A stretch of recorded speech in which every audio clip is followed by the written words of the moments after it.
Chapter 339. The Dark Emperor from the battle court. As evening approached, Guan stood up and stretched languidly, his gaze turning towards outer heaven. The dark red coffin had already reached outer heaven and was about to crash into great heavenly spirit land. An Exan walked over and asked, "Are we going back?" Guan nodded slightly and an Exan immediately went to pack their things.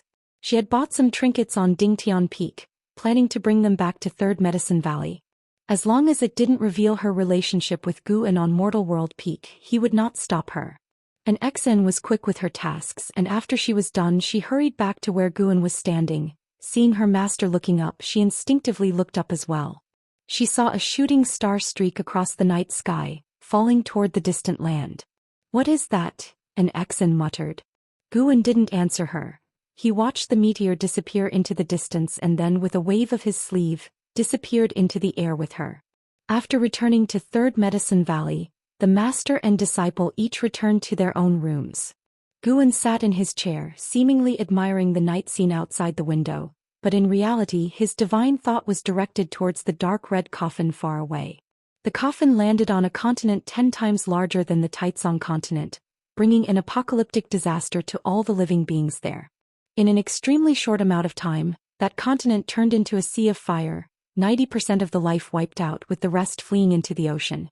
The impact force from the dark red coffin hitting the ground was still expanding, affecting even more oceans and land. It was far from the Taitsong continent, but even farther from Mortal World Peak, eliminating the possibility that it was targeting the demon fetus. After landing, the dark red coffin stuck at the bottom of a giant pit, motionless with no sign of the lid opening. Night passed and day rose. Before descending the stairs, Guan saw that the dark red coffin still hadn't opened, so he stopped thinking about it and went downstairs to follow his disciples in their morning exercise. The morning exercise was a tradition of Third Medicine Valley, and occasionally great cultivators who came to play chess would join in. The discipline during the exercise wasn't strict. Disciples could interact with each other, creating a harmonious atmosphere. After the morning exercise, Ying approached Xianxia hesitantly. Xianxia was sitting under a tree with a copy of Journey to the West in his hands. "Have you been feeling inexplicably anxious since last night, feeling very unsettled?" Xianxia asked calmly without looking up at her. Ying nodded hastily and said, "I've never felt like this before. I won't have to. If I have to become that, you can kill me in advance." Xianxia looked up at her in surprise.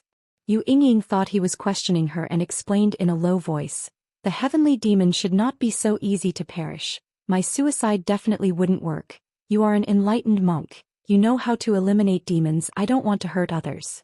Xianxia looked deeply at her and said, "Don't worry, in this lifetime, it is very hard for you to turn into a heavenly demon.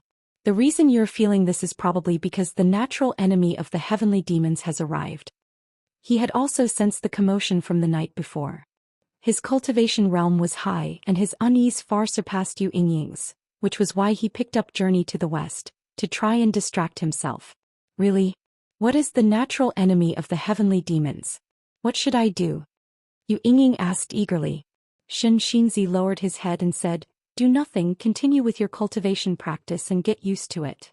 Ying was stunned and could only walk away full of thoughts. On the other hand, Guan, who was patrolling Medicine Valley on Blood Prison Great Saint, heard the conversation between Ying and Xianxia.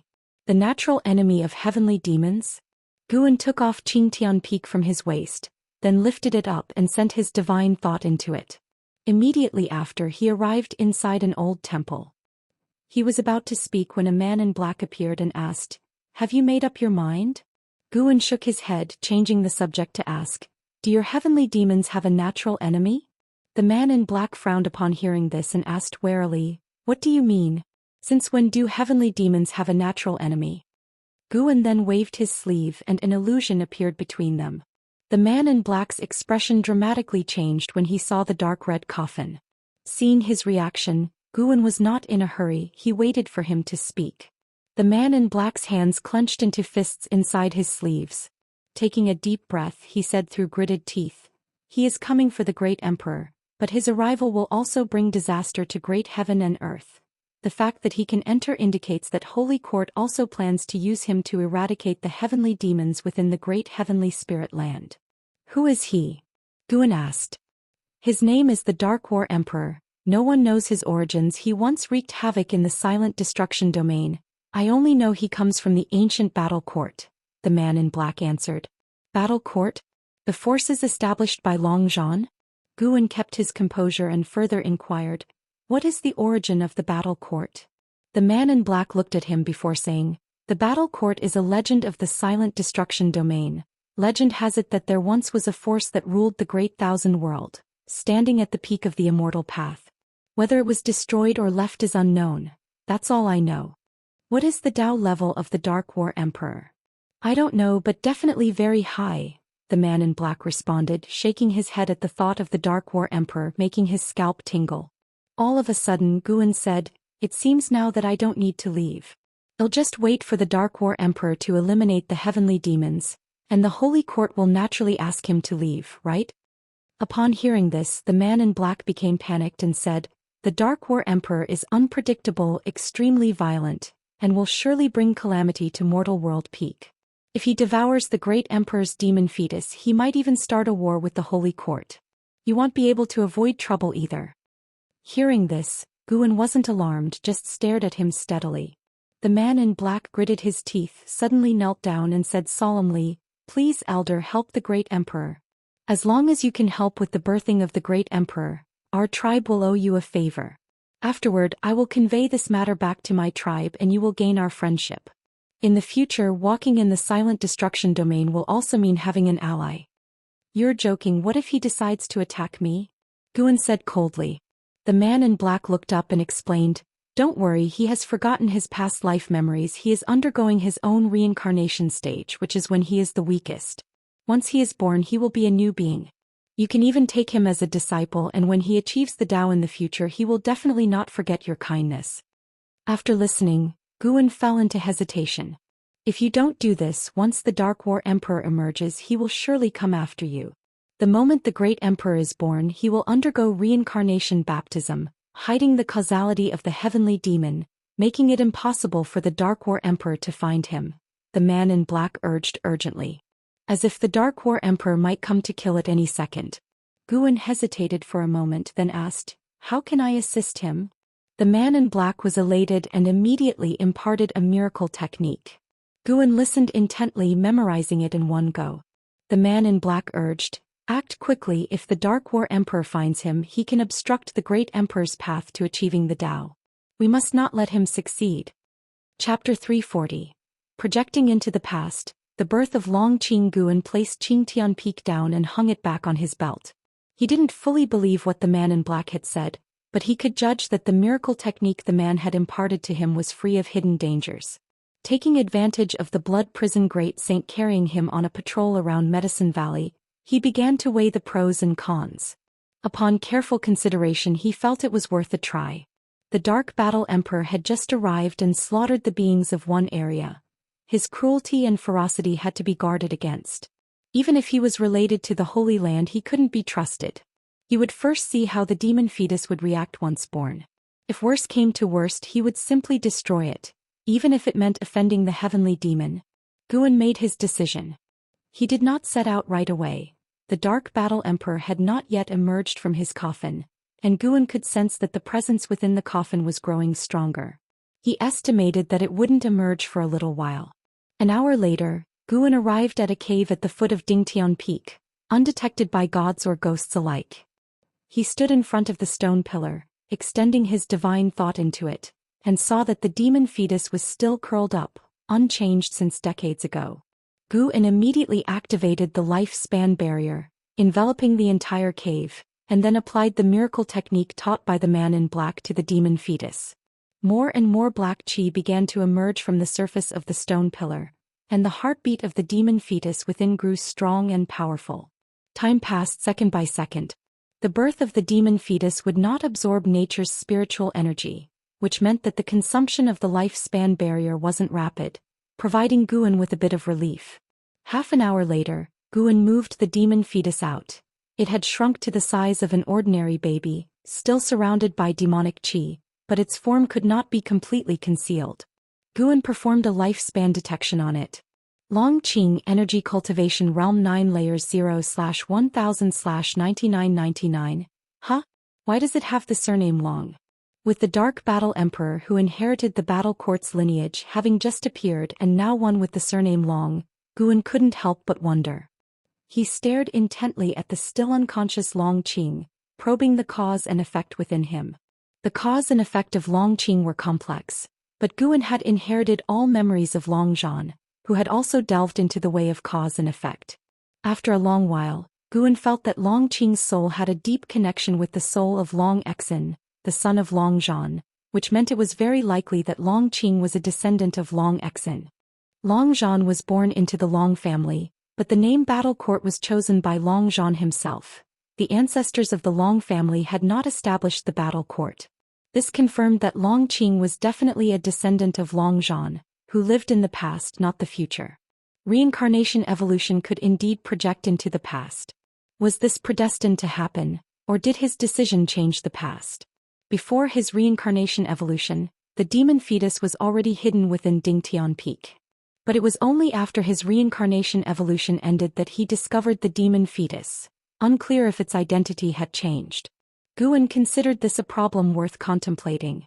Long Qing continued to absorb the innate demonic qi, rapidly reaching the Foundation Establishment realm.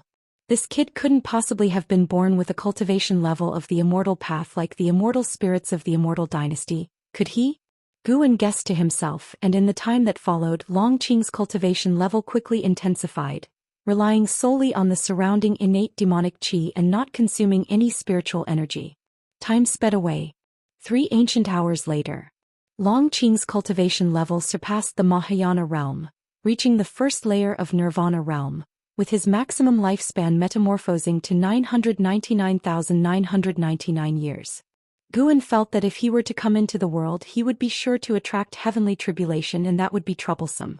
Once Long Qing's increase in cultivation ceased, Guan used the divine skills of Path of Returning Primordial Spirit to suppress Long Qing's cultivation, changing his aura to that of an ordinary person. For now, using the Path of Returning Primordial Spirit, he could also suppress the opposing party's cause and effect. Before the seal was lifted, not even the heavenly demon would be able to locate Long Qing. The demonic qi surrounding Long Qing completely dissipated, vanishing in an unfathomable manner. Long Qing slowly opened his eyes. They were big and sparkling and his small hands remained clenched into fists. Upon seeing Guan he broke into a smile, his little mouth opened and he let out a giggling sound. For some reason, seeing the newly born Long Qing made Guan suddenly think of Long Xin's appearance when he was born. They were exactly alike. A smile appeared on Guan's face as he began to play with Long Qing. During this process, Guan once again experienced the feeling Long Zhan had when he faced his son for the first time. But the descendants of the Battle Court and the Long family arriving in the great heavenly spirit land seemed a little too coincidental. Guan silently stayed on guard, vowing to never reveal his true cultivation level to anyone around him, not now nor in the future. He had to keep up the act. In life one must always keep something in reserve. Guan performed the stepping path of ages step and stepped outside the supreme sect, then lifted the lifespan barrier. He took robes from his storage bag and wrapped the little Long Qing in them. Sunlight poured down, causing little Long Qing to become even more excited, laughing non-stop, his small hands reaching around in a futile attempt to grab at things, for his arms were too short to reach anything. Luckily, the little fellow was not an ordinary baby, or else Guan would have had to consider feeding him milk. Guan, cradling him, walked to a nearby tree and sat down, continuing to amuse him. Bringing a child back all of a sudden was bound to attract attention, so Guan decided to wait until evening to return, so he could fabricate a reason. The woods were filled with the chirping of birds and the fragrance of flowers, and Guan listened to little Long Qing's laughter as his thoughts drifted away. Visions from his reincarnation evolution surfaced before his eyes. It was in the great hall of the Battle Court with Long Zhan standing with his back to Long Exin atop the hall. Long Exin questioned him about why he had become so ruthless, but Long Zhan did not answer. "Father Emperor, I preferred you back when you took me hunting in the mountains. Though you were not invincible, you were more like a father." Long Exin left after uttering those words, and from that point on father and son never saw each other again until Long Zhan's downfall. Deep in thought, Guan couldn't help but be moved. He would take it as a lesson not to obsessively seek power. His current state was just fine, constantly increasing his strength while maintaining good relationships with those around him. Guan looked up at the sky beyond the woods. From here the sky seemed truly high. At dawn, the disciples of the Third Medicine Valley had just finished their morning exercises, and an Exan turned her head and saw Guan walking down from the transmission array platform, carrying something in his arms. An Exan immediately approached, and some disciples who were close to Guan followed suit. When they saw that Guan was holding a baby, they exclaimed in surprise. "Master, where did this child come from? Wow, so cute, can I hold him? A boy or a girl? Master, what's his name? He's smiling at me." Faced with the disciples' inquiries, Guan said that the male infant was one he had found in the forest and that he was unable to find its parents, so he had no choice but to bring him back to raise. The disciples didn't question it because their master indeed had such kindness. An Exan in particular thought of herself, her eyes reddening slightly, her gaze towards Long Qing growing even closer. However, Guan did not let them hold him but carried Long Qing back to his own attic. Arriving in front of the attic, Ji Xiaoyu came out of her room to his side, curiously looking at the child in his arms. "He looks quite a bit like you," Ji Xiaoyu blurted out inexplicably, her eyes full of insinuation. Guan replied, displeased, "You don't think this is a child someone secretly bore for me, do you?" Ji Xiaoyu smiled and did not continue the conversation. Guan couldn't be bothered with her any longer and carried Long Qing upstairs. In the distance, Xianxia calculated Long Qing's fate with his fingers and found that it was consistent with what Guan had said, so he did not take it to heart. Though the disciples were curious about Long Qing, they did not pay too much attention, but they noticed that in the following days, Guan carried Long Qing wherever he went, prompting them to wonder.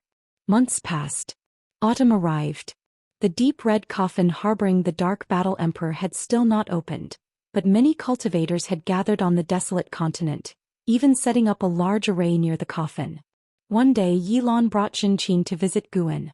Upon seeing a baby in Gu Ayan's arms, the two women were shocked, and Yilan breathed a sigh of relief when she learned that the baby was not Gu Ayan's child. "It's rare to see a child with such fate, so I brought him back. I'll accept him as a disciple from now on," Guan said cheerfully. Zhenqin held Long Qing, finding the little one adorable, and asked, "Master, have you named him?" Guan replied, "Yes, his name is Long Qing. There was a clear stream beside him when I found him, and his eyes are clear like it, hence the name Qing." "And the surname Long?" Zhenqin inquired further. Guan smiled and said, "Take a look at his back." Zhenqin instinctively opened the swaddling clothes around Long Qing, seeing mysterious black patterns on his back that at a glance resembled a black dragon. "It seems this little fellow's background is not simple," Zhenqin remarked with amazement. Yilan also saw it and completely relaxed, smiling as she took Long Qing in her arms. "This matter should not be spread. Since he has been abandoned, let him stay away from strife and live peacefully in Medicine Valley. The mark on his back can be considered my doing," Guan instructed. The two women nodded, agreeing and praising him for his thorough consideration. After staying in the Third Medicine Valley for 3 days, the women left. Their subsect was busy with tasks that required them to be away, and they would not meet again for several years. By the age of half a year, Long Qing could walk. By 1 year he began to babble. Dressed in fine clothes, he became the joy of Medicine Valley. A year had passed since the deep red coffin arrived in the great heavenly spirit land, and there was still no movement, but its presence had become widely known. The various sects labeled it an evil object from outer heaven, and even the mortal world peak was abuzz with discussions. This year during the summer, Guan sat in the attic and picked up Qingtian Peak, extending his divine thought into it to enter the ruined temple. As soon as he entered the temple, the man in black appeared, anxiously asking, "Why did you only come now? Where's the emperor?" Guan took a deep breath and said, "It failed. I was just about to use the miracle technique you taught me when he escaped. I couldn't catch up and now I have no idea where he's gone." The man in black's face changed dramatically, his body trembling uncontrollably. "The good news is that the Dark Battle Emperor hasn't emerged from his coffin. It's been a year, why no movement?" Guan asked with a frown.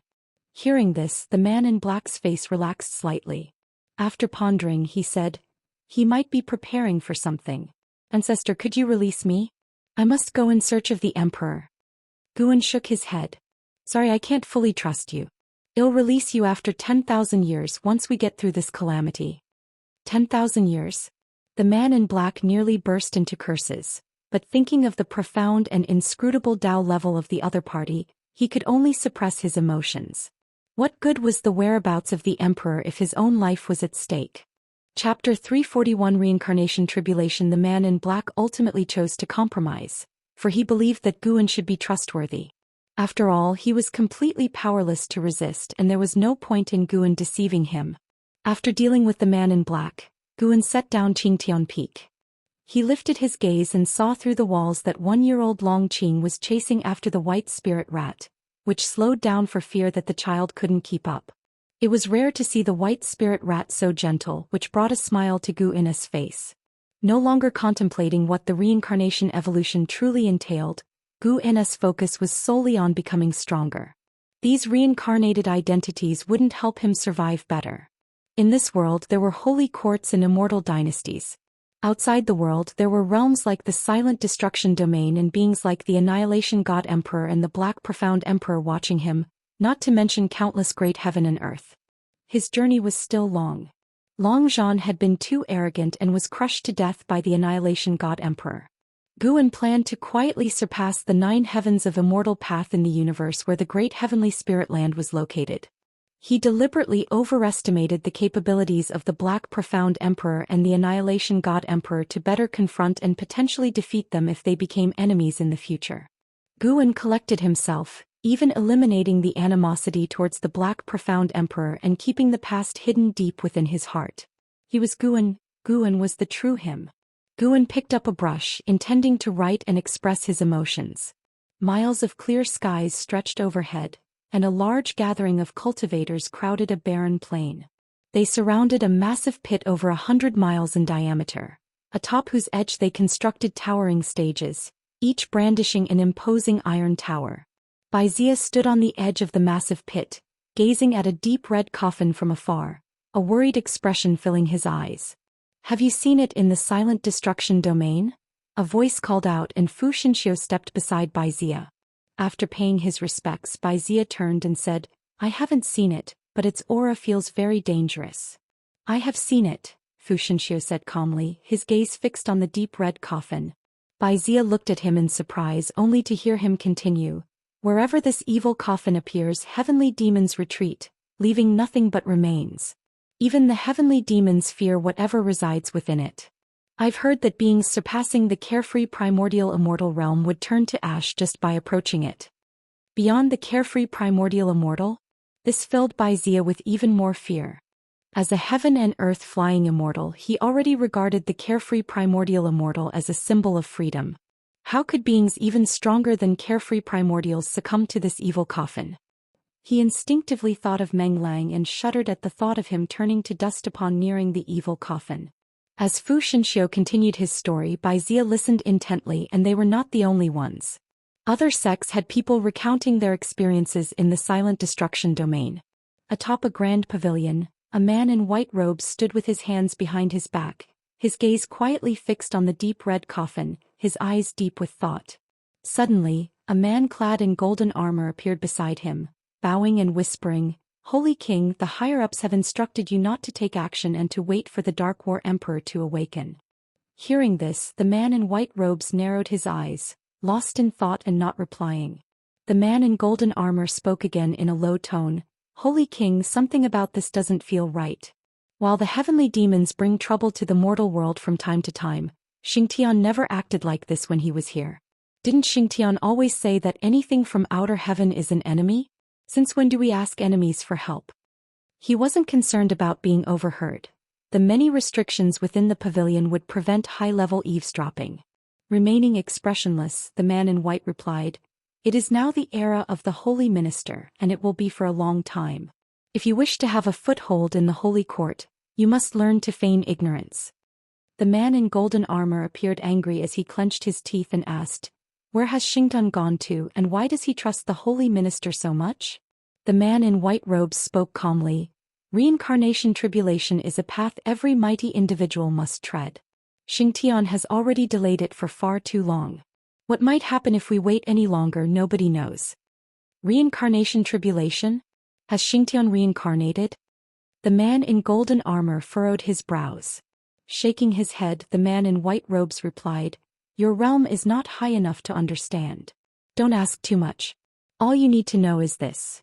If the Holy Court truly faces an existential crisis, Xianxia will surely return. Until then, let the Holy Minister make a fuss. The greater the uproar, the better it might be for us. Don't forget that the Holy God is also unsatisfied with the Holy Minister." The man in golden armor's expression fluctuated before he bowed and took his leave. The long hair of the man in white robes fluttered gently in the breeze as he continued to watch the deep red coffin silently. The summer day was blisteringly hot. Guan, riding on the blood prison great saint, was heading towards the third medicine valley, looking into the distance. A Dao void mysterious immortal had appeared near the deep red coffin. This was the first time Guan had sensed the aura of a Dao void mysterious immortal. He guessed the individual was from the Holy Court. With so many forces converging but taking no action, Guan didn't know how to discern good from evil. Regardless, the appearance of the deep red coffin caused the deaths of all beings on a continent. In his previous life, it would have been equivalent to destroying all life on Earth. Even so, the Holy Court remained motionless. Perhaps to the Holy Court, the threat of the heavenly demon was greater, a consideration for the long term. But for the innocents involved, wasn't it also a tragedy? "Master, what do you think of that kid Longqing? He seems pretty clever to me," inquired the blood prison great saint, drawing Guan's thoughts back to reality.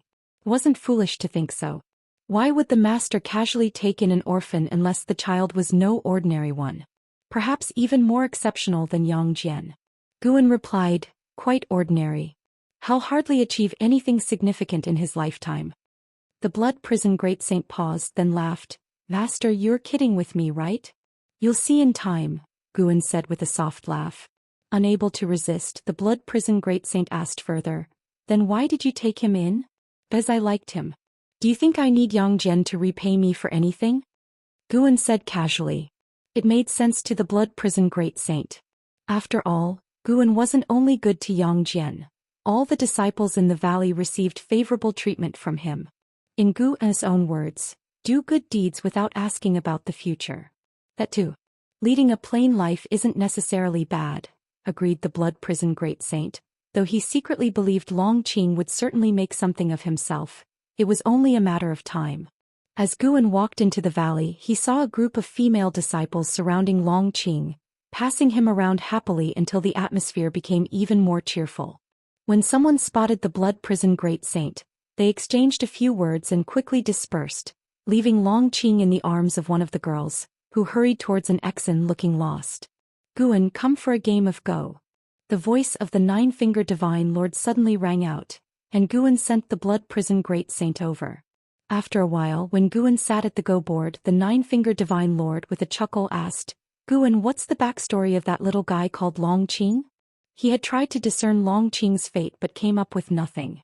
Considering what had happened with Yang Jian, he couldn't help but feel that Longqing had some significant background.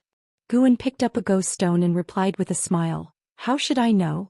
I truly found him in the mountains. Do you like him? Why don't you take him as a disciple?"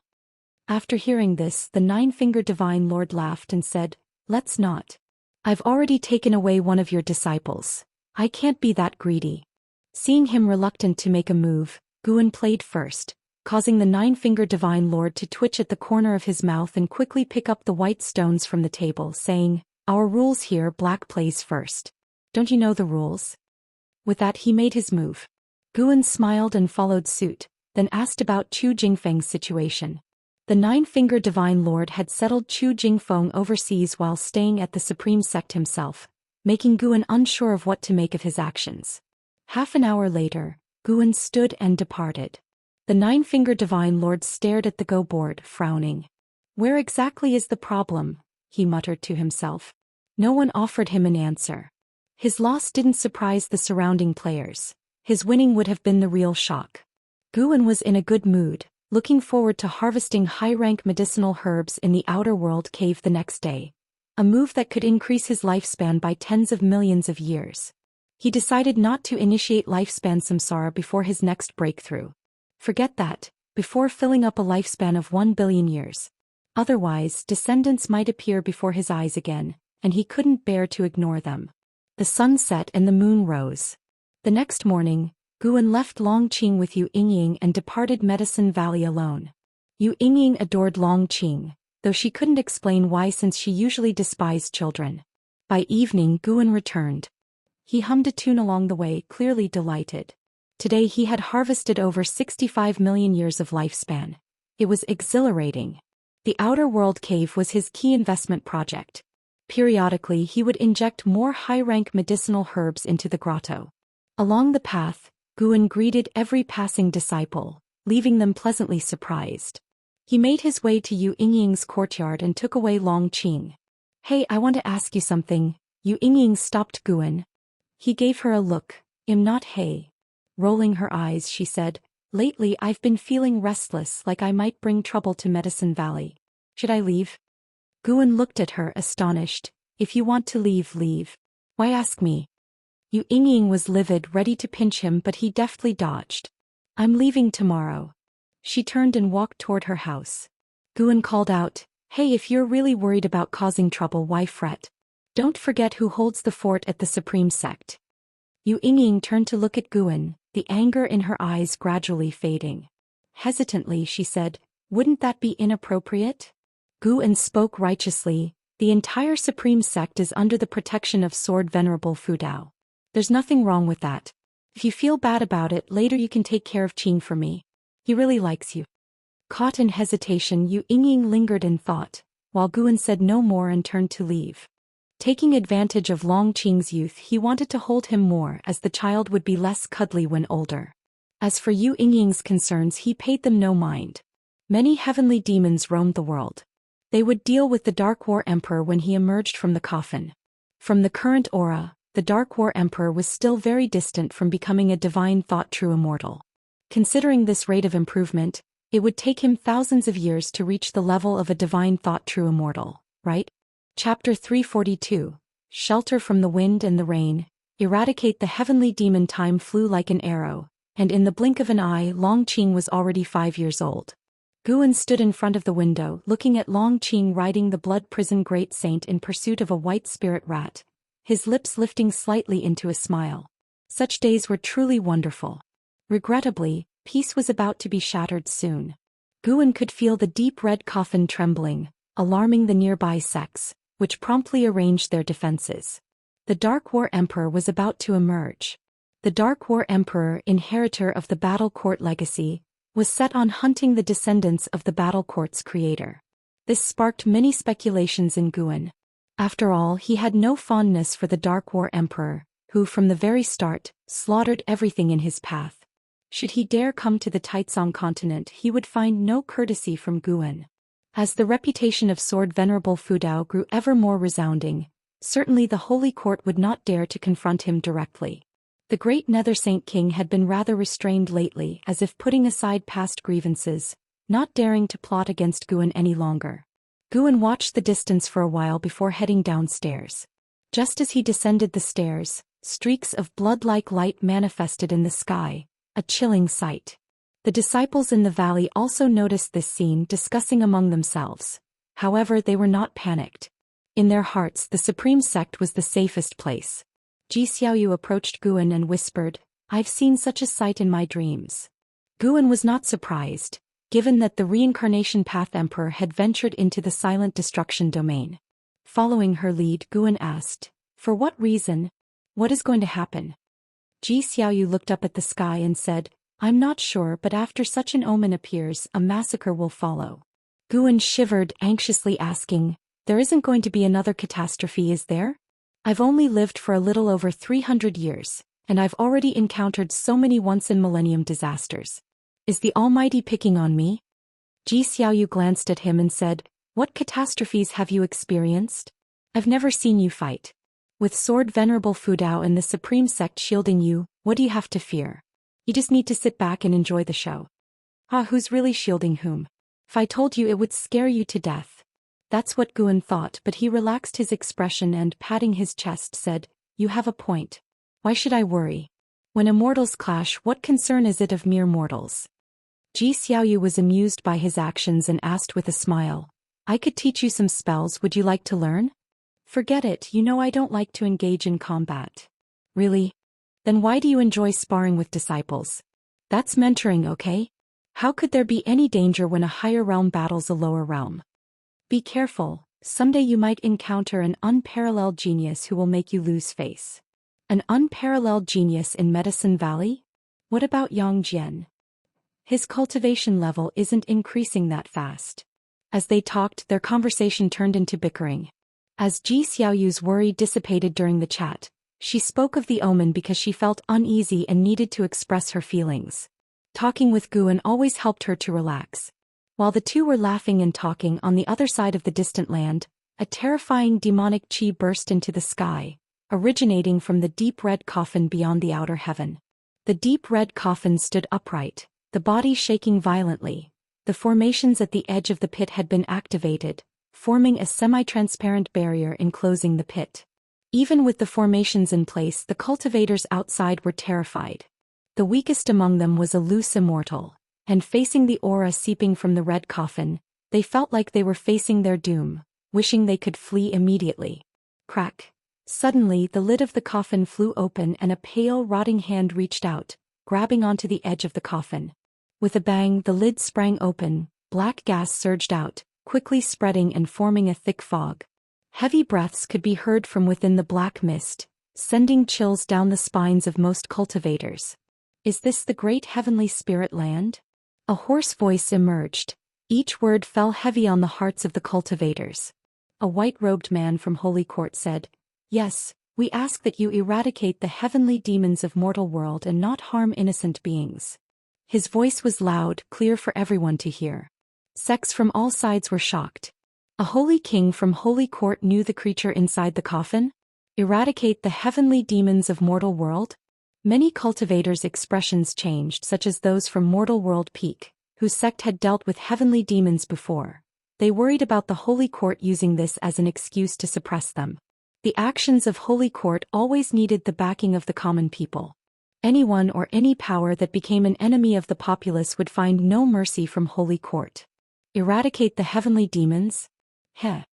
The hoarse voice laughed, sending shivers up everyone's spine. Boom. A terrifying force exploded from within the pit in an instant, forcefully dispersing the formations and sending cultivators flying in all directions. The white-robed man stood in mid-air unmoved, while carefree primordial immortals used their mana to resist in every direction. Further away were heaven and earth flying immortals, with the weakest loose immortals blown clear off the continent. "I'll help you clear out the heavenly demons, but after that I must feast to my heart's content." The hoarse voice was filled with a will to kill. The white-robed man remained impassive. The great cultivators from various sects were frightened and turned to look at him, wondering about Holy Court's stance. However, after a moment of silence, the white-robed man uttered just one word. "Good." That word caused all great cultivators' faces to drastically change, looking at him in disbelief. In Supreme Sect, the Third Medicine Valley. Truly terrifying. Guan, sensing the aura of the Dark War Emperor, thought this to himself. The Dark War Emperor had already reached the aura of a Dao Void mysterious immortal, and the entire great heavenly spirit land could feel his terrifying presence. The Immortal Dynasty and Holy Court remained unmoved, while sects throughout the world began to stir, with many directly activating their defenses in anticipation. Guan's gaze turned to Immortal-seeking Island. The movements on the island were swift. They had already started forming their defenses. This aura, Ji Xiaoyu standing beside Guan furrowed her brows, her face revealing concern. Guan kept silent and walked towards Long Qing. Suddenly, the dreadful pressure that had descended caused Long Qing to cry out in fear, with Yu Yingying unable to console him. Under a tree, Xianxia put down his book, his gaze towards the horizon where the sky was filled with blood-red light, causing his mind to race even more. He felt like disaster was imminent. "What in the world is it?" Xianxia murmured, frowning.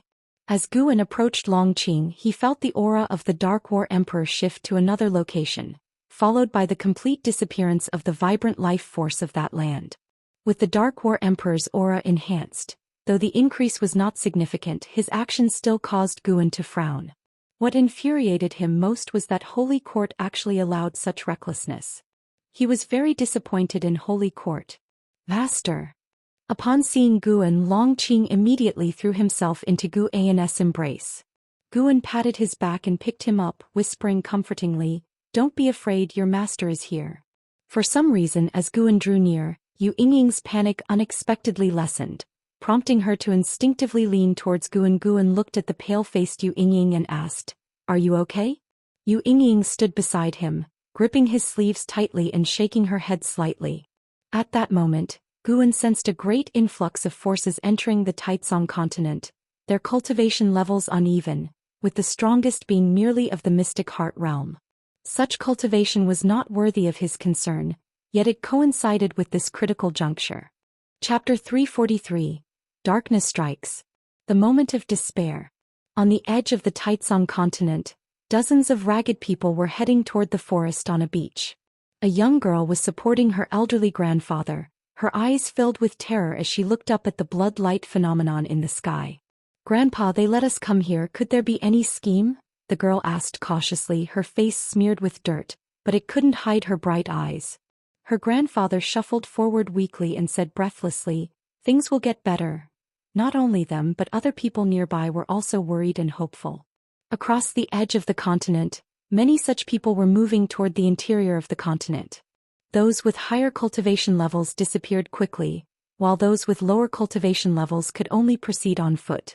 Guan took in these scenes with his divine sense. He could tell these people were all reincarnated demons. Their soul origins shared the same karma as Yu Yingying and Xianxia. These people all came through teleportation arrays, and as soon as they arrived, the arrays quickly disappeared. Guan probed their karma, gaining some information. Heavenly Prison. These people were from Heavenly Prison. They also didn't know why they were driven here by the authorities of Heavenly Prison. Although the karma and chi fortune of Heavenly Prison weren't connected to the Holy Court, Guan knew without thinking that it had something to do with the Great Nether Saint King.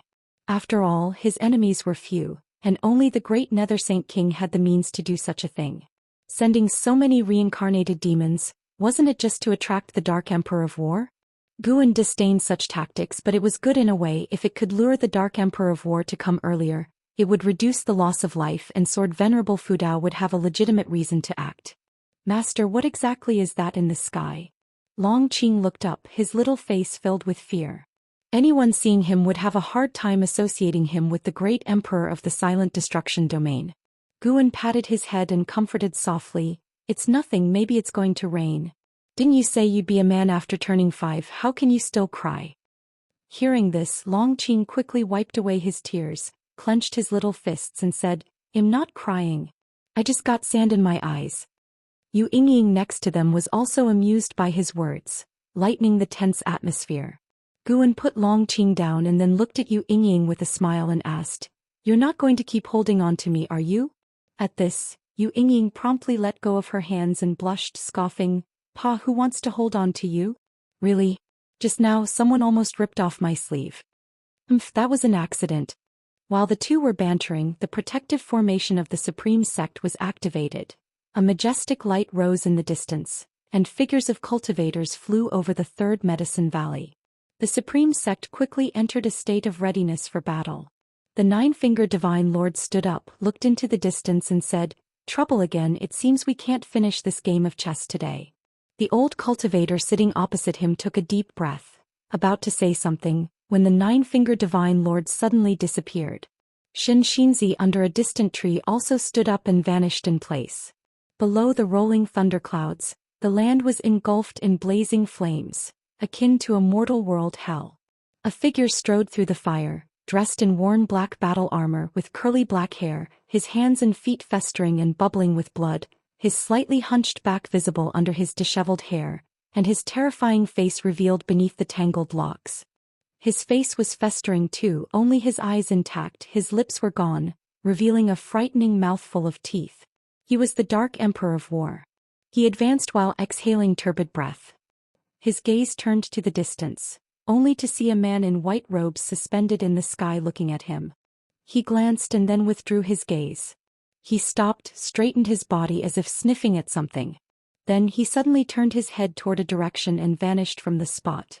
The next second he appeared under the blue sky and dove down through layers of cloud sea, scattering clouds for thousands of miles with an unstoppable force, crashing toward the ground. Boom! Terrifying flashes of fire lit up the world, with a destructive force erupting from a point on the continent. Sweeping in all directions, the green mountains and rivers turned charred black in its wake. Countless lives were extinguished in an instant. That's enough. The voice of the man in white echoed, laden with an oppressive tone. Following that, the evil laughter of the Dark Emperor of War rang out, adding a layer of horror to the shattered world. Simultaneously, inside the Third Medicine Valley, Guan felt a divine sense sweep over, surpassing the divine immortal of wondrous Dharma. It must be the divine sense of the Dark Emperor of War. As expected, the Dark Emperor of War was still attracted by the karma of the demons on this land. Guan walked toward the transmission array platform. "Where are you going?" Ji Xiaoyu's voice reached Gu An's ears as he turned around to see her watching him from a distance. He replied using the sound transmission skill, "I'm going to Mystic Valley to take a look. There's no need to worry about me with so many people here." After hearing this, Ji Xiaoyu could only nod, then watched him leave. Guan passed through the teleportation array to Mystic Valley, where Lu Jiujia gathered his disciples, all discussing the sudden terrible phenomenon. "Master has arrived." A disciple exclaimed in surprise. Everyone turned, showing faces of relief. The Dark Emperor of War's oppression was bone-chilling, and the disciples couldn't help worrying about what would come next. Seeing Guan gave them more peace of mind. Guan walked toward his disciples, and at the same time he felt Nine-Fingered Divine Lord locking his divine sense on him. It seems the Nine-Fingered Divine Lord suspected him to be related to Sword Venerable Fudao. Interesting. Just then, living beings across the Taizong continent suddenly felt suffocated. Regardless of their cultivation level, they all had this sensation. But this feeling was momentary, gone in a flash. What's going on? Zhou Xian was standing by the heaven-cutting axe, looking at the sky with furrowed brows. Not only him but everyone at the heavenly repair platform was taken aback, unsure what had happened, yet the sensation they felt was undoubtedly real. The entire Taizong continent was enveloped in panic. Beneath the sky, the Dark Emperor of War appeared in the air. With the vast ocean below, he looked toward the distant continent, frowning. The continent before him was Taizong continent. As he approached Taizong continent, he felt a powerful force blocking his momentum, forcing him to stop. That land hid individuals with great power. With so many heavenly demon auras, the beings on this continent should have nothing to do with the Holy Court. The Dark Emperor of War's eyes flickered. He raised his right hand and waves of demonic qi surged out, quickly covering the sky and rolling toward Taizong continent. People of the continent saw dark clouds approaching from the horizon, and before they could ponder further, daylight turned to night. What's happening? Why has the day suddenly turned dark? Did you guys feel your heart stop beating just now? What in the world is going on? Could the Great Cold Demon sect be attacking again? Could it be that some terrifying demon has appeared? Disciples of Mystic Valley were abuzz with speculation. Gu Anna's face was stern, unable to tell the disciples the reason. He could only ask them to have faith in the supreme sect. After the continent was covered by dark clouds, the pressure of the Dark Emperor of War intensified, leaving the living beings full of fear and unease. Standing in front of a wooden railing, Ji Xiaoyu was somewhat dazed. She seemed to see a dark figure approaching her, each step filled with oppressive might, stepping on her heart. Not just her but all beings on the continent were pulled into this eerie state. Inside the palace, Li Xiandao sat on the throne, also in a daze. The courtiers around him lost their color, and he saw a figure approaching from outside the hall, like the Grim Reaper drawing near. The courtiers all went pale, falling into an eerie silence. Whether in temples, buildings, grand halls, caves, forests, no matter the location, whether they could see the sky or not, all living beings were dragged into an indescribable eerie state. Those who were reincarnated demons felt it more deeply, like Yu Yingying. She saw the true face of the Dark Emperor of War, the grotesque and terrifying visage assaulting her eyes. She wanted to scream for help, but no sound emerged. She wasn't even able to move. She seemed to be waiting for death. Even Xin Xinzi, a wandering immortal of the 9 layers, found himself in the same predicament. Facing the advancing Dark Emperor of War, Xianxia gritted his teeth, his heart filled with both panic and unease. He couldn't understand the opponent's divine skills, nor accept his fate. In reality, the Dark Emperor of War, with his right arm raised, showed a maniacal and cruel smile. Gushing demonic chi flowed from his palm, forming a cloud cover that blotted out the heavens. Then he condensed a black spear in his palm, its surface swirled with mysterious Dao patterns which exuded a repressive and ominous aura. Let this emperor test your capabilities. The Dark Emperor of War licked his teeth, his hoarse voice permeated with boundless murderous intent. Suddenly, he looked up sharply as bright light swelled among the rolling dark clouds. His face changed slightly, and gripping the spear tightly, he burst with momentum that shook heaven and earth. The sea below suddenly collapsed, a magnificent sight. He channeled all his mana into the spear in his hand, which burst forth with black flames, countless wronged souls emerging, desperately trying to climb out and break free, but utterly unable to do so. From outer heaven, the eyes of mysterious beings in each of the 7 suns opened, all looking toward the great heavenly spirit land.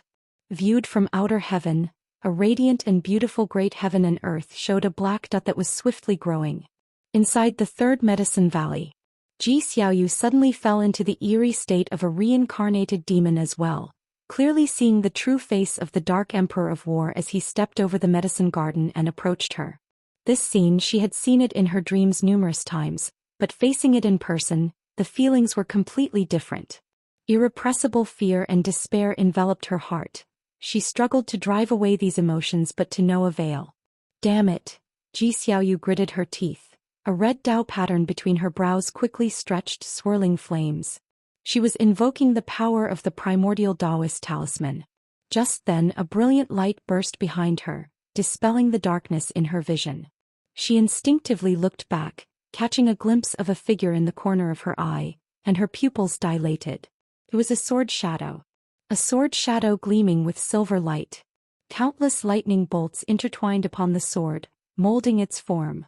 Zhou Xian had never seen such a sword, as if it had traversed the river of time from ancient epics. Wherever the sword edge passed, darkness shattered. At this moment, not only her but all the desperate beings on the continent saw such a sword. Chapter 344. Eternal Boundless Divine Sword. When the sentient beings of the continent trapped in terrible illusions saw a mysterious sword shadow, in reality, the Dark Emperor also spotted that sword shadow. The sword shadow faced by the Dark Emperor was even more majestic and overwhelming. The dark clouds that obscured the sun were filled with sword light. The thunder clouds parted and a massive silver blade pierced through the clouds, as if an unimaginably colossal deity was swinging a sword from beyond the heavens. The part of the blade exceeding the clouds was larger than mountains. Faced with such a gigantic sword, the Dark Emperor, with a rifle in both hands, seemed so insignificant. After a brief moment of astonishment, a crazed expression appeared on his face. How domineering the sword intent is. I didn't expect someone in this world to achieve such a level in the sword Dao. The Dark Emperor said with a laugh, his voice as loud as thunder, his momentum skyrocketed, and his rifle burst out with terrifying black flames. As soon as his words ended, he gripped the rifle with both hands and thrust forward violently. With that thrust, the clouds in the sky instantly burst apart, and the gigantic and mysterious sword shadow was completely revealed. It was a sword shadow larger than any mountain range in the world, its hilt seeming to be housed in the outer universe, delivering a strong visual impact. Boom! The violent black flame, like a sea dragon, collided with the shocking sword shadow, and almost instantly the sentient beings on the continent awoke. Before their eyes was a mysterious sword shadow tearing apart illusions, pulling them back to reality. They instinctively looked up and then saw a scene they would never forget in their lifetimes. A silver sword shadow floated in the sky, of unimaginable vastness, indescribably colossal. In Mystic Valley, Guan and his disciples looked up at the sword shadow in the sky together. The eternal boundless divine sword. This was the enhancement from the boundless sword of suppressing the stars. This was also the first time Guan used this swordsmanship. Standing among his disciples, his face showed a shocked expression, making it difficult to associate him with the sword shadow in the sky. The divine sense of the nine-fingered divine lord had disappeared. evidently also diverted by the scene above. With a focused gaze, Guan caused the eternal boundless divine sword to burst out with dazzling light, overshadowing all things under heaven and earth. Then with an unstoppable force, it dispelled the black flames and attacked the Dark Emperor.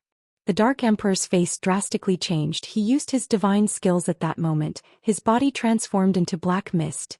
The eternal boundless divine sword rolled over, the black mist dissipating, gone in an exceedingly short time. Outer heaven. Within the dim starry sky, the Dark Emperor appeared out of thin air. He turned to look toward the distant great heavenly spirit land, his face showing an expression of fright. This sword intent actually contains powerful causality forces. The Dark Emperor was secretly shocked. Thankfully he possessed profound divine skills, breaking free from the suppression of the sword intent in an instant, escaping to the universe. He suddenly realized something and instinctively looked up, his eyes bulging. He saw the eternal boundless divine sword appearing right above him, rapidly descending toward him. In fear he hurriedly used his divine skills again, but wherever he went, as long as he looked up, he could see the eternal boundless divine sword, each teleportation bringing it closer to him. The Dark Emperor felt the despair that the sentient beings of Taizong continent had felt earlier, but even more intensely. It was like an inescapable destiny. Meanwhile, in the eyes of the continent's sentient beings, the eternal boundless divine sword mysteriously disappeared, but fierce winds kicked up, the forests swayed like waves, and the mortal spirits raised their hands to cover their faces. After the tumult subsided, the sentient beings looked up, only to see the phenomenon of blood light in the sky dispersing. At first glance, it appeared as if dusk was setting. After a brief silence in Mystic Valley, the disciples cheered in unison. The entire supreme sect was like a pot exploding. The roaring noise trembled the heavens. Was that sword just now? Wasn't I dreaming? How vast was that sword intent? The sword Dao can actually reach such levels. Did you see a black shadow? I seem to have been dragged into the illusion realm just now, then I saw a sword save me. I saw that too, I felt the same way. It must be Sword Venerable Fu Dao. Only he could possess such sword intent. He has saved us once again. Disciples from various cities of the Supreme Sect were all greatly exhilarated. The divine skills of the Dark Emperor made everyone feel his terror, and because of this, they were amazed and surprised by the power of Sword Venerable Fu Dao. Just the spectacular sword shadow that appeared earlier was enough to overturn the sentient being's understanding of the sword Dao. Just how strong was Sword Venerable Fu Dao? How far does the end of the sword Dao reach? Guan also excitedly discussed with his disciples until a prompt appeared before him. You have successfully seized 207,632 years of lifespan from the Dark Emperor, Dao Void Mysterious Immortal Realm Second Layer. Guan could seize 1 to 2% of an enemy's lifespan, signifying the Dark Emperor still had over 2 million years of lifespan. How long could a Void Mysterious Immortal live his maximum? Guan felt pleased. The first time he deployed the eternal boundless divine sword, the effect was satisfactory. This also proved the results of reincarnation evolution. He comprehended the rule forces, then condensed his own rule forces, injecting them into his divine skills, making them more mysterious. Once the eternal boundless divine sword was unleashed, it locked onto the Dark Emperor's causal aura. Wherever he fled, the eternal boundless divine sword would follow, unless the Dark Emperor could dissipate the causality. Unfortunately, in such a short period, even if the Dark Emperor had means to dissipate causality, it was too late to discern the reasons. Guan could sense that there was another Dao Void Mysterious Immortal watching from afar. He chose not to direct his gaze there. Soon that mysterious immortal left. After instructing the disciples of Mystic Valley with a few words, Guan returned to the Third Medicine Valley, where it was bustling with excitement as everyone excitedly discussed the recent spectacle. Guan stepped down from the transmission array platform and saw Xianxia in the distance, gazing blankly at the sky, lost in thought. Yu Yingying holding Long Qing walked over quickly. She approached Guan excitedly saying, "Did you see just now? Sword Venerable Fu Dao's sword Dao is unbelievable. That sword felt like it flew in from beyond the heavens." She grew more excited as she spoke, becoming even incoherent toward the end. Long Qing spread his arms, gesturing how immense the heavenly sword was earlier. Guan also acted very excited, even describing the sensations he experienced while in the illusion realm. However, he was pondering another matter in his mind. That was about Heavenly Prison. The reason the Dark Emperor came here was because the people of Heavenly Prison released heavenly demons into Taizong continent. This matter was unlikely to end here. I wonder what the origin of that dark shadow just now was. Will he come again? I hope Sword Venerable Fudao has already annihilated him. Yu Yingying spoke anxiously, and Guan could only comfort her by trusting Sword Venerable Fudao. He was also unclear about the origins of the Dark Emperor, but could be sure that the Dark Emperor had no blood relations with the Long family, no causal connections whatsoever, and importantly, the Dark Emperor's true form was not of the human race. After chatting for a while with Yu Yingying, Guan finally excused himself, then went on to talk briefly with an Xian Ji Xiaoyu and others. The impact of this battle was bound to last a long time. In unseen distant places, many great cultivators peeked at this battle. The power of Sword Venerable Fudao shocked countless people. Wiping out the great cold demon sect had already spread the name of Sword Venerable Fudao into the sight of the great sects. But for the great sects, Sword Venerable Fudao was at most a formidable figure. Now it was different. The aura of the Dark Emperor shocked the entire great heavenly spirit land.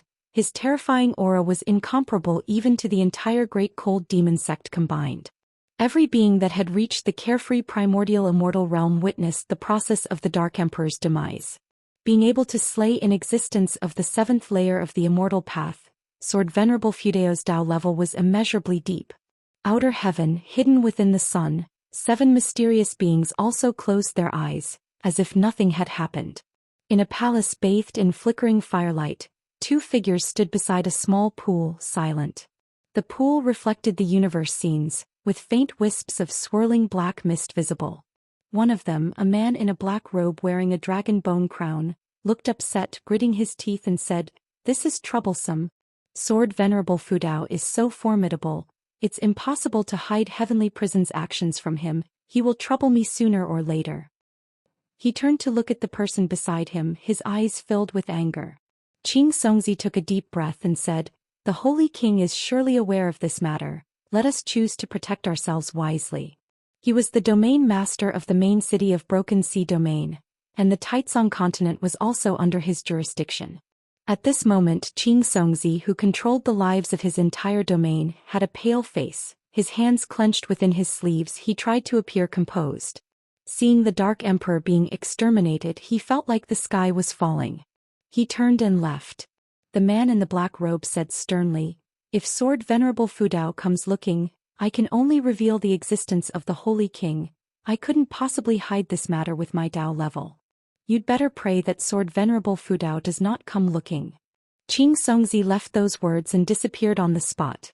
The man in the black robe watched the direction he left, unable to contain his anger, causing the entire palace to tremble.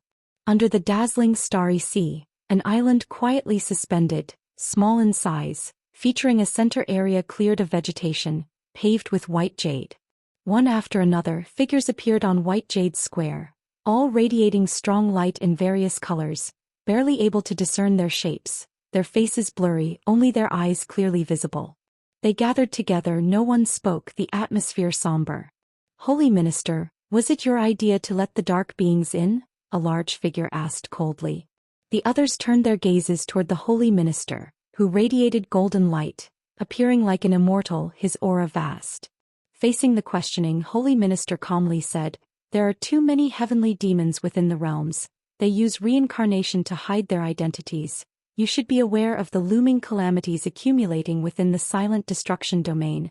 I was planning for the future which led to this regrettable decision." The others also spoke up.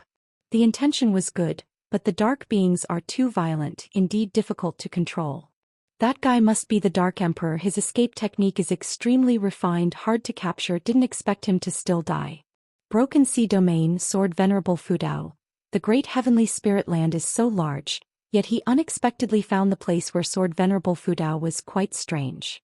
Indeed, each time Sword Venerable Fudao strikes, it seems as if he is protecting himself. If the Dark Emperor specifically came for him, why involve 2 continents? Holy Minister, it seems someone is using you to scheme against Sword Venerable Fudao. The Holy Minister, glittering in golden light, had a glint in his eyes, radiating coldness. Chapter 345. The Holy Minister appears. Mortal World Peak, atop a mountain's summit. Fu Xianxia stood alongside eternal Daoist lord at the cliff's edge, gazing silently up at the sky for a long time. Master, to which level of the immortal path has Sword Venerable Fu Dao ascended? Fu Xianxia couldn't help but ask. The eternal Daoist lord gave a wry smile. I have merely lived a few more years than you. I only know about the divine immortal of wondrous Dharma. The names of the 3 higher realms are beyond my reach. Fu Xianxia sighed. That heavenly demon from outer heaven felt even more formidable than Senior Meng before perishing in an instant. It is indeed true that beyond the skies there are higher skies and beyond people there are higher people. The eternal Daoist lord frowned slightly and sighed. I always have the feeling that something troublesome is coming to the holy court. To think they would even dare to let in such a demon. Turmoil that hasn't been seen in a million years will soon come upon this world. Fu Xianxia nodded, he felt the same way. Regardless, it's a good thing that Sword Venerable Fu Dao destroyed that demon. But before he could cleanse the world of the heavenly demons, they began slaughtering innocents. The holy court is truly confused to cooperate with such beings, declared Fu Xianxia with righteous indignation, finding the dialogue between the holy king of the holy court and the dark emperor to be absurd. When did the holy court become like this? The eternal Daoist lord said no more. There were things he couldn't speak aloud. At this moment, not only was Mortal World Peak discussing this matter, great cultivators from Qi fortune sects and dynasties across the land, and even within the Immortal dynasty were engaging in debates about it. The influence of this event was fermenting swiftly. As summer turned to autumn. Inside Third Medicine Valley, Guan sat at a table while Xinjin sat across from him, excitedly discussing something. Months had passed and the great battle between Sword Venerable Fu Dao and the Dark Emperor had not been forgotten by time. Rather, it had become increasingly significant. It's said that the heavenly demon from outer heaven was invited by the holy court. Indeed, this world's a dark place where no fresh news can be found. Whether it's the Daotian sect, Supreme Sect, 7 Stars Spirit Realm, or the holy court, they all have their dark secrets, said Xinjin, dripping with sarcasm. Guan responded helplessly, My dear grandmother, can you please not say these things out loud? Those cultivators are as powerful as immortals. Aren't you afraid of being overheard? What's the difference if they hear?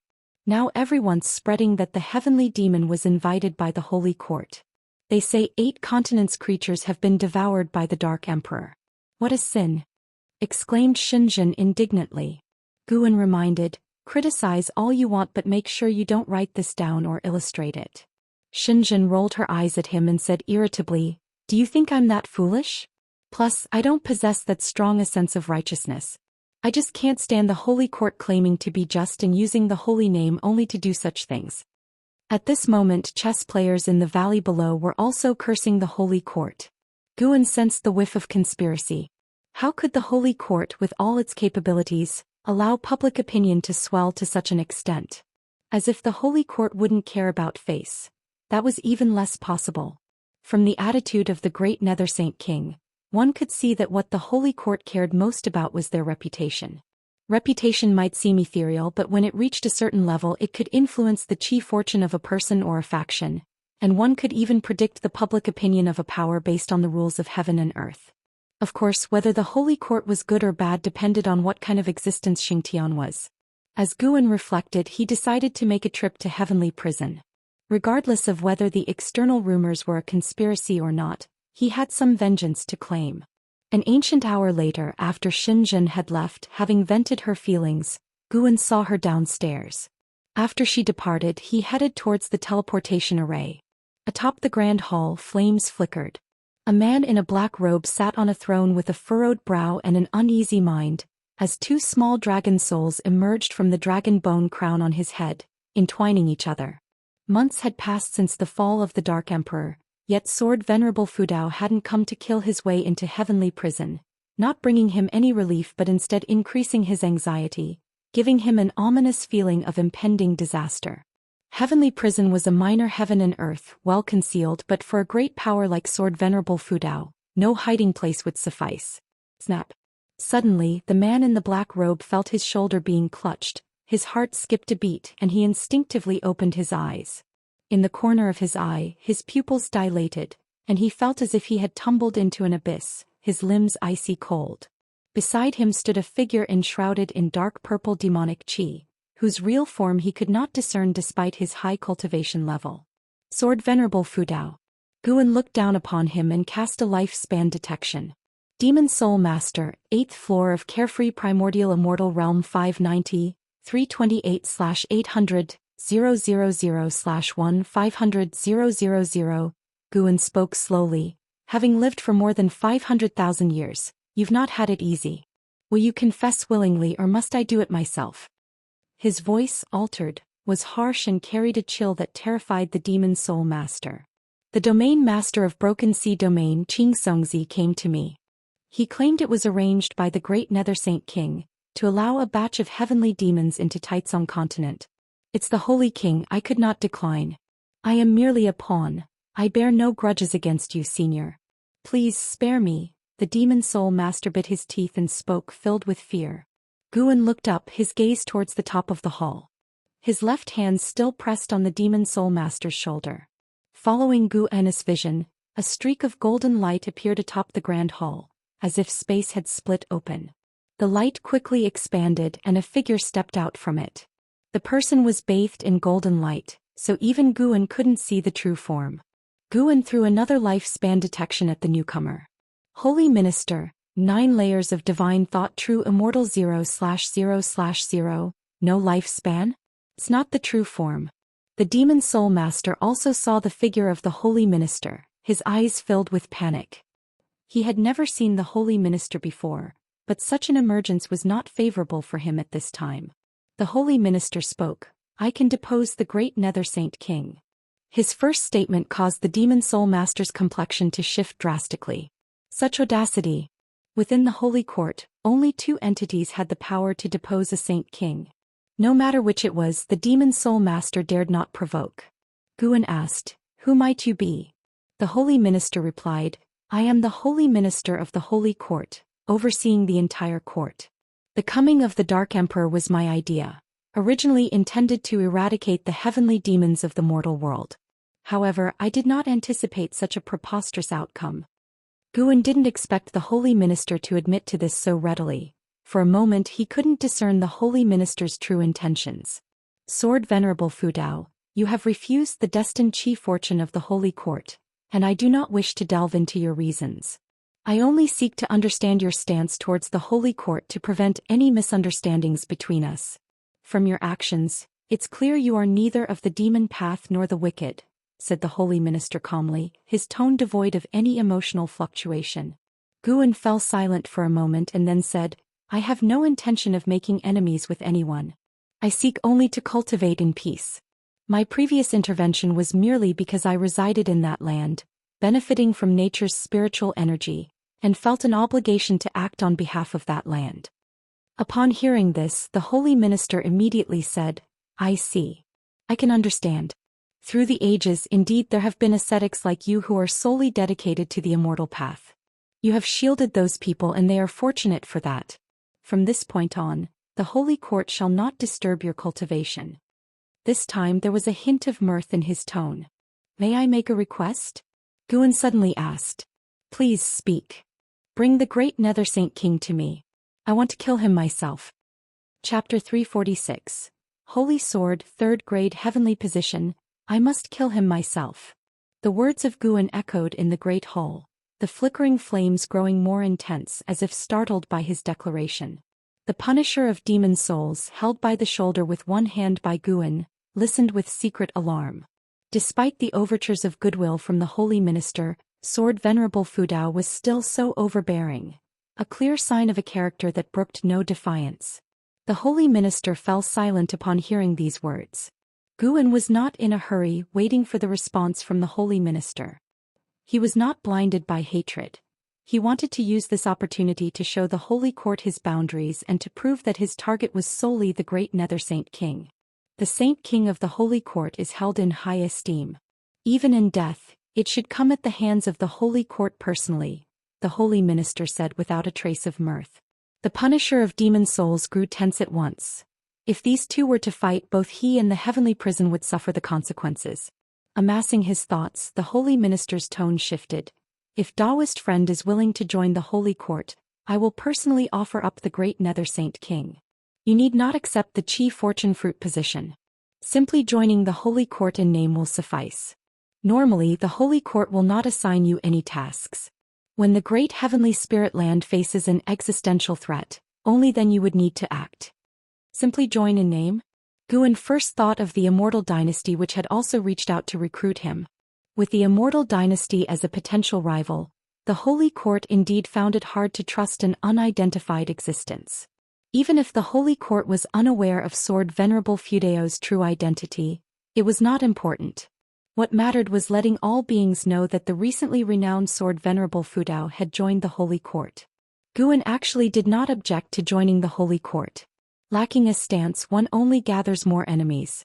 What he opposed was merely the Chi Fortune Fruit position.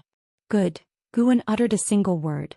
The Holy Minister immediately raised his hand, sending a golden token flying towards Guan, who lifted his right hand to catch it. Not heavy, lighter than a feather, nearly 20 centimeters in length and about 4 fingers wide. Its edges were carved with dragon figures, and at the top were 2 fire phoenixes, their claws intertwined, symmetrical and exquisitely done, possessing an aesthetically pleasing look. 3 words were inscribed on the token. Holy Sword 3. The Holy Sword is the title I bestow upon you, the Holy Minister explained. The 3 below signifies your heavenly position. The Saint King too holds a 3rd grade heavenly position. It is indeed beneath your talents to be at the 3rd grade heavenly position as a divine thought true immortal. However, since you are unwilling to accept the Chi Fortune Fruit position, the Holy Court cannot fully trust you. I hope you can understand. This token is made of the same material as other holy orders, but I have not imposed any other restrictions on it, lest it provokes your apprehension. Its only purpose is to display your identity to others. Its unique material ensures it cannot be replicated by other powers.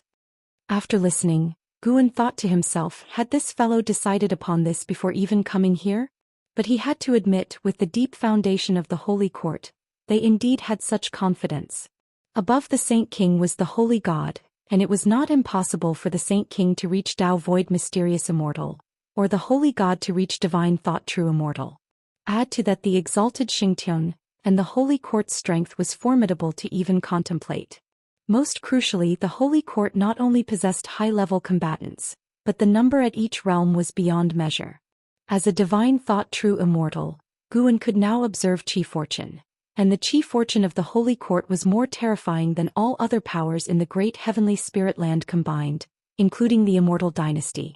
From today onwards, you are the Holy Sword of the Holy Dynasty. This is a title created especially for you. I will announce it to the world in the future. I will have someone send your treatment to the Taizong continent. You need not visit the Holy Court for audience. Are you satisfied? The Holy Minister asked. Guan replied, of course satisfied. Thank you, Holy Minister. The Holy Minister chuckled. From now on we shall address each other as Daoist friends. Although the heavenly prison does not enjoy the Holy Court's Chi Fortune, it serves the Holy Court. If you are dissatisfied with this prison master, you may kill him. I will arrange someone else to take over. At these words, the despair was clear on the Punisher of Demon Souls' face. Begging for mercy, he implored, please spare me, Senior. Senior. Guan released his left hand and the Punisher of Demon Souls regained his freedom. He promptly knelt down, incessantly kowtowing to Guan. The carefree primordial immortal was in such a wretched state, lacking any of the demeanor expected of him. Let him continue as he was, Guan stated. The Holy Minister smiled and transformed into a golden light that contracted and disappeared into thin air. The Punisher of Demon Souls, overjoyed, continued to bow and thank Guan, do as you see fit. With that parting remark, Guan vanished. Lifting his head to find Guan gone, the Punisher of Demon Souls sighed in relief. Great Nether Saint King, even you have met your day. The Punisher of Demon Souls thought of the fate awaiting the great Nether Saint King and couldn't help but feel secretly thrilled. He was deeply grateful to Guan. The words of the Holy Minister had clearly been an abandonment, and under such circumstances, Sword Venerable Fudao had still spared his life. How could he be anything but thankful? He vowed to please Sword Venerable Fudao from now on. This might be an opportunity. Guan returned to Mystic Valley, settling beneath the green vine tree in the 8 scenic caves. He took out the Holy Order, musing thoughtfully. He had checked the Holy Order. It truly held no traps, not even qualifying as a magic artifact. He had to say the Holy Minister was quite sincere. Even though Guan didn't fully agree with the Holy Minister's methods before, he had now been successfully recruited. That the Holy Minister had climbed to his position was no coincidence. But Guan didn't want to get too close to the Holy Minister. Agreeing to join the Holy Court was merely to reduce trouble. The Holy Minister's 9th-level divine thought true immortal realm also pressured Guan. Guan didn't want to test his combative abilities at the same realm. He preferred to fight from a higher realm against a lower one. Next, he had to vigorously accumulate lifespan and break through to the 9th level of the immortal path. Being weaker than others made Guan insecure. With the actions of the Holy Court, they could become foes at any moment. Under this premise, Guan had to strive to strengthen himself even more. The green vine tree seemed to sense Guan's mood, extending 2 vines to gently massage his shoulders. Guan closed his eyes and began to relax. Now he just needed to wait for when the Holy Minister would send the Great Nether Saint King. If the Holy Minister truly intended to forsake the Great Nether Saint King, he likely wouldn't go down without a fight. There was an interesting show to look forward to. It was only when night fell that Guan returned to the 3rd Medicine Valley. The autumn night sky was strewn with stars, dazzling like a painted scroll. Guan stood below the tower appreciating the moonlight. Long Qing ran to him, arms wide, asking to be held. Guan picked up Long Qing, laughing. "How big you are now, still asking to be held. Are you still a little man?" 5-year-old Long Qing, wearing a refined blue robe and with a lovely face bright with playful eyes, heard Guan's words and pulled at his eyelids and stuck out his tongue, saying, "I don't care, I want master to hold me." Guan couldn't help but squeeze his little nose, feeling that an accent was raising him with a hint of femininity. "Master, have you ever been to the stars?" Long Qing suddenly pointed to the night sky and asked. Guan casually replied, "No, do you want to go?" "I do. Just a few nights ago I dreamt that I was flying among the stars," Long Qing said, his face full of longing. Guan patiently chatted with him, but his thoughts drifted to Long Exen and Lu Xian when they were young. Chulu had children too, but alas, just a year after the child was born, Chulu was crushed by the Black Profound Emperor. Guan possessed these memories and felt the emotions within them, but he didn't get caught up in those attachments. After all, those memories from 3 lifetimes ago were far removed from his current life. Guan always believed that his present self was truly him, and reincarnation evolution was just a way to become stronger. He was the original and the others were merely his projections. Maybe at a certain realm he would need to go through reincarnation as a form of practice like Jixiaoyu. As Guan was lost in thought, he suddenly sensed the presence of Dao Void Mysterious Immortal erupting from afar.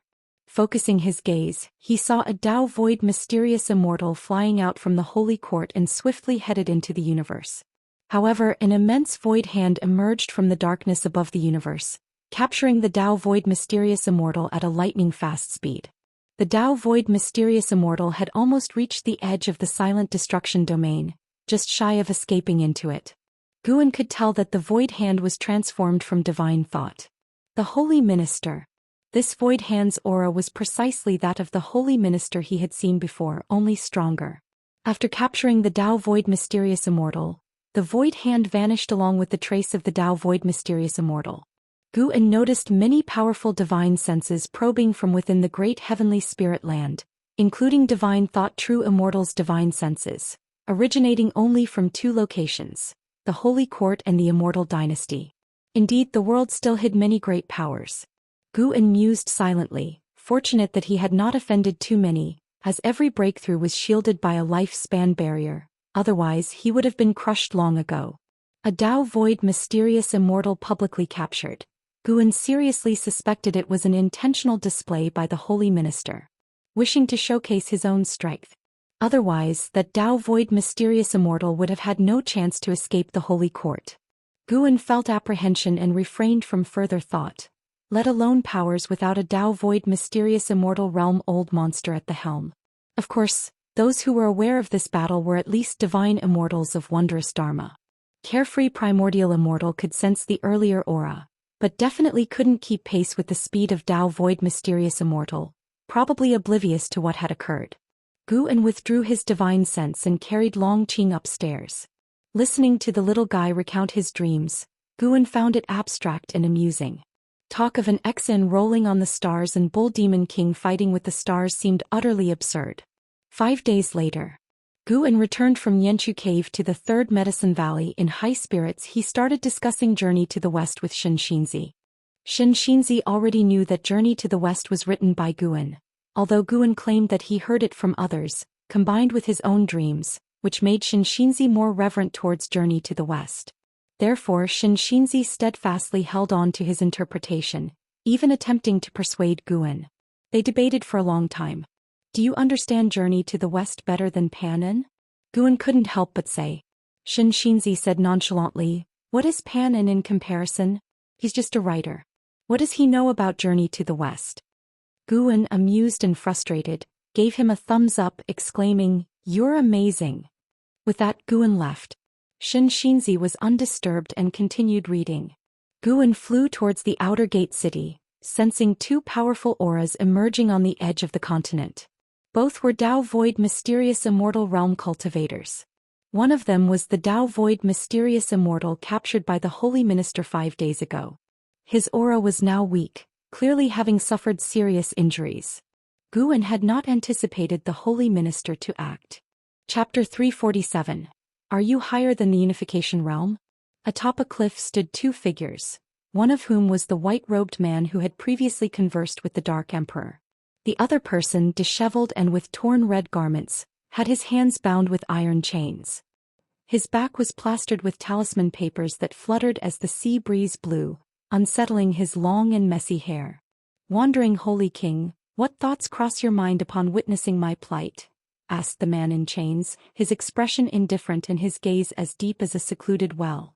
The white-robed man acknowledged as the wandering Holy King replied without a trace of emotion, I am even more grateful. Dao Void Mysterious Immortal is extremely powerful, and your position is high, Holy King. However, the higher you stand, the more careful you must be in your actions because you have more enemies. Upon hearing this, the great Nether Holy King closed his eyes and a smile appeared on his face. The great Nether Holy King raised his arms slightly, causing the chains to shake with a crisp sound. How do you know that your circumspect choices are correct? Watch, the Holy Minister surely harbors even bigger schemes, laughed the great Nether Holy King with a carefree demeanor, having come to terms with life and death. The wandering Holy King sensed something and instinctively turned his head, his expression suddenly unnatural. They saw a figure shrouded in dark purple demonic qi appear behind them. Sword Venerable Fudao. The wandering Holy King felt an immense pressure rushing towards him, reminiscent of facing the Holy Minister or Holy God. At that moment he understood why the Holy Minister held Sword Venerable Fudao in such high esteem.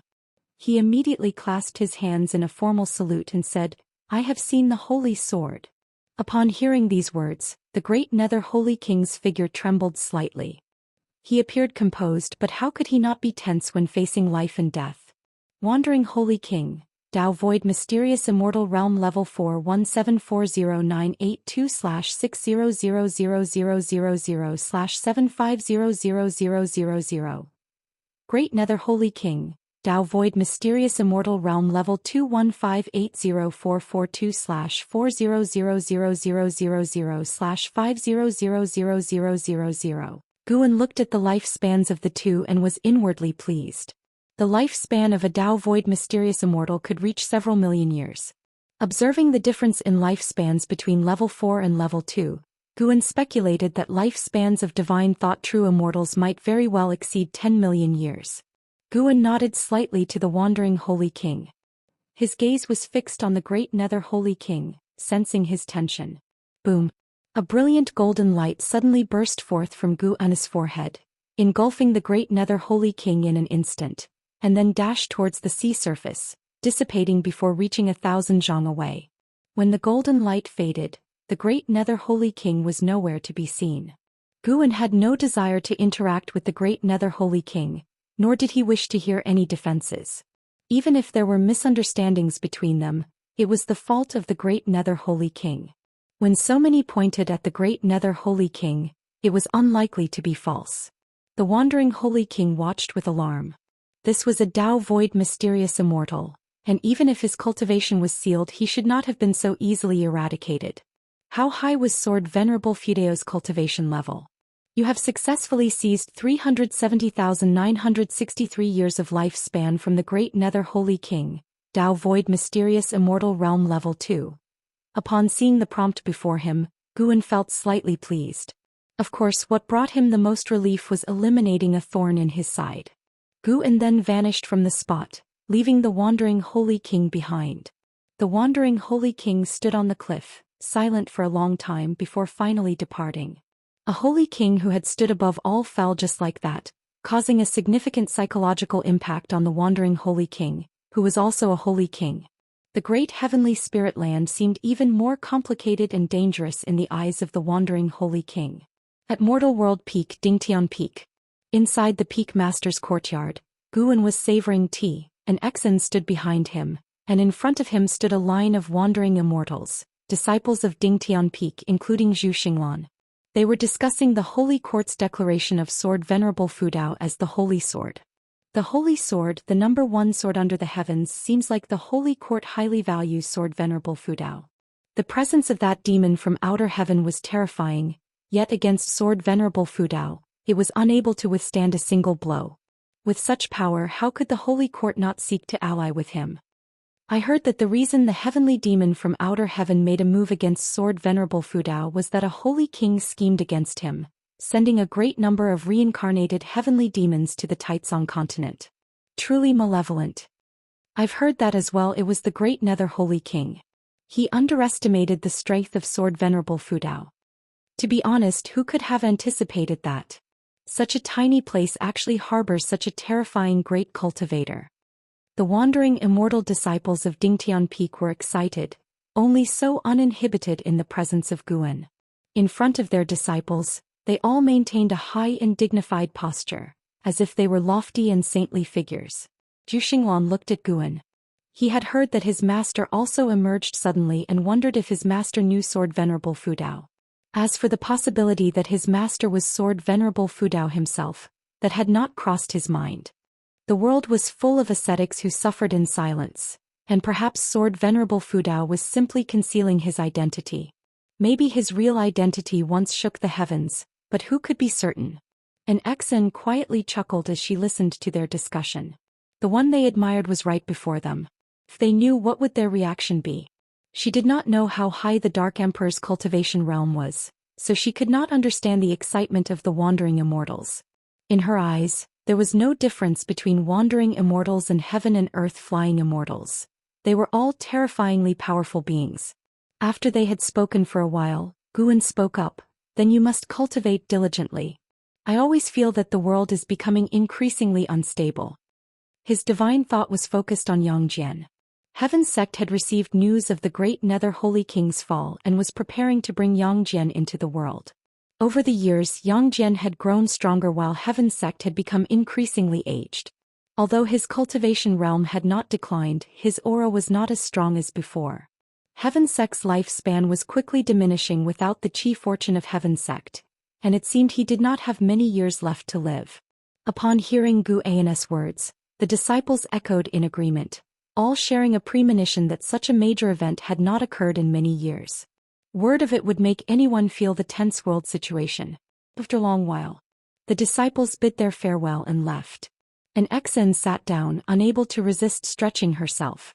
She did not remove her mask but looked at Guan and asked, "Master, what kind of entity is the Holy Court really?"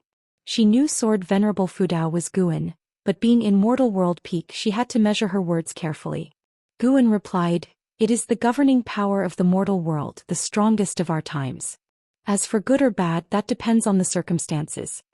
In this world there was no absolute good in a person or power. Even the current supreme sect hid untoward secrets." Even though he had joined the Holy Court, Guan felt no fondness for it. Once he surpassed the 9 heavens of Immortal Path, he would no longer need to hold any fear towards the Holy Court. Right now he was more curious about the Silent Destruction domain. The Annihilation God Emperor could easily annihilate Long Zhan, who surpassed the 9 heavens of the Immortal Path, but now it seemed Xingtian was capable of countering the Silent Destruction domain. Could it be a different Silent Destruction domain? Or perhaps, The Annihilation God Emperor had long since departed? An Exen was curious about the strength of the Holy Court, but unfortunately, Guan was also unclear, leaving his answer ambiguous. Today's conversation with the disciples from Dingtian Peak proved the Holy Minister's methods. Although Guan had not assimilated into the chief fortune of the Holy Court, within a few short years, every power throughout the world knew he had joined the Holy Court. No matter his personal feelings, from now on he was openly aligned with the Holy Court. The enemies of the Holy Court might also target him. Did the Holy Court have enemies? Of course there were. The Immortal dynasty covetously eyed the realm from within, and infinite heavenly demons from beyond watched intently. He only hoped none would disturb his tranquil life. After chatting for a while, Guan stood up and said, "It's time to test the results of your cultivation. Don't let yourself be surpassed by Longqing later on." Upon hearing this, an Exen quickly rose to her feet. Longqing had been taken care of by her until he was 4, but after that the boy constantly followed Yu Yingying, leaving her with a sour taste. She couldn't let that child surpass her. Today, after hearing of many significant events in the world, Anzin's fighting spirit was kindled. With such a master guiding her, why couldn't she carve her own place in the world? She did not realize her mindset was beginning to shift towards an house. Seasons changed and 8 years passed. The 13-year-old Longqing was running through Medicine Valley, swift as a cheetah, chasing a corpulent white-furred rat that resembled a pig. His gaze was sharp, his features handsome, and his long hair tied like a girl's, eliciting laughter and teasing from the disciples along the way. After running for a long time, he stopped in a secluded spot, propping his hands on his knees, panting heavily. "Stupid rat, why are you so fast? Did I never push you to your limit before?" Longqing muttered, frustration evident on his sweat-drenched face. Just then, footsteps approached and Longqing turned to look, quickly standing up in respect. He brought his hands together and bowed deeply to the newcomer. Seeing his gesture, Xianxia couldn't help but chuckle. "You want to catch up with it? How about taking me as your master?" Xianxia approached and asked with a smile. Longqing scratched his head. "Senior, I have a master already." Xianxia continued with a smile. "Of course I know you have a master. Who said you could only have one master? Have you read Journey to the West?" Longqing nodded, but he didn't enjoy reading text as much as he liked listening to others. "You're like Sun Wukong and a master beauty. How about I secretly teach you cultivation?" Xianxia asked, smiling knowingly. Like Yu Yingying, he had an inexplicable fondness for Longqing. He had observed the boy and confirmed that Longqing was not a reincarnated heavenly demon. To elicit a sense of closeness from an immortal venerable like himself, Longqing must have extraordinary innate chi fortune and a life grid beyond ordinary people. "Can you really be Master Beauty?" Longqing asked doubtfully. Xianxia laughed. "I'm well aware you have a master, but who says you can't have multiple masters? Do you know what realm I am in? Unification. Haha, you even know about unification. Do you know what lies beyond the unification realm?" "What? You're higher than the unification realm?" Longqing was shocked. Having been raised in the 3rd Medicine Valley, he had some understanding of immortal cultivation realms. The unification realm was, in his perception, a godlike realm. Observing the disciples' attitudes toward Xianxia in the valley, he had guessed Xianxia was extraordinarily capable, but he had not expected him to be so powerful. Proudly lifting his chin, Xianxia declared, "Above unification lies the mystic heart realm. Above that, there are Mahayana, Nirvana, loose immortal, wandering immortal, and heaven and earth flying immortal. I am but one step away from heaven and earth flying immortal." With each realm name Xianxia uttered, Longqing's mouth opened wider, and by the end of the list he was agape with amazement. The expression on Longqing's face greatly satisfied Xianxia. In that moment he suddenly understood Supreme Immortal Venerable. As he liked Journey to the West, he had read all the books written by Panin. He didn't understand why Panin's works were so popular. The characters lacked common sense, often mocking the protagonist, and the protagonist would purposely reveal his holiness, all of which seemed unrealistic to him. Today he had played the part and at last he understood the appeal.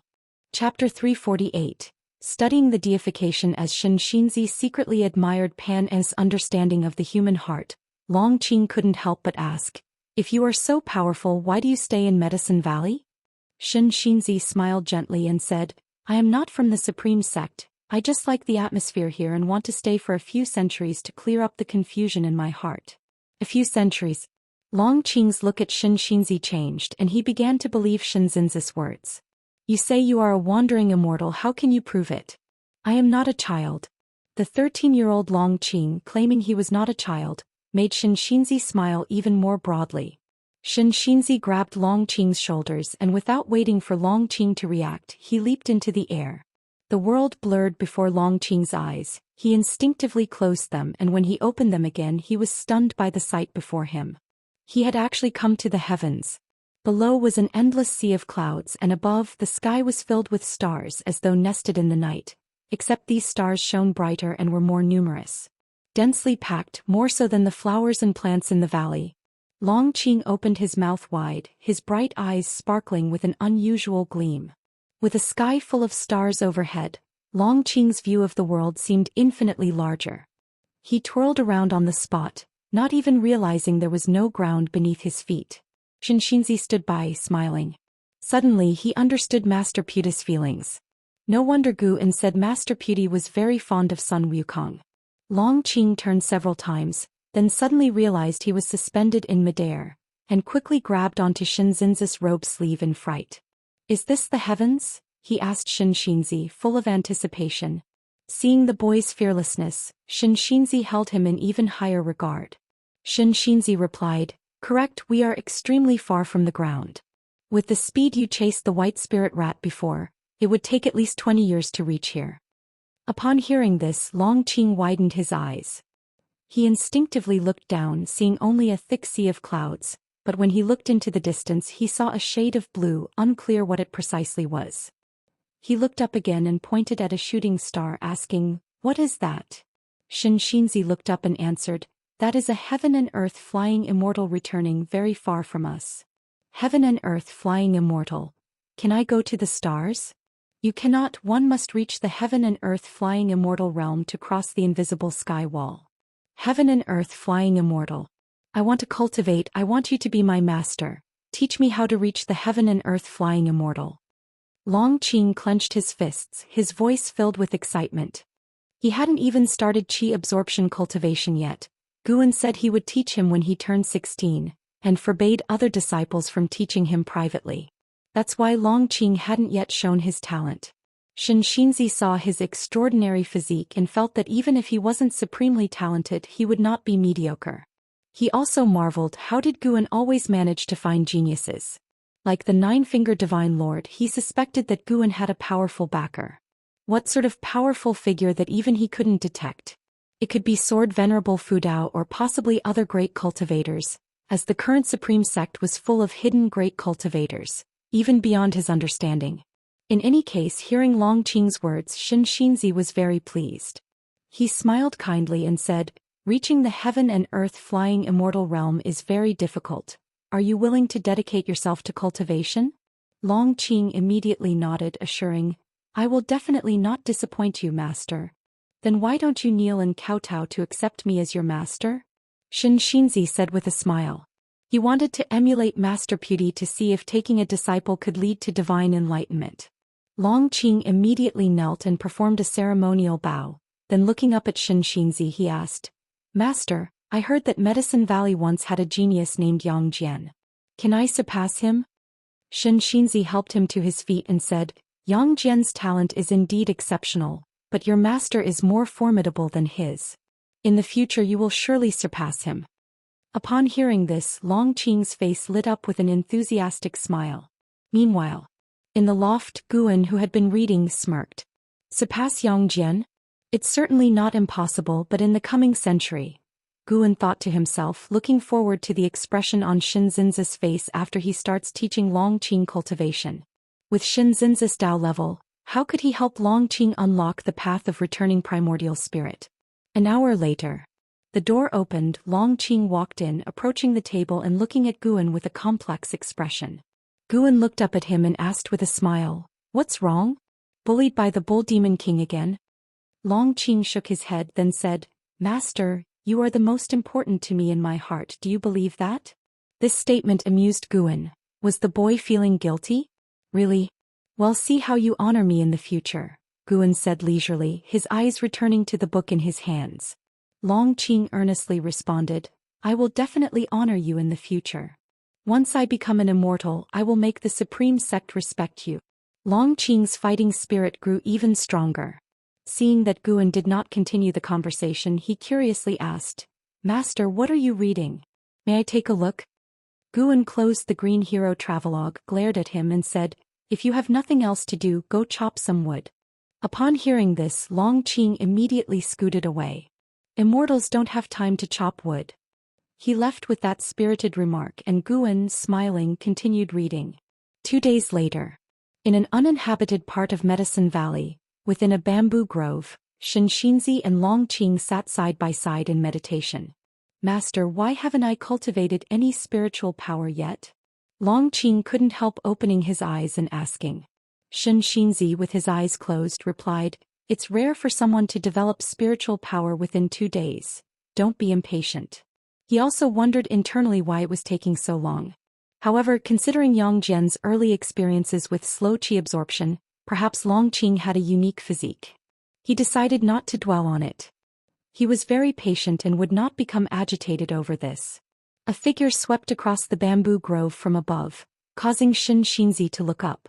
It's him, Xianxia murmured to himself. Who? Longqing asked curiously, having caught a glimpse of the figure as well. Xianxia shook his head and didn't continue. Longqing quickly stood and ran towards the edge of the bamboo grove. Xianxia got up as well, not angry at Longqing's actions. After all, the boy was only 13. In the loft, Guan replaced the book he had been reading with Investiture of the Gods and studied it carefully. Clang! The window was suddenly pushed open, startling Guan as he turned his head, his face then breaking into a delighted smile. Leah, how did you come back? Guan asked excitedly. Leah landed, adjusting his clothes while grumbling. What? Aren't you happy to see me? How could that be? Please sit. Sit down. Guan put down Investiture of the Gods, then stood up to brew tea for Leah. Leah took a seat at the table, noticing the book he had been holding, and laughed. After all these years, you're still reading Investiture of the Gods? You don't think to discover some Tao in it like others, do you? Guan brewed the tea and replied, Just browsing. The stories in this book surely can't compare to your experiences. Tell me, how have you been these years? Have you been injured? Li Ya's expression turned serious as he said, With my current skills, how could I be injured? Besides, I have Divine Exotic City. Since you want to hear, I'll tell you all about it and later you can take notes. Guan brought over hot tea, placed the cup in front of him, sat down and said with a laugh, Indeed, owning Divine Exotic City, even my disciple Longqing couldn't possibly get injured. Chapter 349. Heading to the primordial. Hearing Guan's words, Li didn't think too much and didn't ask who Longqing was. He began to recount his experiences over the years. Guan listened attentively. He occasionally looked at Li but didn't stare constantly. With divine exotic immortal spirit around, Guan could be at ease, confident that if there were any danger not even Divine Exotic City could stop, Divine Exotic Immortal Spirit would inform him right away. After leaving the Sea Demon domain, Li wandered everywhere. Occasionally he encountered great cultivators coveting Divine Exotic City, but he always managed to escape unscathed. Unless a heaven and earth flying immortal took action, it was very difficult to take Divine Exotic City from him. Those who had reached the heaven and earth flying immortal realm and saw Li brazenly deploying the pseudo-immortal path supreme treasure didn't dare to make a move easily. In every aspect, Li seemed to have a significant backing. Who would dare to offend such a person? The higher one's cultivation level, the further one could see. Even if they couldn't deduce Guan's karma from Divine Exotic City, they could infer that Li had an extraordinary background. To control such a supreme treasure before nirvana, one couldn't do so without a powerful backing, and perhaps Li Ya's backing was hidden within Divine Exotic City. Over the years, Li had encountered many opportunities, and his cultivation level had grown rapidly. He had now reached the 3rd floor of the Unification Realm. A Unification Realm cultivator over 300 years old was definitely a top-tier genius in the Broken Sea domain. Guan thus marveled at how amazing Xiantiani truly was. Comparing the pace of breakthroughs, Li still fell short of Xiantiani, and moreover Xiantiani didn't have the pseudo-mortal path supreme treasure by his side. setting aside and how Xiantiani was indeed the #1 genius in the history of the Supreme Sect. What was most crucial was that Xiantiani also wrote books. Judging from the Green Hero Travelogue, Xiantiani often went on adventures and didn't spend all his time on qi absorption cultivation. Could it be that Xiantiani had also achieved enlightenment? Guan suddenly felt that perhaps qi absorption cultivation was the most common and low-level form of cultivation, and that there might be higher forms of cultivation. Of course, it was just a thought. In reincarnation evolution, he could only undergo qi absorption cultivation to consume his lifespan. Guan thus listened to Li Ya's experiences while contemplating cultivation. Suddenly, the door was pushed open and Long Qing tumbled in, startling himself. He quickly got up, but before he could turn around, Guan called out to him. "Come in and take the opportunity to meet your martial uncle." At Guan's words, Long Qing was overjoyed. He immediately approached Li Ya, saluted and called him martial uncle. Li Ya sized him up, a smile forming on his face, then he turned back and asked, "Who is this kid?" Guan introduced, "I brought him back from outside, he had just been born at that time." Hearing this, Li Ya understood that this child was different from the disciples outside. Li Ya took out a dagger from his storage bag and handed it to Long Qing, saying with a smile, "Take this dagger as a meeting gift. It's a magic artifact, so don't use it recklessly before you start cultivating." "Thank you, martial uncle," Long Qing said excitedly, clearly very fond of the dagger as he played with it. Li Ya looked at Guan, laughed and said, "Actually, this kid looks a bit like you." "Nonsense. Really, if you hadn't said anything, I would have thought he was your son." Seeing that Li Ya was serious, Guan suddenly thought of something. Was his appearance in reincarnation evolution the same as now? He thought carefully. After Lu Han had restored his appearance, he did indeed resemble him a bit. As for the previous 3 lives, he rarely looked in the mirror and didn't pay attention. "It might be because I raised him that he looks a bit like me," Guan casually remarked. Long Qing's expression dimmed. Deep down, he was also hoping that Guan was his biological father. Guan beckoned him over to join in and listen to Li Ya's experiences. After Long Qing joined, the atmosphere became even livelier. It wasn't until evening that Li Ya said his goodbyes and left, leaving behind a large pile of medicinal herb seeds. Guan didn't see Li Ya off but instead asked Long Qing about his activities over the past 2 days, wondering why he had suddenly been so quiet. Long Qing began to hem and haw in his explanations. Elsewhere, after descending the stairs, Li Ya made his way to where Xianxia was standing. He bowed with cupped hands, curious, and asked, "Senior, why are you here?" On his return this time, he felt that the Supreme Sect had changed a lot. Wherever he went, he encountered cultivators whose cultivation levels he couldn't fathom. Even in Medicine Valley, there were many whose cultivation levels were a mystery to him. He felt that the Supreme Sect's growth was even faster than his own. Of course, he was just marveling, not shocked, because his primordial ancestor was still with the Supreme Sect. Compared to his primordial ancestor, his achievements over the years were trivial. Holding the Supreme Immortal Venerable Scripture, Xianxia looked up at him and said, "I have a connection with this place, planning to stay here for hundreds of years to quietly contemplate the path." Back in the divine exotic realm, Xianxin's strength had left a lasting impression on Li Ya. With such a powerful great cultivator taking residence, Guan was naturally safer. He smiled, exchanged a few pleasantries with Xianxia, then he took his leave. Xianxia watched his leaving figure and suddenly said, "Your chi fortune is off, and you will face a fated calamity later on." Li Ya turned back to Xianxia and nodded with a smile. He didn't continue the conversation but instead leaped up and flew away on his sword. 30 minutes later, Guan followed Long Qing downstairs, where Long Qing ran off towards the distance, while Guan saw Ji Xiaoyu stepping out of a room. "The person earlier, you'd better keep your distance from him. I can sense that he is approaching a fated calamity," said Ji Xiaoyu. Guan frowned and asked, "What calamity?" He had actually noticed it earlier. There was chi fortune from the Holy Court on Li Ya, and it wasn't just a smattering but an integration. He guessed that Li Ya had already obtained the chi fortune of the Holy Court. He peered into Li Ya's past but could not see how Li Ya had obtained the chi fortune. The Holy Court's chi fortune was something even he, as a divine thought true immortal, couldn't fully understand. "I'm not sure either, but the cultivation technique I practice allows me to sense others' chi fortune and destiny," said Ji Xiaoyu as she shook her head. She had had so many dreams, not only seeing experiences from past lives but also continuously inheriting past lives' cultivation techniques, divine skills and spells. Now her cultivation level had reached the Divinity Transformation Realm 8th floor, and her progress was astonishing. "I'll be fine. He's sure to have a charmed life," Guan said earnestly, causing Ji Xiaoyu's gaze to shift subtly as she looked at him. "The moonlight might be lovely tonight. How about keeping me company to enjoy the moon?" Guan suddenly suggested. Ji Xiaoyu hesitated for a moment and then nodded slightly. Divine Exotic Realm. The master of the Divine Exotic Realm and a group of Divine Exotic Ghost Kings stood on the shore, looking at the terrifying waves crashing on the sea. Among the surging waves, a figure stood tall above the water, bare-chested with fists tightly clenched, his white hair disheveled and soaked, gasping deeply for air. Zhang Buku. Stun. "It's done." Excitement flashed across Zhang Buku's face. He turned to look at the distance, locking eyes with the master of the Divine Exotic Realm from afar.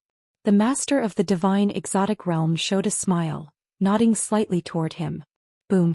The waves exploded, and in almost an instant, Zhang Buku appeared in front of the master of the Divine Exotic Realm, causing the surrounding Divine Exotic Ghost Kings to be taken aback. Such incredible speed. Stealing the 5 elements was secretly shocked. He had watched Zhang Buku grow over the years. The kid's talent was getting stronger. With time he was sure to become a name that echoed across the heavens.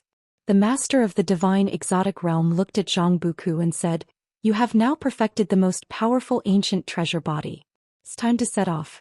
Upon hearing this, Zhang Buku quickly asked, "Master, where exactly do you want me to go?" The master of the Divine Exotic Realm said profoundly, "Go to another great heaven and earth." Great heaven and earth? Zhang Buku was even more puzzled. While the Divine Exotic Ghost Kings had various expressions, each lost in recollection. The master of the Divine Exotic Realm said in a deep voice, "The heaven and earth you were in before is known as the Great Heavenly Spirit Land, and Broken Sea Domain is just a small part of the vast heaven and earth. Beyond that, there are many great heaven and earth realms as vast as the Great Heavenly Spirit Land, existing in ways beyond your imagination. The Divine Exotic Realm is a power that drifts among these various great heaven and earth realms, originating from the Silent Destruction Domain beyond the heavens. As for the Silent Destruction Domain, you will have to understand it for yourself in time. However, know this. The Divine Exotic Realm can lead to different great heaven and earth realms, but those realms are dangerous and we have limited choices of great heaven and earth to choose from." After listening, Zhang Buku's brow furrowed. He thought of martial uncle Gu and Liya. He found it hard to let go. Gritting his teeth, he asked, "If I leave, can I still come back later?" The master of the Divine Exotic Realm smiled and answered, "Of course you can return. The clouds pressing down upon us have dispersed. It's just that the great heaven and earth are controlled by the Holy Court, and it's not suitable for us to develop there. We can only send you to other, more chaotic places." Relieved, Zhang Buku pursued the question of which great heaven and earth he would go to. "Go to Primordial. There is no absolute order there. It's a place more suited to beings like you to grow. Once you're there you must be even more careful. That place has the Immortal clan, countless opportunities, but also many dangers," said the master of the Divine Exotic Realm profoundly. Zhang Buku nodded, his eyes filled with anticipation. A Divine Exotic Ghost King spoke up, "Do we have to go too?" The master of the Divine Exotic Realm nodded. "Just leave one Ghost King to maintain contact with the Great Heavenly Spirit Land. I wish to stay behind." Stealing the 5 elements immediately volunteered, drawing the gaze of the other Divine Exotic Ghost Kings. The master of the Divine Exotic Realm looked deeply at Stealing the 5 elements, who lowered his head, not daring to meet his gaze.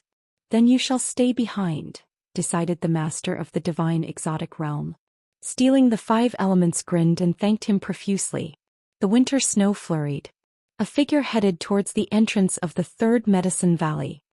He was clad in armor, covered in snow, moving not swiftly through the heavy snowfall but with a steady pace.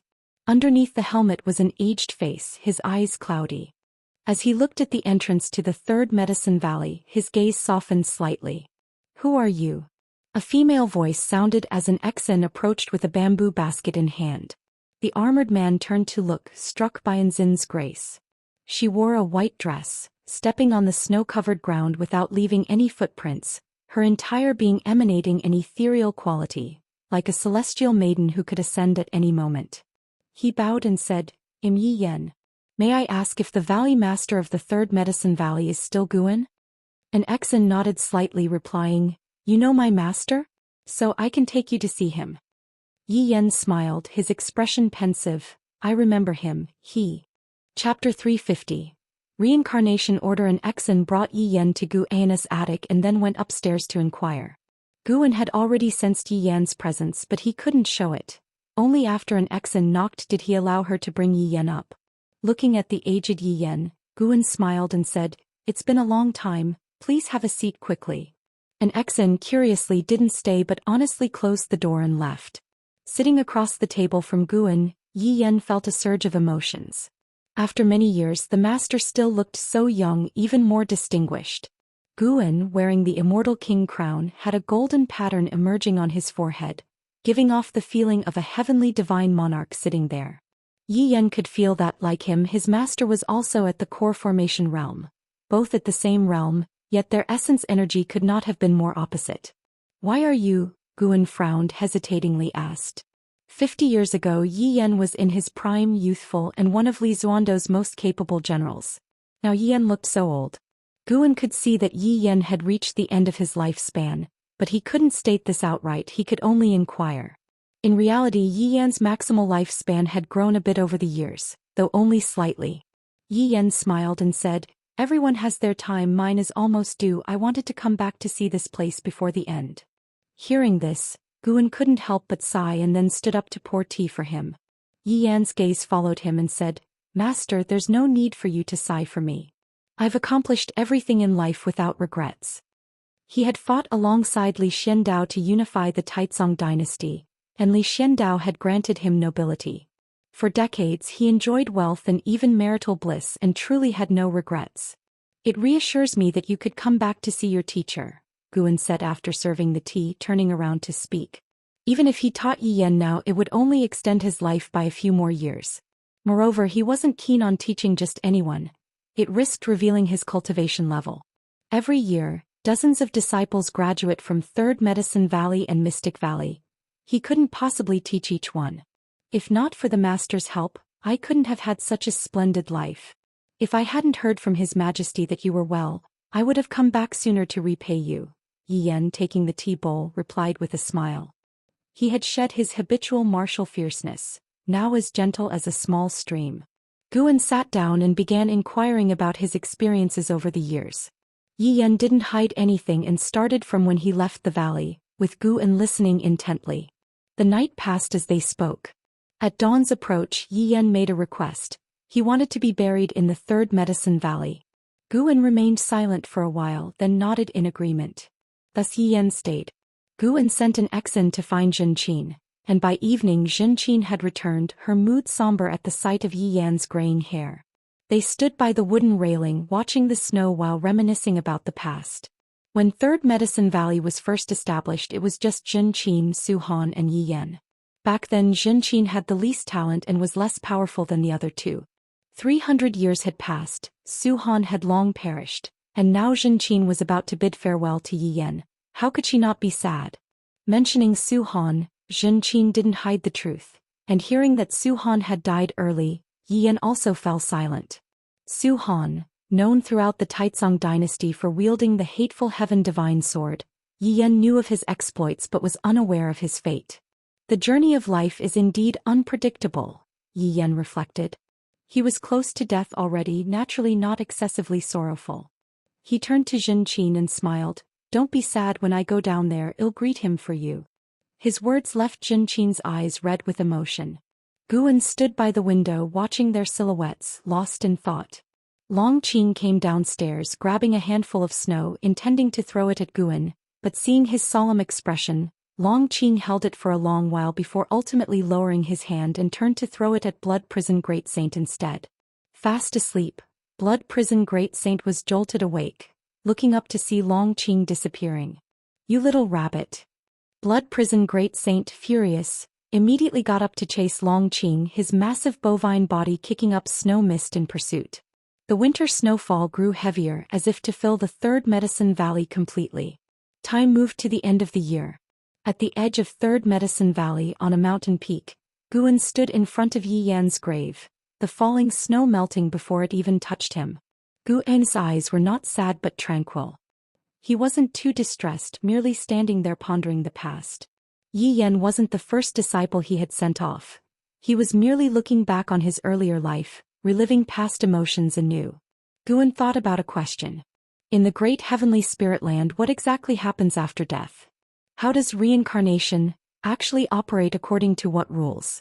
Why do so many high-level great cultivators choose reincarnation? Is its purpose just to experience karma, destiny? Gradually he entered a state of mystical understanding. Path enlightenment. During the blazing summer days at the Supreme Sect subsect, Yi Mansion, Guan and Yi Lan sat inside drinking wine, Yi Lan listening calmly to Guan's recount. Everyone dies someday. It's just a matter of how long one lives. I too will face it eventually, and when that time comes, dear brother, don't be too saddened, Yi Lan said softly, looking at Guan. Guan put down his wineglass and asked, if I gave you a chance for eternal youth, but it required many sacrifices and adherence to certain rules, would you take it? Having witnessed Yi Yan's death, Guan felt uneasy, fearing that his teachings couldn't keep up with the passing of time. He had taught Yi Lan and Xiaochuan among others, truly improving their maximal lifespan, but each time was less than before, only adding 200 years for Yi Lan through teaching, and the last 2 sessions combined added just a single year. The mysterious designs of fate were terrifying, merciless. Yi Lan asked, would those rules distance me from you? Guan replied, it's hard to say. He remembered Heaven Sect mentioning that becoming a part of it involved forsaking many, including a spouse and children. Then forget it. Such immortality might be more of a curse. I am not interested, Yi Lan shook her head. Guan remained silent. Yi Lan seemed to sense Guan's mood. She reached out to hold the back of Guan's hand and smiled, brother, don't forget our last century pact. If I could spend the rest of my days with you, that would be enough. 100 years is actually quite long. Is 100 years really enough? Guan asked with a smile. Maybe it is. Over the years I've chased power, gotten bored with it over time, and recently I've been focusing on cultivation. I've been thinking about doing something else, like your writing. Yi Lan started to share her experiences from these years. Now over 300 years old, she had her own views and insights on life. She was now at the divinity transformation realm and held a high position within the Supreme Sect. Her pursuits were evolving. Listening to her, a smile unconsciously spread across Guan's face, feeling happy for her. Life shouldn't be about just one thing. That Yi Lan was considering enriching her life was an enlightenment in itself. Brother, if you really have that kind of opportunity, save it for someone who truly craves immortal cultivation. Right now, I don't think the level of cultivation is that important. Yi Lan laughed. Guan smiled and said, what if you leave this world and I pursue immortality alone? Wouldn't that be lonely? Yi Lan blinked and laughed. I haven't given up, I'm just talking. Some things can't be fought for. If you can't have them, let it be.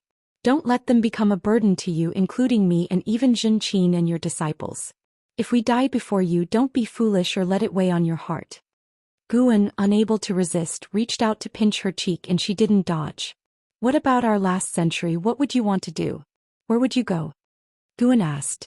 Can I dream big? Yi Lan raised an eyebrow. Of course, daytime is the best for dreaming. Then I want to see how large this world really is. I've heard that beyond the sea there are other continents. I also want to go to the heavens to see how high it really is and what lies beyond outer heaven. Yi Lan spoke enthusiastically, Guan listening intently, his thoughts drifting far with her words. 2 days later, Guan first went to the North Sea Mountains to gather medicinal herbs, then spent an ancient hour in Mystic Valley. Upon returning to the Third Medicine Valley, he was in good spirits and played 2 games of chess with Nine-Finger Divine Lord. Near evening, Xianxia and Long Qing walked along the path between the medicine garden, Long Qing dejected, occasionally casting timid glances at his master walking ahead. Although Xianxia appeared composed, he was quite perplexed inside. Having taught Long Qing for so long, yet Long Qing had still not manifested any spiritual power. Even the most mediocre talents shouldn't be like this. Could it be his teaching methods were flawed? Master, do I still have hope? Longqing couldn't help but ask, having lost the fighting spirit he initially had, even developing a slight fear of cultivation, frightened by the disappointment he might see in his master. Without turning, Xianxia said, maybe you have a special physique. From tomorrow I'll teach you body refinement. Body refinement? Yes, the path of immortal cultivation isn't only about energy absorption. Maybe your physique needs long-term honing, to accumulate slowly and release suddenly. As Xianxia spoke, his tone grew increasingly determined. Whether Longqing believed it or not, he believed first. Exactly. That must be it. Yang Jian was also physically strong. Perhaps Guan chose Longqing because they were similar. Hearing this, Longqing immediately cheered up and began to jump for joy. When they reached the attic area, an Exen came up to them, smiling and asked, Senior, why have you been bringing this boy around every day? Xianxia pressed his palms together and said, Ba, this child and I have a connection, so I'm taking him around to play. After all, since Longqing had no cultivation, no one could discover he was simplifying things secretly. Hey sister, why are you fussing so much? Longqing grumbled. Once I succeed in body refinement, you won't be able to boss me around. An Exen grinned at Longqing, thinking to herself, you cheeky boy, your feathers have grown firm. I'd like to see what you can learn from him. She verbally said, all right, I'll leave you be. With that, she bowed to Xianxia and then took her leave. Xianxia watched her departing silhouette thoughtfully. Her cultivation hadn't improved, but she gave off a very subtle feeling which he couldn't quite explain. Chapter 351. Sun and Moon, Netherworld Emperor, Old Monster, End of Summer. Mortal World Peak, Dingtian Peak. Guan was writing with his sleeves rolled up in the courtyard, and an Exen wearing a mask was cultivating beside him. A gentle breeze blew by, creating a picturesque scene. An Exen suddenly opened her eyes and curiously asked, Master, what cultivation levels have my fellow disciples attained now? Guan casually replied, your senior brother has reached the 5th floor of the Mystic Heart Realm, and your junior brother is at the 1st level of the Unification Realm. That high? An Exen couldn't help but widen her eyes. Look at Dingtian Peak. Do their cultivation levels seem high here? Guan's words rendered an Exen silent. An Exen cautiously asked, Master, do you really think I can become an immortal? Her current actual cultivation level was only at the 8th floor of the Core Formation Realm, far behind in Hao and Yangjian. Don't think about that, but rather think about how you can achieve it. If even you don't believe in yourself, then you're truly finished. Guan's words seemed reasonable to an Exen, and she endeavored to adjust her mindset. By the way, Master, is Senior Xianxia teaching Longqing cultivation? Yes. Has Longqing also practiced energy-concealing sorcery? I can't even sense his spiritual power. You're overthinking it. He hasn't yet cultivated any spiritual power. What? An Exen was astonished and pressed on. With the Dao level of Senior Xianxia, how could Longqing possibly fail to cultivate spiritual power? Some people are less talented than you. Guan offhandedly said. He did not reveal Longqing's Nirvana realm cultivation level, fearing it would demoralize Longqing. Moreover, Longqing had a special identity. Both the Immortal Dynasty and the Holy Court might pursue him, and until Guan was confident he could protect him, he was not prepared to unlock the path of returning primordial spirit within him. After all, Longqing now had a lifespan of over 10,000 years. It was good to let the young lad first cultivate his Daoist heart, to avoid treading the same path as Longqing's ancestral great-ancestor Longzhan. An Exen fell silent, suddenly feeling sorry for Longqing. Given that lad's character, once he realized his limited talent, he would definitely be deeply affected. Guan didn't say more and concentrated on practicing his calligraphy. An Exen watched him, wanting to speak but hesitating. On reflection, since the master had already shown great kindness in sheltering Longqing, how could she demand that the master change his fate? Moreover, the master surely had his plans. Realizing this, an Exen composed herself and continued cultivating. 6 years later. The weather was clear, with white clouds adorning the blue sky, each assuming its unique posture. In the mountain woods, 20-year-old Longqing had fully matured, dressed in tight green clothing, squatting in a horse stance, and continuously punching despite being drenched in sweat. His eyes remained determined, exhaling consistently. His skin was flushed red, emitting steam, and his legs were trembling, ready to collapse at any moment. Xianxia stood beside him, holding a copy of Journey to the West, reading it and said, "Persist for another ancient hour to activate the medicinal effects." Longqing gritted his teeth and asked, "Master, my strength has increased quite a bit. How many levels of qi cultivation cultivators can I now defeat?" "You could defeat those at the 3rd level of qi cultivation." "What? Only the 3rd level?" Longqing showed a look of despair, but Xianxia offered no comfort. After mumbling a few words, Longqing revitalized his spirits, his eyes regaining their firmness. Xianxia, glancing out of the corner of his eye at the change in Longqing's demeanor, was privately satisfied. This lad has poor talent, but his temperament is decent. In his view, temperament was even more cultivable than cultivation, so he still held hope for Longqing. He was teaching Longqing on a whim and naturally was not in a hurry. Just then Xianxia suddenly sensed something and abruptly looked up. Elsewhere, Nine-Fingered Divine Lord, who was playing chess with Guan, also looked up. Guan looked up, urging, "What are you looking at? Hurry up and make your move." As he spoke, Guan's divine thought also locked onto outer heaven. In the starry sky of outer heaven, a vast space rift appeared out of nowhere, hanging right above the great heavenly spirit land, startling the mysterious beings in the sun into opening their eyes. In a moment, there's something going on in outer heaven. "I need to watch for a while," the Nine-Fingered Divine Lord said impatiently. Guan looked up, feigning confusion.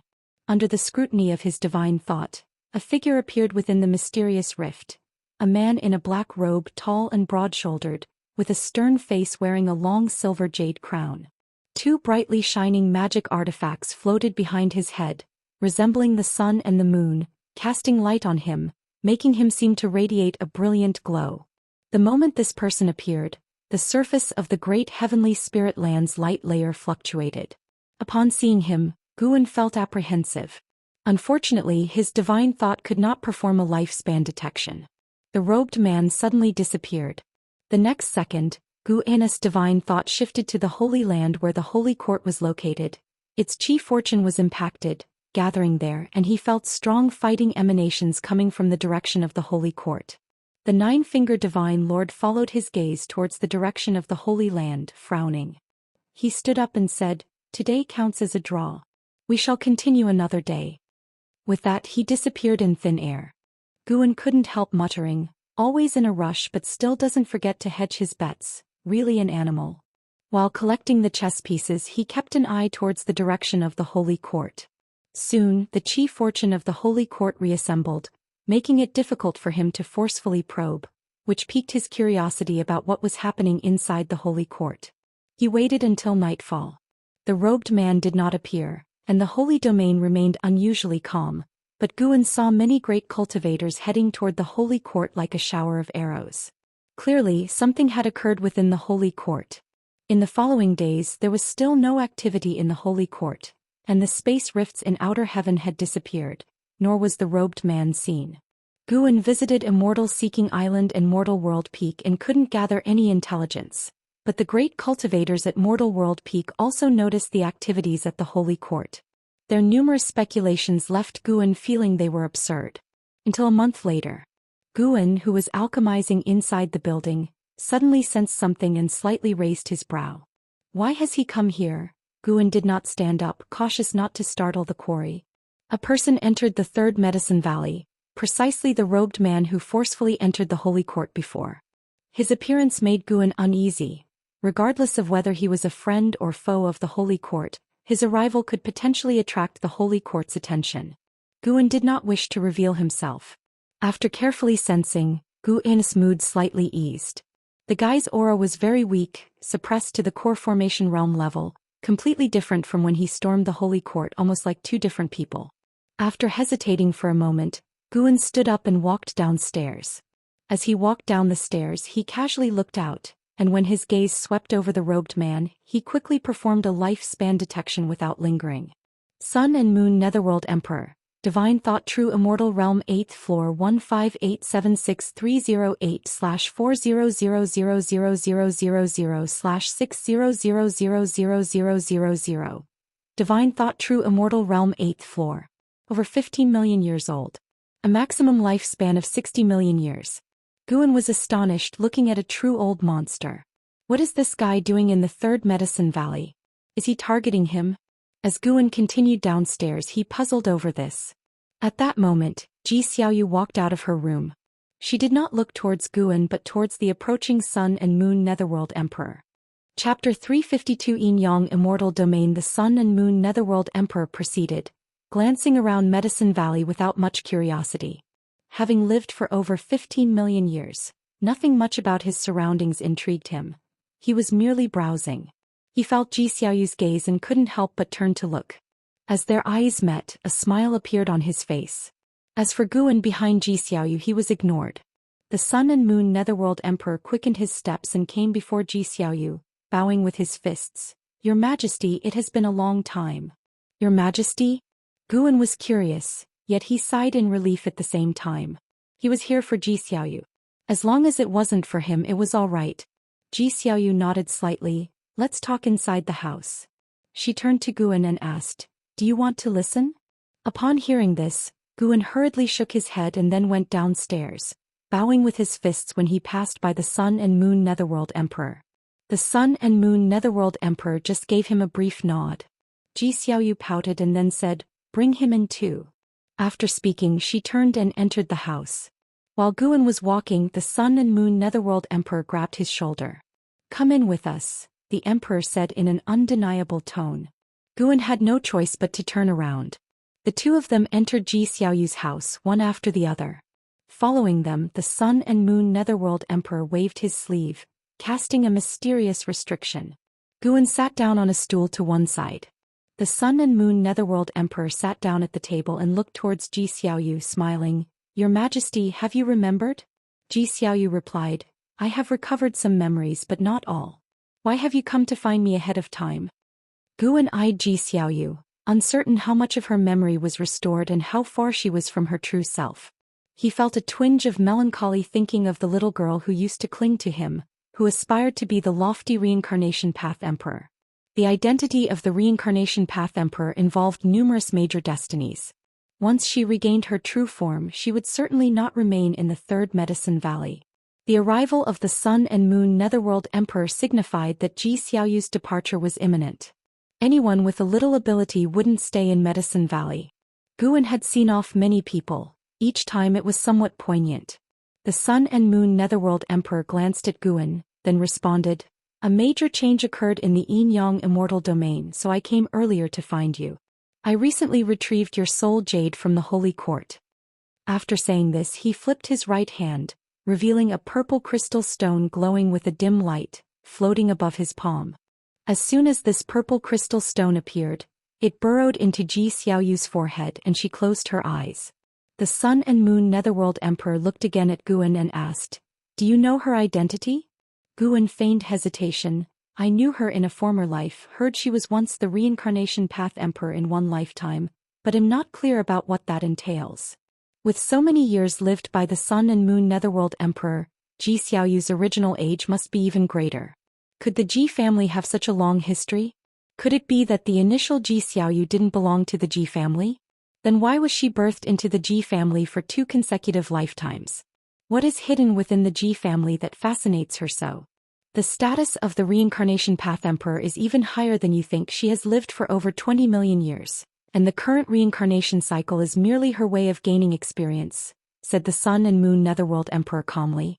Guan's face drastically changed, his mouth opened but he couldn't speak. The Sun and Moon Netherworld Emperor smiled, thinking he had struck a blow to Guan's. Silence fell in the room. After a while, Ji Xiaoyu opened her eyes. The change in her gaze reminded Guan of the Ji Xiaoyu who once caused a stir in the 7 Stars spirit realm, exuding a cold demeanor. A few moments later, Ji Xiaoyu's gaze and demeanor returned to how they were before. She looked towards the Sun and Moon Netherworld Emperor and asked, snatching the soul jade from the Holy Court must not have been easy, right? It cost me some injuries, but 10,000 years of recovery should suffice, the Sun and Moon Netherworld Emperor replied. 10,000 years seemed like just a day to him. I don't want to leave just yet, Ji Xiaoyu mused. No worries, no rush, staying a few hundred years is fine. It'll heal my wounds, and those fools in the Holy Court definitely won't guess that I'm still within the great heavenly spirit land. He sized up Gu An's entire karma in a glance, aware of Gu An's age, and felt that given Gu An's Dao level he wouldn't live past 1,000 years. Once Guan died, Ji Xiaoyu's current cycle of reincarnation should also end, and then he could welcome the real reincarnation path emperor. Guan really wanted to say that they could leave now, but seeing Ji Xiaoyu's expression he held back. "Alright, I'll go out for a walk," the Sun and Moon Netherworld Emperor said, standing up and walking towards the door. He did not remove the restriction inside the house. He guessed that Ji Xiaoyu still had many things to reveal to Guan, things that the Immortal Path beings in Medicine Valley should not overhear. After the Sun and Moon Netherworld Emperor closed the door, Ji Xiaoyu sighed. Guan asked, "Why such tension? Isn't he one of your people?" "Those capable of subordinating a divine thought true immortal. The Tao level of the reincarnation path emperor must be incalculable. He respects my past life. I've dreamt of his battles. He is terrifying, maybe even stronger than Sword Venerable Fu Dao." Ji Xiaoyu took a deep breath and answered. "Stronger than me? How could that be? I'm a whole minor realm above him and he can't see through my cultivation level. If I sneak attack he surely won't be prepared." Such were Gu An's thoughts, which of course were just thoughts. He had no grievances or quarrels with the Sun and Moon Netherworld Emperor, so naturally he could not make a move. "Where is the Yin-Yang Immortal Domain located?" Guan curiously asked. "Beyond the outer reaches, there is the Silent Destruction Domain, which surrounds the Great Heavenly Spirit Land, and he always suspected that beyond the Silent Destruction Domain lay more vast worlds. Dark Great Heaven and Earth, Divine Origin Great Heaven and Earth, Primordial Great Heaven and Earth." Now having heard of the Yin-Yang Immortal Domain, Guan grew increasingly curious about the outer reaches. How high is the pinnacle of the Immortal Path? The Yin-Yang Immortal Domain is very far from here and one must traverse a region rife with demons. It's extremely dangerous. I've dreamt that it took me many years of battle to arrive here. I have not recalled much about the Yin-Yang Immortal Domain, only that it is very dark, devoid of the sun. Ji Xiaoyu immersed herself in reminiscences, her tone tinged with subtle melancholy. Unable to help himself, Guan asked, "I've always been curious, what exactly is your relationship with the Ji family, and why were you born into it again this lifetime?" Ji Xiaoyu frowned upon hearing this. Guan waited for her response. After a moment, Ji Xiaoyu finally spoke. "The Ji family was founded by a sworn son of mine. I only remember that he died for me. On his deathbed he asked me to look after his children. That happened over 20,000 years ago and thus the Ji family came to be." Guan suddenly understood and pursued the topic. "So, the Ji family shares your surname?" "Yes, the Ji surname seems quite significant, though I haven't recalled all the details yet," Ji Xiaoyu said, looking at Guan, then asked, "Anything else you'd like to ask?" Guan quickly shook his head. "No, I have nothing more to ask. Asking too much only leads to more trouble. It's fine, who are we but to each other? Ask away and broaden your horizons. Know that even the high levels of the Supreme Sect don't have access to these things." Ji Xiaoyu looked at Guan, her expression a half-mocking smile. Guan always felt she was scheming something. He immediately stood up, bid his farewell and left. Ji Xiaoyu watched Guan's departing back, and only after he had closed the door did the smile on her face fade. She furrowed her brows and sank into deep thought. The addition of the Sun and Moon Netherworld Emperor didn't change the environment of the Third Medicine Valley. Unlike Nine-Finger Divine Lord and Xianxia, he disdained interacting with mortals. Once Guan arranged his residence, he began his reclusion. 10 years blinked by and the Sun and Moon Netherworld Emperor remained within his own room, sparking much speculation among the disciples in the valley. One day, Guan went to visit Xiaochuan. Just as Xiaochuan was receiving Guan, an incident occurred in the residence that required his attention, leaving Guan waiting in the courtyard. Name, Guan, lifespan 367/638-909-402, physique, primordial ultimate body, cultivation level, divine thought true immortal realm 9 layers. Looking at his attribute panel, Guan started calculating how long it would take to reach 1 billion years of lifespan. Currently his lifespan income per year ranged between 1.5 and 1.8 million years, which was quite considerable. He planned to aim for a comprehensive upgrade after reaching 1 billion years, then break through to the next realm. The next step would be the 9th level cultivation level of the 9th heavens of the Immortal Path. He wondered how many more years of lifespan would be required to surpass the ninth heavens of the immortal path. Guan poured himself some wine, his thoughts returning to the present. He heard Xiao Chuan's descendants arguing. It was about a marriage alliance. The current family head wanted to ally with a certain noble family. The chosen girl was unwilling and her parents could not bear to force her, but the family head intended to compel her, leading to the quarrel. Guan just listened without any intention to intervene. After all, what place did he have to interfere in such matters? An hour later, Xiao Chuan finally returned. As he sat down and poured himself some wine, he sighed, "These good-for-nothing things. If the day comes when I'm gone, the family will surely be ruined by them." Guan chuckled, "Children and grandchildren have their own fortunes. Don't worry about it. You cannot solve all of life's challenges for them." Xiao Chuan looked at Guan and said, "Brother, you advised me to establish a family and career, yet you haven't done so yourself. Did you foresee this situation and intentionally torment me?" Guan glanced at him and said, "If you find it painful, then just abandon them. The world is vast. If it comes to it, come back to the third medicine valley." Xiao Chuan shook his head with a wry smile, his words were in jest. Although life was full of annoyances, he didn't regret his choices and cherished what he had. The two continued drinking, their conversation shifting to the Supreme Sect. Xiao Chuan had more than a dozen descendants in the Supreme Sect, some of whom had returned to the Xiao Chuan household. They brought back various news about the sect, making Xiao Chuan nostalgic for it. The Supreme Sect was where he had spent most of his life. How could he remain indifferent? As they talked, Xiao Chuan suddenly said, "Brother, could I perhaps choose someone from the Xiao Chuan household to be your disciple in the future?" He had always been hesitant to bother Guan, but Guan kept visiting him, even bonding well with the Xiao Chuan descendants. He thought he was being overly cautious and decided to establish a closer relationship, giving his descendants a source of support. "Of course, but I'll make the choice," Guan said with a smile. He already had a target in mind. After all, he could see Xiao Chuan's fate. Chapter 353. Earth-shattering Immortal Dynasty Banquet. "Of course you can. Who do you want to choose? Do you want to go take a look now?" Xiao Chuan readily agreed, even rising to his feet. Guan hurriedly said, "Don't rush, not now." Xiao Chuan replied, "Just to take a look. What if someone catches your eye right now?" "No rush, the disciple I want to take in hasn't been born yet." Guan waved his hand, and every time he expounded the Tao to Xiao Chuan's fate kept changing, which also caused the fate of the Xiao Chuan residents to change. "I see." Xiao Chuan sat back down thoughtfully. In recent years he often entered a mysterious state, and in that state his cultivation perplexities that he couldn't figure out would be easily resolved, giving him a feeling of enlightenment.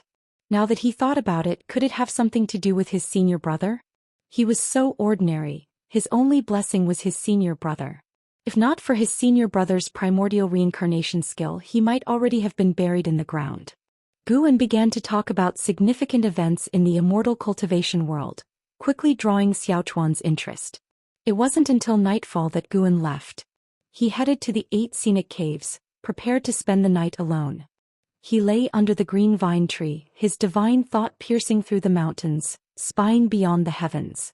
Ever since the Sun and Moon Netherworld Emperor had suddenly descended, the Holy Court had dispatched a bunch of great cultivators to patrol the outer realms. These individuals, with their cultivation levels at the very least in the heaven and earth flying immortal realm, also made the traversing heaven and earth flying immortals feel nervous. The news of the Sun and Moon Netherworld Emperor's attack on the Holy Court also spread, and no one knew what had exactly happened. Nonetheless, someone being able to burst into the Holy Court was enough to shock all sects in the world. Guan could feel a tense atmosphere pervading the great heaven and earth, but what it was specifically due to he could not say for sure. Anyway, as his divine thought swept across, the world was still peaceful. It's worth mentioning, after the Heaven Sect's leader passed away, Jian returned to the Holy Court. How he is faring now is unknown. Without the great Nether Saint King Jian should be able to regain his identity as the Holy King. Guan was curious. How does a reincarnated being like him recover his previous cultivation? Does it involve recultivating? Currently it seems Ji Xiaoyu doesn't need to recultivate. The primordial Daoist talisman contains vast mana and can restore her to her peak state at any time. Thinking this, Guan considered experiencing lifespan samsara once more. But he held back. He couldn't keep wasting his lifespan. He needed to gather 1 billion years of lifespan as soon as possible and then make a breakthrough. 2 divine immortals of wondrous dharma had already appeared, making him feel uneasy just thinking about it. He must be the highest realm in his environment. Otherwise he felt no sense of security. 1 billion years, he thought, I need to step it up. Having decided to sprint towards 1 billion years of lifespan, Guan began to keep busy. He used Immortal Seeking Island to collect more high-rank medical herbs and expanded the medicinal herb production at Dingtian Peak. The holy salary from the Holy Court had also been delivered by a heaven and earth flying immortal, who handed it over to Guan incarnated as Sword Venerable Fudao at the edge of the continent. It's undeniable that the benefits of a third-grade heavenly position were terrifying. 1,000,000 supreme-grade spirit stones, 100 vials of extremely high-grade spirit pills, as well as a large batch of medicinal herb seeds. This also advanced the process of accumulating lifespan for Guan. Every day of Guan's life became busy, either running around or teaching in Xen cultivation, expounding the Tao for Yilan, Xiaochuan and Zhenqin. In the blink of an eye, 30 years had swiftly passed by. In the early autumn of this year, Outer World Cave welcomed a significant harvest, and Guan successfully reaped 50 million years of lifespan. Currently he could only harvest up to 8th rank medicinal herbs. 9th rank medicinal herbs would need even more time to grow. Feeling elated, Guan walked into Medicine Valley humming a tune under his breath. Gazing at the nearly 750 million years of lifespan, he couldn't help but smile. From a distance he spotted the figures of Xianxia and Longqing. Their master-disciple relationship had long been made public. No matter how Xianxia taught, Longqing just couldn't muster a speck of spiritual power. Presently Longqing was on the path of physical cultivation. One had to admit, an innate immortal spirit truly was formidable. Even at 60, Longqing's strength was terrifying, capable of contending with a core formation realm Blood Prison Great Saint. Guan had raised the cultivation level of Blood Prison Great Saint to the core formation realm, and Nzin's cultivation had similarly risen to the core formation realm, while his own was at the nascent soul realm. Nzin's actual cultivation level had already reached the 7th layer of the nascent soul realm. Previously, the restrictions of the primordial reincarnation skill were lifted, and coupled with Guan's regular Tao explications, her maximum lifespan had increased to 570 years. Guan saw Longqing's face full of excitement. It seemed that today he had made progress on the physical cultivation path. Master! Upon seeing Guan, Longqing immediately called out and waved at him.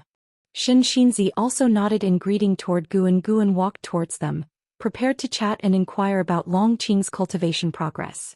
Just at that moment the earth trembled violently, causing panic among everyone in the valley. Xianxia frowned and immediately stamped his foot. A golden light burst from his body, rapidly expanding and covering the entire 3rd Medicine Valley. With that, peace returned to the valley and everyone breathed a sigh of relief. This was the first time Longqing felt the mana of Xianxia. He turned his head to look at Xianxia, full of admiration. A golden glowing Xianxia, like a sage Buddha present on earth, radiated a domineering divine might. Guan acted out his part while his divine thought peered into the distance. The entire Taizong continent was trembling, and even the surrounding oceans were brewing towering waves. The source of all this was a distant continent, where lightning flashed and fierce winds raged. Guan's divine thought quickly locked onto a figure. The person hovered midair. Below him thousands of miles of mountains lay in ruins, the sky permeated with billowing dust churning like fog. This was a heaven and earth flying immortal. His chi blood was soaring wildly. He seemed to have cultivated a formidable physique, in Guan's judgment no less formidable than Yang Jian's mystic gang dominator body. Guan saw that many great cultivators were rushing towards this heaven and earth flying immortal. He didn't look any further and quickly withdrew his divine thought. Striding toward Xianxia, he asked anxiously, "What happened?" Xianxia looked into the distance, his expression grave. Longqing spoke up, "Master, don't be afraid. With my second master here, even if the sky falls, there's nothing to fear." He now had a blind worship for Xianxia, and was so excited that when he said this he had a bragging tone which made Guan want to laugh. Guan showed a smile, a look of relief on his face, then inquired about Longqing's cultivation progress. Once the topic turned to this, Long Qing immediately became energized, claiming that he had just mastered a powerful fist technique that could punch and shatter a 30-foot-high hill. Xianxia didn't pay attention to the master and disciple. He vanished into thin air. Elsewhere, Ji Xiaoyu stepped out of her house looking towards the horizon. A defying blood treasure body, a rare sight indeed. The great heavenly spirit land sure still holds its roots deep. Perhaps when the day comes for the holy court to fall, this land may soar instead. The Sun and Moon Netherworld Emperor appeared beside Ji Xiaoyu, chuckling teasingly. Ji Xiaoyu turned her head to look at him and asked, "The holy court is so strong, how could it possibly fall?" The Sun and Moon Netherworld Emperor, arms crossed in front of his chest, replied with a closed-eye smile, "That's not a given. The most powerful forces also have their times of demise. The Holy Court has existed for too long and is approaching its calamity. This is also one of the reasons for Xianxia's reincarnations." Without waiting for a reply, Ji Xiaoyu glanced at the distant figure of Gu and then asked, "Can you predict when the Holy Court's calamity will come?" "That I cannot do. The secrets of heaven must not be revealed. Though my cultivation is high, I still stand no different than mortal spirits when facing the heavenly Tao," said the Sun and Moon Netherworld Emperor with a shake of his head. "Wait and see, a good show is about to begin soon." As soon as the Sun and Moon Netherworld Emperor finished speaking, he vanished from the spot. Ji Xiaoyu's brows furrowed. She did not believe in any good show. The good show the Sun and Moon Netherworld Emperor spoke of was surely some kind of catastrophe, involving the Holy Court. Definitely no trivial matter. An ancient hour later, the trembling of the Taizong continent finally stopped. The shaking had caused many commoners to lose homes and lives, and even the creatures within the forests were affected. All the major sects were sending disciples down the mountain to save the distressed. This had nothing to do with Guan. If an enemy that common beings couldn't withstand attacked the continent, he might still lend a hand, but he wouldn't intervene in disasters akin to natural calamities. Intervening too much would only lead to expectations, and if Guan chose not to intervene in the future, it would be seen as wrongdoing. He couldn't let the common beings believe that he was obligated to protect everything. In the lives of mortals, calamities are unavoidable and their magnitude varies. By evening, Guan saw the heaven and earth flying Immortal do battle with the great cultivators of various sects, even startling the main city of the Broken Sea domain and forcing the carefree primordial Immortal to take action. This individual's physique was indeed strong. Even besieged by a group of heaven and earth flying immortals, he held his ground until the divine Immortal of wondrous Dharma intervened, at which point he was subdued. Captured by the Holy Court, his fate was uncertain. Guan didn't pay it much mind. Beings that shook heaven and earth popped up from time to time in this world. It's just that in the past the Broken Sea domain was too far away to be affected. As years passed by, another 5 years went by. On Mortal World Peak, Dingtian Peak. Within the courtyard, Guan listened to Zhu Xinglan's report while an Exan cultivated at his side. The Immortal dynasty rarely invites all sects of the world to a gathering, and the main peak hopes you could join them, master, to avoid any deceit, said Zhu Xinglan, his brows furrowed as he mentioned the concern. Guan held a book in his hand and nonchalantly asked, "What gathering?" "It's a banquet. The Immortal dynasty's Yang Xian emperor wishes to discuss the Tao with all the sects of the world and has even brought out immortal fruits, which it's said can be harvested once every 1,000,000 years. Consuming one could enhance one's insight and refine sinews and bones. Whether it's true or not, I don't know." "Is that so? Well, I won't be going." "All right, I'll inform the main peak," Zhu Xinglan replied without further persuasion. He wasn't worried about Guan getting into trouble. The Dingtian peak was finally rising, thanks in large part to Guan, and naturally Zhu Xinglan didn't want him to stumble into misfortune. Hearing about the immortal fruits, Guan did want to go, but on second thought, with so many sects gathered, trouble was likely to occur. The Holy Court might intervene. By not going he might miss out on the fruits, but going could invite trouble. Guan spoke up, instructing Zhu Xinglan to expand the medicinal herb cultivation on Dingtian Peak, claiming it was for the disciples' cultivation resources, which touched Zhu Xinglan deeply. To have such a master was truly their fortune. After Zhu Xinglan left, Guan finally put down his book. He suddenly felt a presence. Lu Lingjun. She had come to Mortal World Peak again with the Holy Mother of Western Spirit, leading a group that included a carefree primordial immortal. The Bitter Sea Buddha sect had also sent many people, likely to discuss something significant. Guan paid no heed and stood up saying, "An Exen, it's time to go back."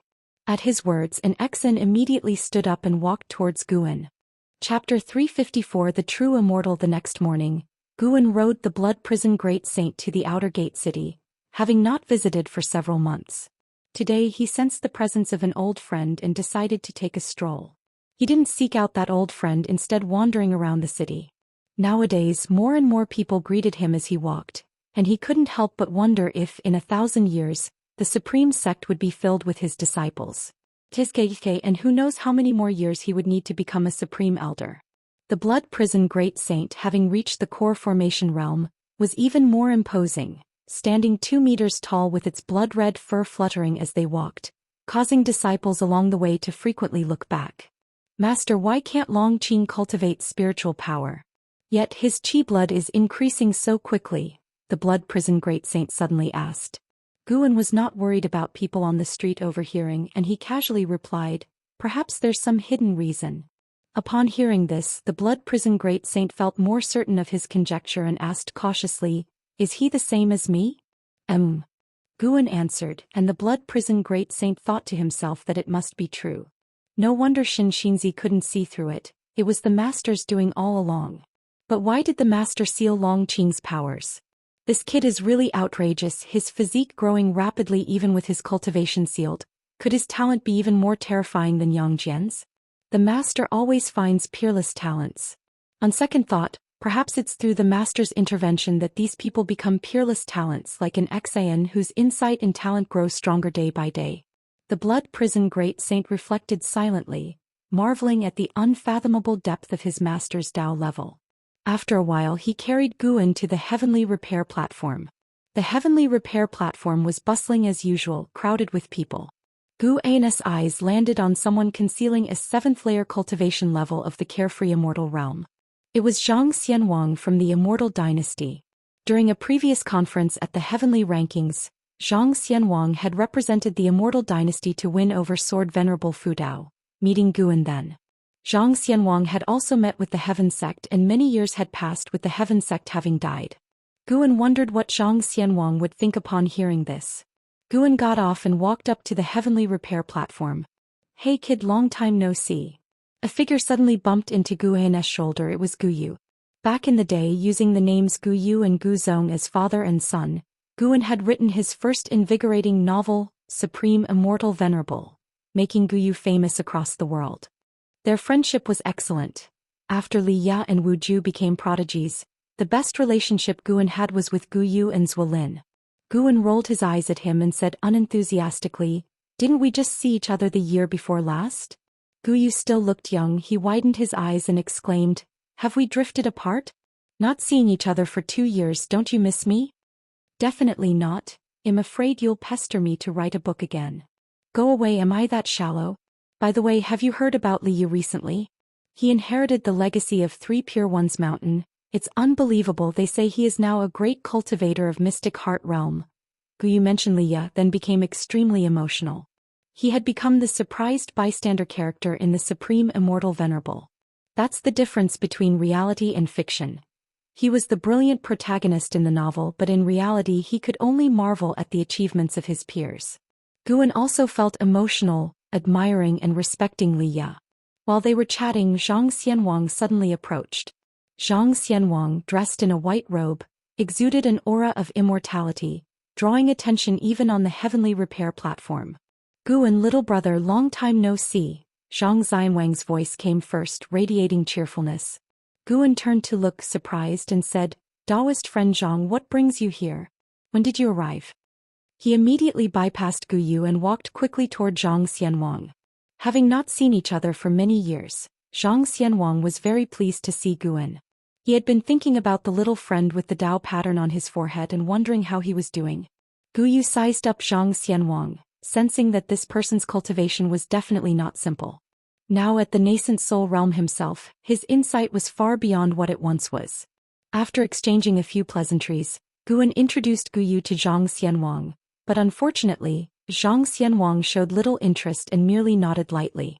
"Why don't we find a place to talk?" Zhang Xianwang suggested, looking at Guan.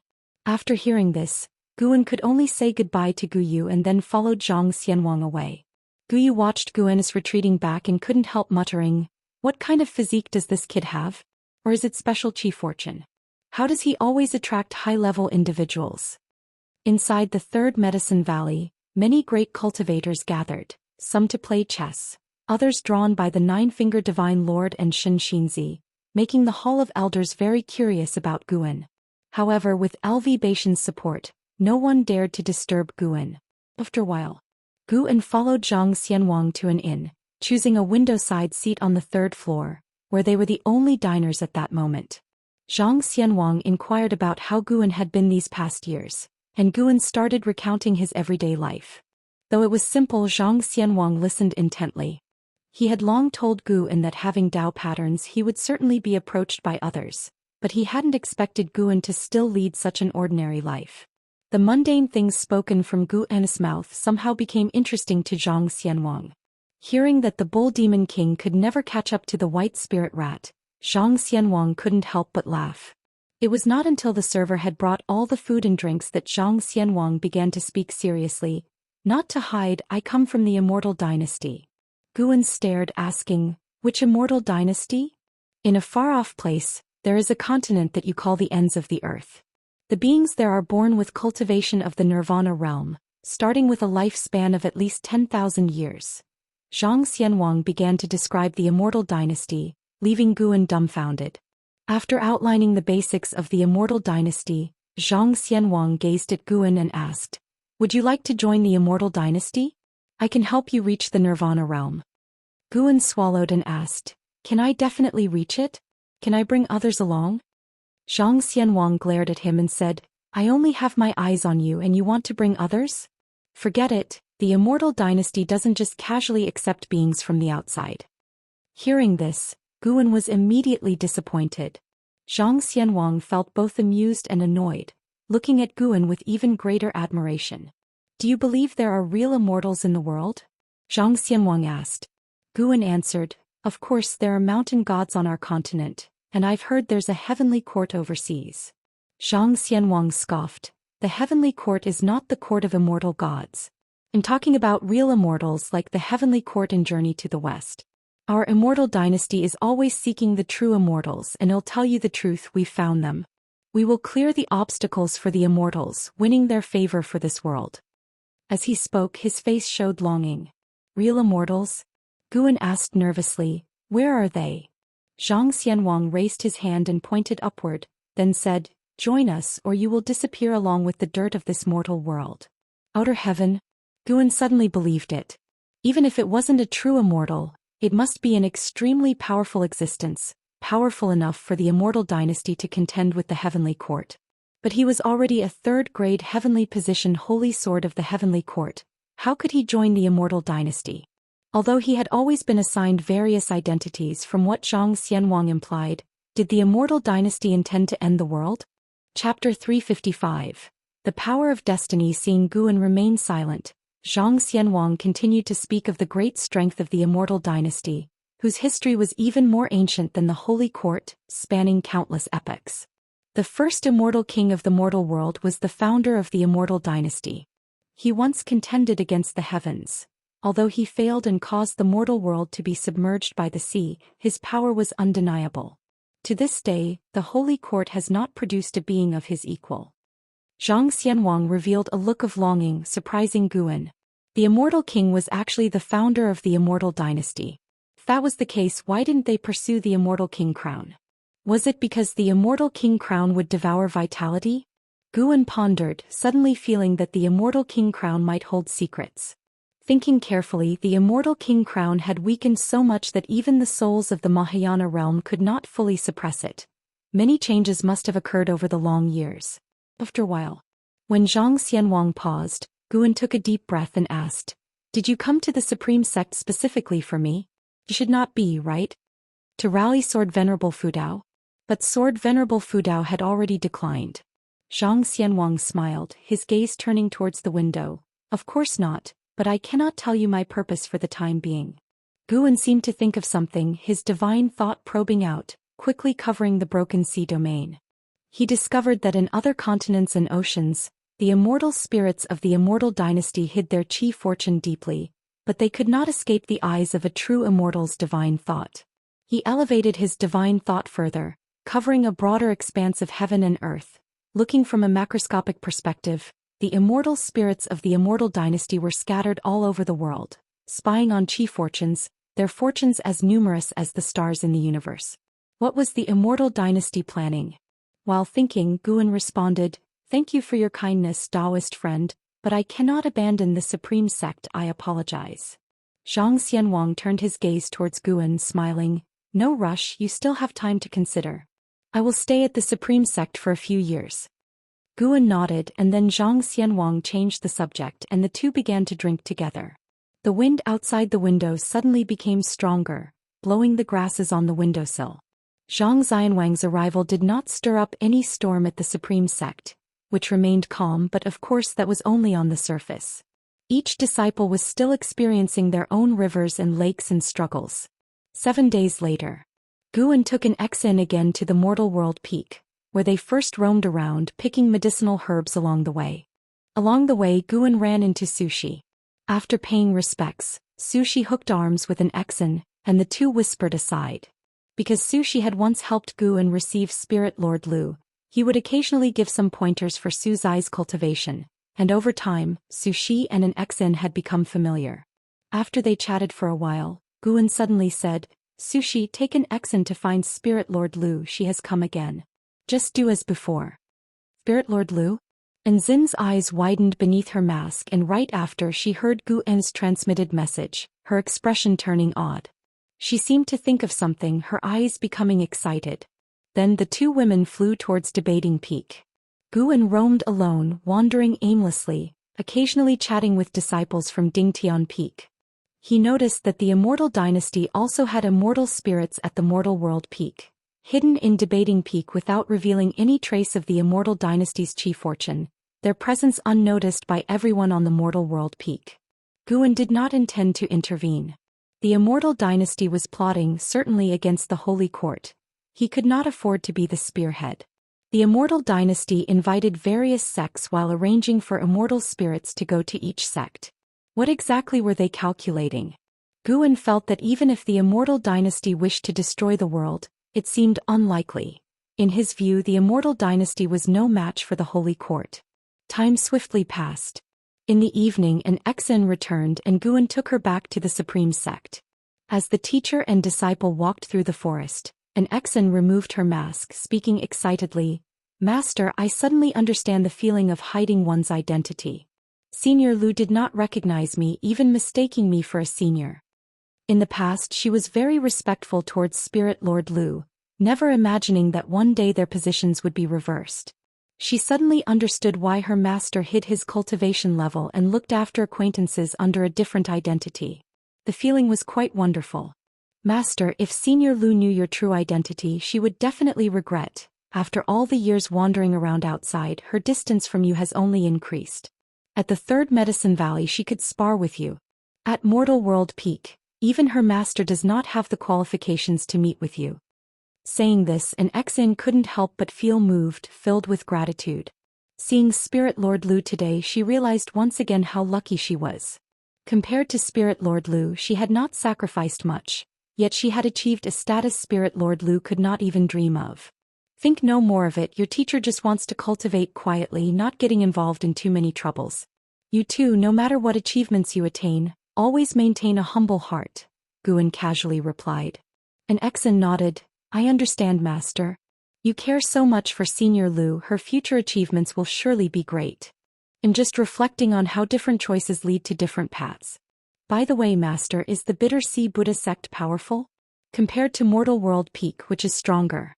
Those high monks seem very strong, their presence even more formidable than Shinzin's. I wonder what they are doing at Mortal World Peak," she began to ask endlessly. In reality, she wasn't looking for answers but merely wanted to express her feelings. Guan listened to her speak, not continuing the conversation. He also felt emotional. The emotion was about how different realms perceive different worlds. Spirit Lord Lu was pursuing her path of immortal cultivation, and Exen was carefree under his protection, each living their own life. But how could they know that a catastrophe was about to unfold across the world? If the Immortal Dynasty and Holy Court went to war, it would surely affect the entire world. In front of these two colossal entities, the lives of beings seemed so fragile. Focus on your cultivation. Regardless, Spirit Lord Lu is still the goal you strive for, Guan said, looking ahead. Yes, I will work hard not to let down the favor you show me now, Master. And Exayan stated resolutely, her eyes determined, her heart full of anticipation. Under the blue sky, imposing mountains stood tall, the breeze blowing, birds soared freely. And Hao, dressed in blue and white, stood halfway up the mountain, his head tilted upward, observing a figure at the summit. The figure was tall, his entire body emitting a red glow. Looking closely, flames surged within the red glow. This man, wrapped in flames, had an imposing bearing and an indifferent expression. His luxurious clothing gave off an otherworldly vibe. He looked down at Hao, saying, "Innate immense chi fortune, your life grid emits an imperial aura. Join the Immortal Dynasty, you have a destiny with us." And Hao squinted, responding, "The Immortal Dynasty?" Claiming to be immortal, quite arrogant. He twisted his neck as flames rose on his body. The flame primordial treasure body. His aura soared, causing the mountain beneath him to shatter, dust rising like smoke, rocks flying chaotically. Seeing this, the man at the summit smiled, appreciation shining in his eyes. "You seem yet to uncover your true physique," the man in the red glow spoke. "What do you mean?" And Hao asked, sensing no hostility from the other. He did not rush to attack. "If you can cultivate the flame primordial treasure body, it means your innate physique is incredibly strong. You possess a physique surpassing the ancient treasure body. Unfortunately, no one has helped you uncover this point. Join the Immortal Dynasty with such chi fortune, you are naturally the darling of heaven and earth. Only the Immortal Dynasty can help you grow better." The red glow man paused, then continued. "In the Immortal Dynasty, our citizens are born in the Nirvana realm. Our emperor has reached the 8th realm of the immortal path. Don't you want to know why your talent is so strong? Perhaps you were born an immortal spirit. Why not join us in pursuing the true immortal?" And Hao listened, his expression changing. Born in the Nirvana realm? The 8th realm of the immortal path? And Hao, having adventured across the seas for many years, was encountering such a powerful force for the first time. He became interested in the Immortal Dynasty, yet he did not easily believe the other's words. "If the Immortal Dynasty is indeed so powerful, I indeed could join, but before that you must first defeat me." And Hao leaped up, flying to the sky, his flames intensifying, as if a bright sun had suddenly appeared in the sky, illuminating the land. The red glow man looked up, a smile on his face. He spoke, "Then are you ready to face the Divine Immortal of Wondrous Dharma?" Divine Immortal of Wondrous Dharma? And Hao instinctively frowned, his expression suddenly changing. As the year drew to a close, Guan was discussing paintings with Xinzhen in his house. As they chatted, he suddenly lost interest, feigning attention to Xinzhen while using his divine thought to explore what his old acquaintances were doing. Liu was still at Three Pure Ones Mountain seeking path enlightenment, cultivating some divine skill. Jiang Qiong was negotiating tensely with senior members of other sections. Wu Ju was training in Demon Land accompanied by a woman. Guan caught them being intimate, startling him enough to quickly move his divine thought away. Broad daylight with grass as their mat, unexpectedly bold. Guan remarked internally, then looked towards others. Yilan and Zhenqin were investigating a mysterious case regarding a subsect, quite troubled. "Hold on. Where was Hao?" Guan immediately pursued Hao's qi, finding that the young man had already left the Broken Sea domain, flying towards the ends of the earth.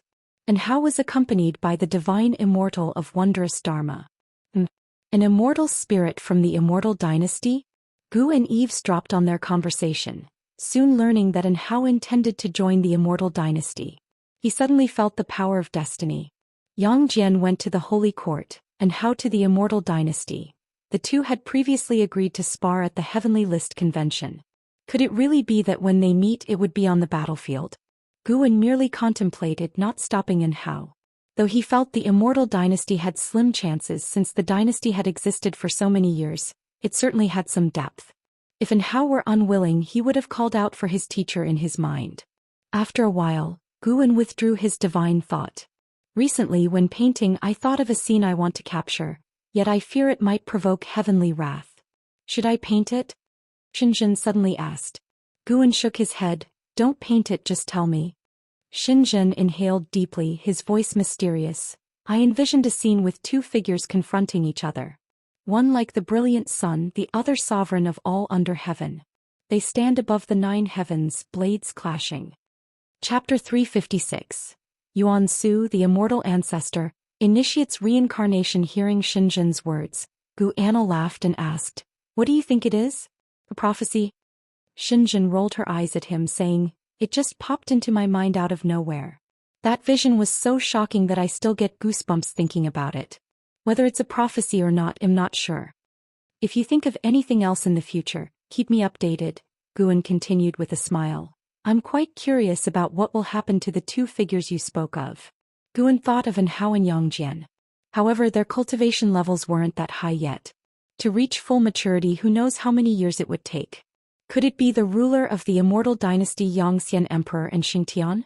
That's not right either. Where could Xinjun's Dao level reach to predict the confrontation of the 8th or 9th heavens of immortal path? Xinjun nodded, suddenly getting excited. Guan, do you think I could be the reincarnation of an immortal? I'm so unique. Nowhere in the world is there a second person who can achieve path enlightenment through writing and painting, and I can even foresee visions that seem to hint at the secrets of heaven. The more she spoke, the more excited she became, her eyes shining. By the end she even stood up, hitting the table with her hand. She looked down at Guan, who was still seated, and asked eagerly, Guan, do you think I can be considered the protagonist in your novel? Guan's face twitched as he asked, are you trying to be awkward? Xinjun often heard him use some baffling terms, but now she understood his meaning. Shooting Guan a glare, she sat back down and drifted into wild flights of fancy, a dazed smile on her face. Guan couldn't be bothered to respond again. He picked up his writing brush and started writing. Nowadays he spent most of his time on medicinal herbs. Having some rare leisure, he was ready to write a book just for fun. Perhaps in the future he could release the other 3 of the 4 great classics, rewritten as immortal cultivation versions. Zhang Fei's roar at Changban Slope, scaring to death 1,000,000 heavenly demons. Lu Zhishan uprooting the world tree, Wu Song fighting the demon emperor. Lin Dai's tears, a downpour of bitter rain across the heavens. The thought was exhilarating. Gu Anna laughed, a touch of melancholy inevitably rising in his heart. Where on earth could his previous life be? In this life he had no parents, no family, leaving his heart forever empty with a feeling of not knowing where he came from. Perhaps it was because of this loneliness that he cherished every person close to him so dearly. For a time the room fell into silence, with both people lost in their own thoughts. The immortal spirit of the immortal dynasty spread throughout the mortal world without causing chaos, and the great sects did not perceive any clues. Just like that, another 10 years passed. In the summer of that year, at 412 years old, Guan had just returned from Tianya Valley. He sat down on a chair and stretched lazily. He was about to take out Green Hero Travelogue, when he felt something and had to pick up the array formation record, to flip through. Before long there were hurried footsteps outside the door. The door was pushed open and Yu Yingying rushed in. She came to the table, slammed a book down on it, and glared at Guan with unrestrained anger. How could you dare to write the Prime Minister's death? 9 years earlier, Guan published Romance of the 3 Kingdoms, set against an immortal cultivation backdrop. Heroes, scholars, and warriors were all cultivators. It swept through the immortal cultivation world in just a few months after its release. Pan and Long Silent rose to fame with his new writing, and the influence of Romance of the 3 Kingdoms continued to expand, having spread overseas. The Taoyuan Oath of Brotherhood became a beautiful tale in the world, and the immortal cultivation world even started a trend of sworn brotherhood. The tales of the demon god Lu Bu fighting 3 great immortals of Lu Guanzhong at Tiger Prison Pass also spread far and wide. To this day, the Supreme Sect released the latest volume of Romance of the 3 Kingdoms, with the Prime Minister of the Shu immortal country Zhuge Liang dying due to the failure of the 7-star lamp. Yu Yingying had been so saddened reading this volume at the book collection hall, as the deaths of Lu Guanzhong had already grieved her. Now Zhuge Liang's death made her lose interest in Romance of the 3 Kingdoms entirely, and she wanted to hammer Guan in frustration. Guan responded helplessly, there are always regrets, aren't there? Whether an early or late death, it's all death in the end. It's not the same. He's Zhuge Liang, capable of divination and fortune-telling, able to use the power of heaven and earth to set up the 8 trigrams array. With a wave of his feather fan, he could even summon an east wind that sweeps across the great thousand world. Yu Yingying grew more agitated as she spoke, unable to resist the urge to circle around the table and lay hands on Guan. Guan quickly stood up, trying to evade her claws. As they scuffled playfully, Guan was scared downstairs. Not far downstairs, Gu Yu and Zuolin also arrived in a rush. Seeing their angry faces, Guan muttered to himself that this was no good and hastened into Ji Xiaoyu's room. Ji Xiaoyu's reputation as a prodigy had spread, and with the Ji family's support behind her, Yu Yingying, Gu Yu and Zuolin dared not recklessly burst in. Inside the room, Ji Xiaoyu sat cross-legged on the bed in meditation, looking curiously at Guan. What, Zhuge Liang? You've written another book? She often cultivated in seclusion and had no time to read books. Guan didn't mind that she eavesdropped, saying with resignation, yes, I wrote a book. How can people trouble the author over the content of the book? Ridiculous. Can I take a look? Ji Xiaoyu showed an interest, immediately getting off the bed. Guan nodded and approached the desk. With a wave of his right hand, stacks of books piled up on the table. Ji Xiaoyu sat down and began to flip through them. Guan paced around the room, which was filled with a faint fragrance. Following the scent, his gaze landed on Ji Xiaoyu's bed, where he saw a red kerchief. The fragrance emanated from this kerchief. This was actually an Immortal Path supreme treasure. Had Guan not explored it with his divine thought, he wouldn't have sensed it.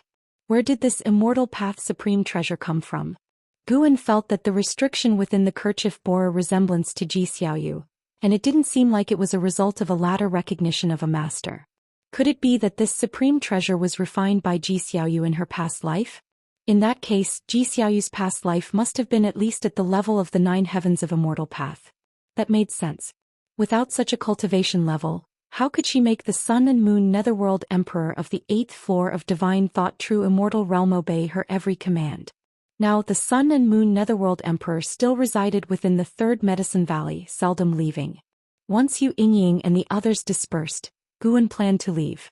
Ji Xiaoyu had already been captivated by Romance of the 3 Kingdoms, and did not hold Guan back. After leaving the room, Guan didn't go upstairs but rode the Blood Prison Great Saint to inspect Medicine Valley.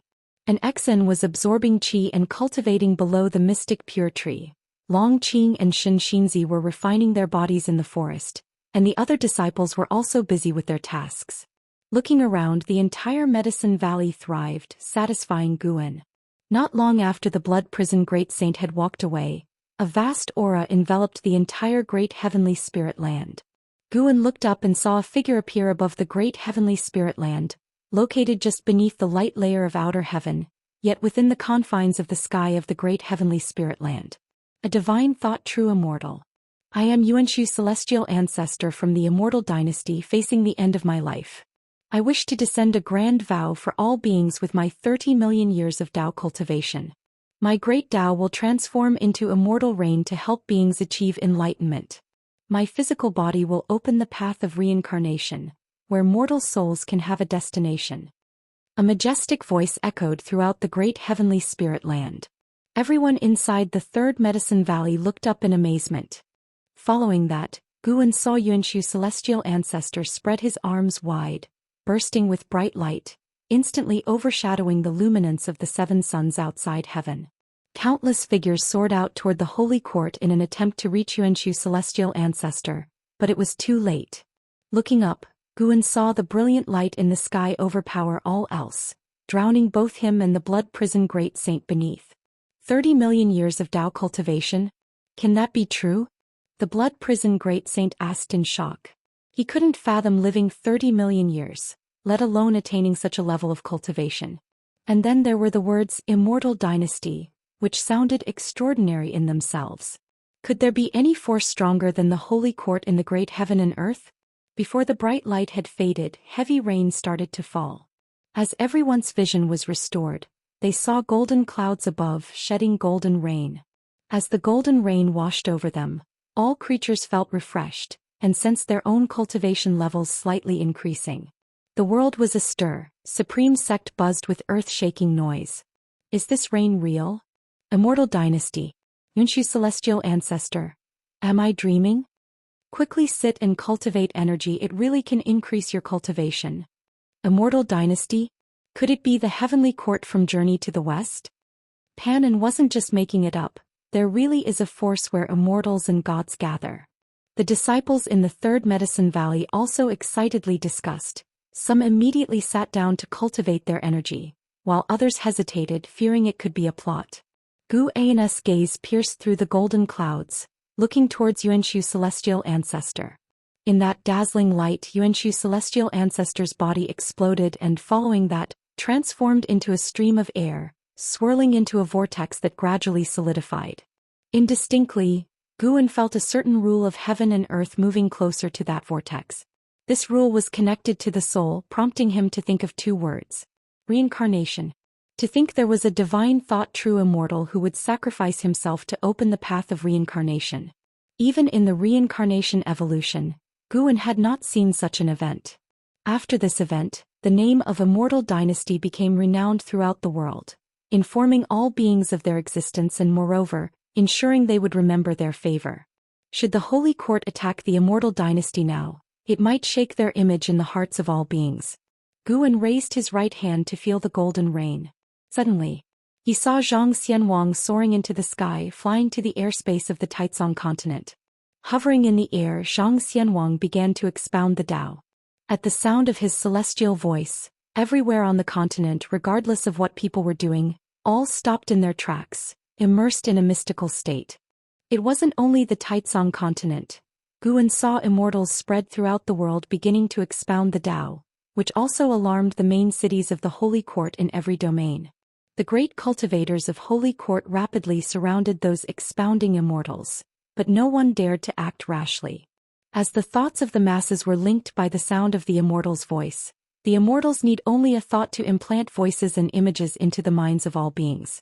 The blood prison great saint beneath Guan also entered a path enlightenment state, lying down unconsciously. There's even this kind of method, Guan mused inwardly.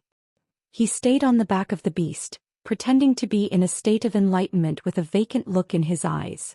The Sun and Moon Netherworld Emperor walked out from inside the house, looking towards Zhou Xian with a slight frown. The Immortal Dynasty, to think they would sacrifice a divine thought true immortal.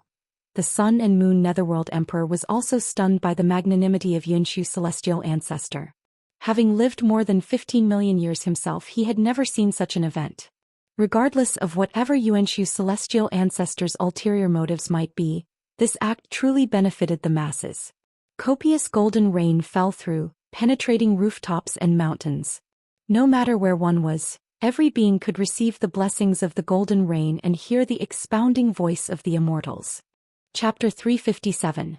Great Merit. Decree from an immortal Lord. Golden rain that enveloped the whole world persisted for an entire ancient hour before it ceased and all creatures awakened. Meng Lang's divine thoughts swept across the area and discovered that the Supreme Sect's disciples' cultivation levels had all increased. However, the extent of growth varied, possibly relating to their innate talents. The one with the most significant increase in cultivation had merely broken through a minor realm, not enough to trigger a breakthrough in a major realm. He patted the groggy blood prison great saint, then turned and walked towards the loft buildings. Along the way he continually cast lifespan detection towards his disciples and found that after the baptism of the golden rain, their maximum lifespans had increased as well, some by only a year or two, others by several decades, though he saw no one whose lifespan increased by more than a century. Even without anyone gaining a century of lifespan, it was still remarkable, considering the communal spirit of great heavenly spirit land were countless in number. What an immense act of merit.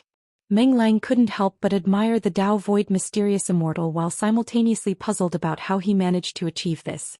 Meng Lang directed his divine thoughts towards the Immortal Dynasty and felt its chi fortune plummet dangerously. Could it be that the Tao Void mysterious immortal had managed to accomplish this by borrowing the Immortal Dynasty's chi fortune? Wouldn't such an act leave them vulnerable to the Holy Court taking advantage? Meng Lang was secretly astonished. Soon after, he felt the chi fortune of the Immortal dynasty surge enormously, surpassing its previous levels in a very short time. Light from outer heaven followed, showering down golden radiance upon the Immortal dynasty, forming a massive and magnificent rainbow in the sky. Meng Lang could sense a particular force within that golden radiance. It was like the heaven and earth rules, yet there was something unique about it. It felt more like chi fortune.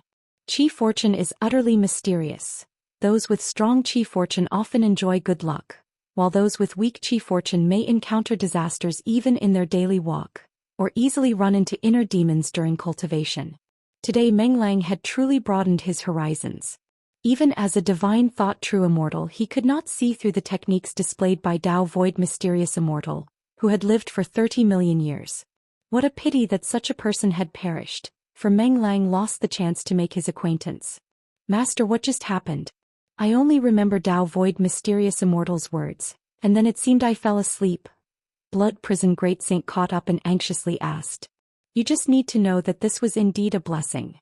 Meng Lang replied. Blood Prison Great Saint understood that his master did not wish to elaborate further. With his master's Dao level, he surely knew what was going on. He committed the names Immortal Dynasty and Dao Void Mysterious Immortal to memory. When Meng Lang arrived in front of the lofts, the disciples who were inside walked out one by one, gathering together to discuss the recent event. Xianxia and a few great cultivators were surrounded by the others, but unfortunately, they were also unclear about what had actually taken place. Long Qing was shouting excitedly, causing Meng Lang to shake his head and smile wryly. This indeed was a massive opportunity. The heavenly Dao has noticed it and will surely boost the Immortal dynasty's chi fortune.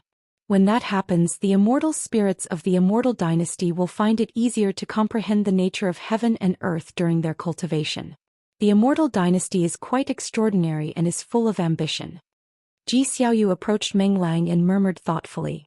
Meng Lang, driven by curiosity, asked, Then in your opinion, wouldn't the Immortal dynasty become stronger than the Holy Court? Does the Holy Court have anyone who can achieve such a feat? It's hard to say, but as the saying goes, two tigers cannot share one mountain. It's likely that a conflict will break out between them. As for whether the Holy Court has someone capable of this, even if it does, it's doubtful anyone would be willing. The higher the cultivation, the more tenacious the individual. Who would want to give up their Dao level to benefit all creatures? Ji Xiaoyu shook her head.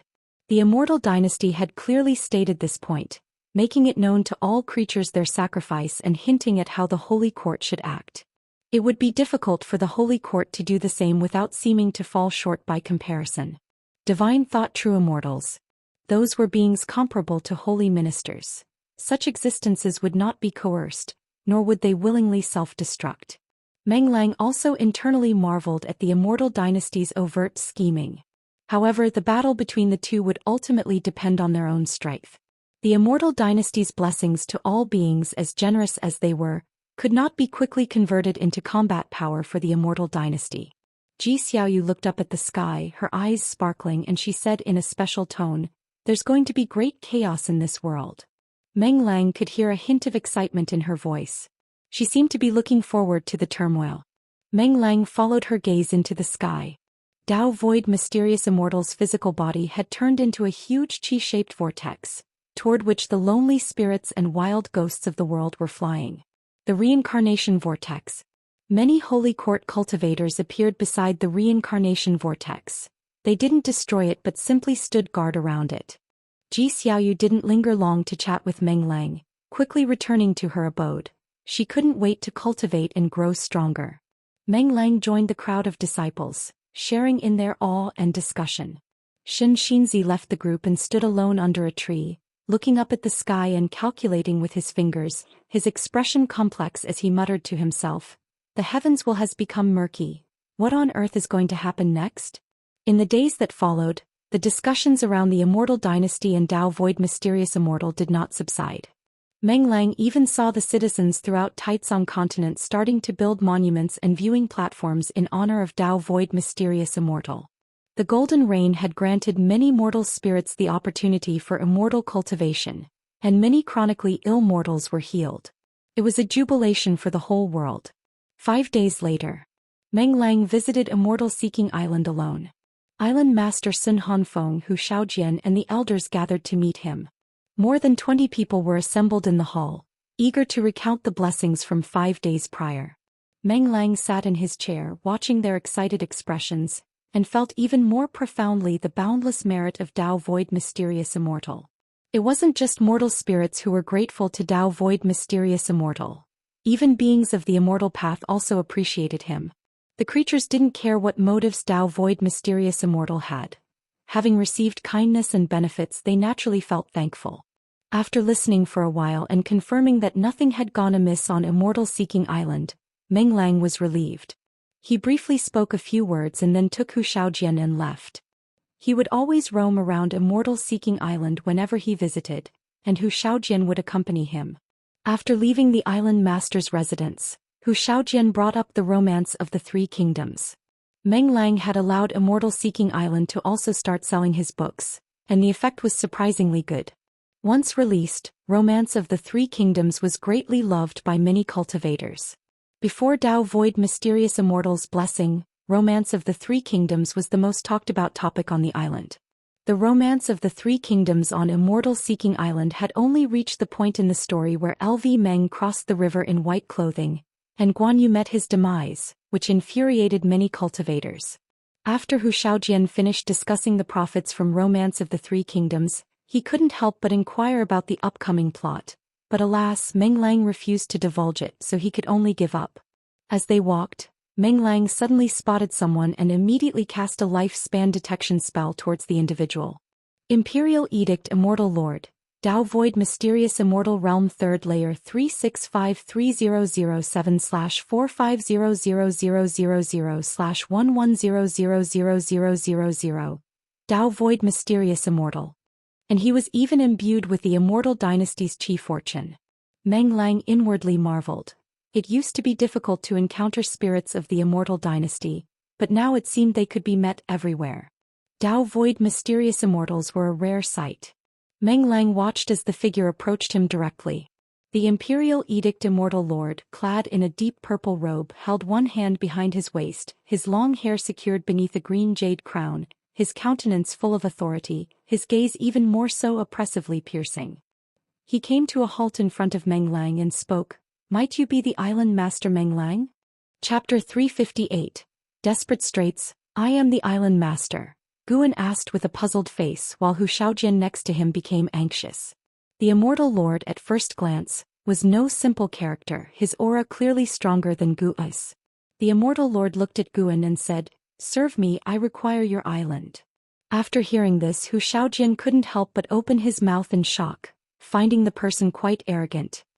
He subconsciously looked around, his face changing drastically as he discovered that everyone nearby had stopped moving, even the flowers and grass at the side of the street no longer swayed.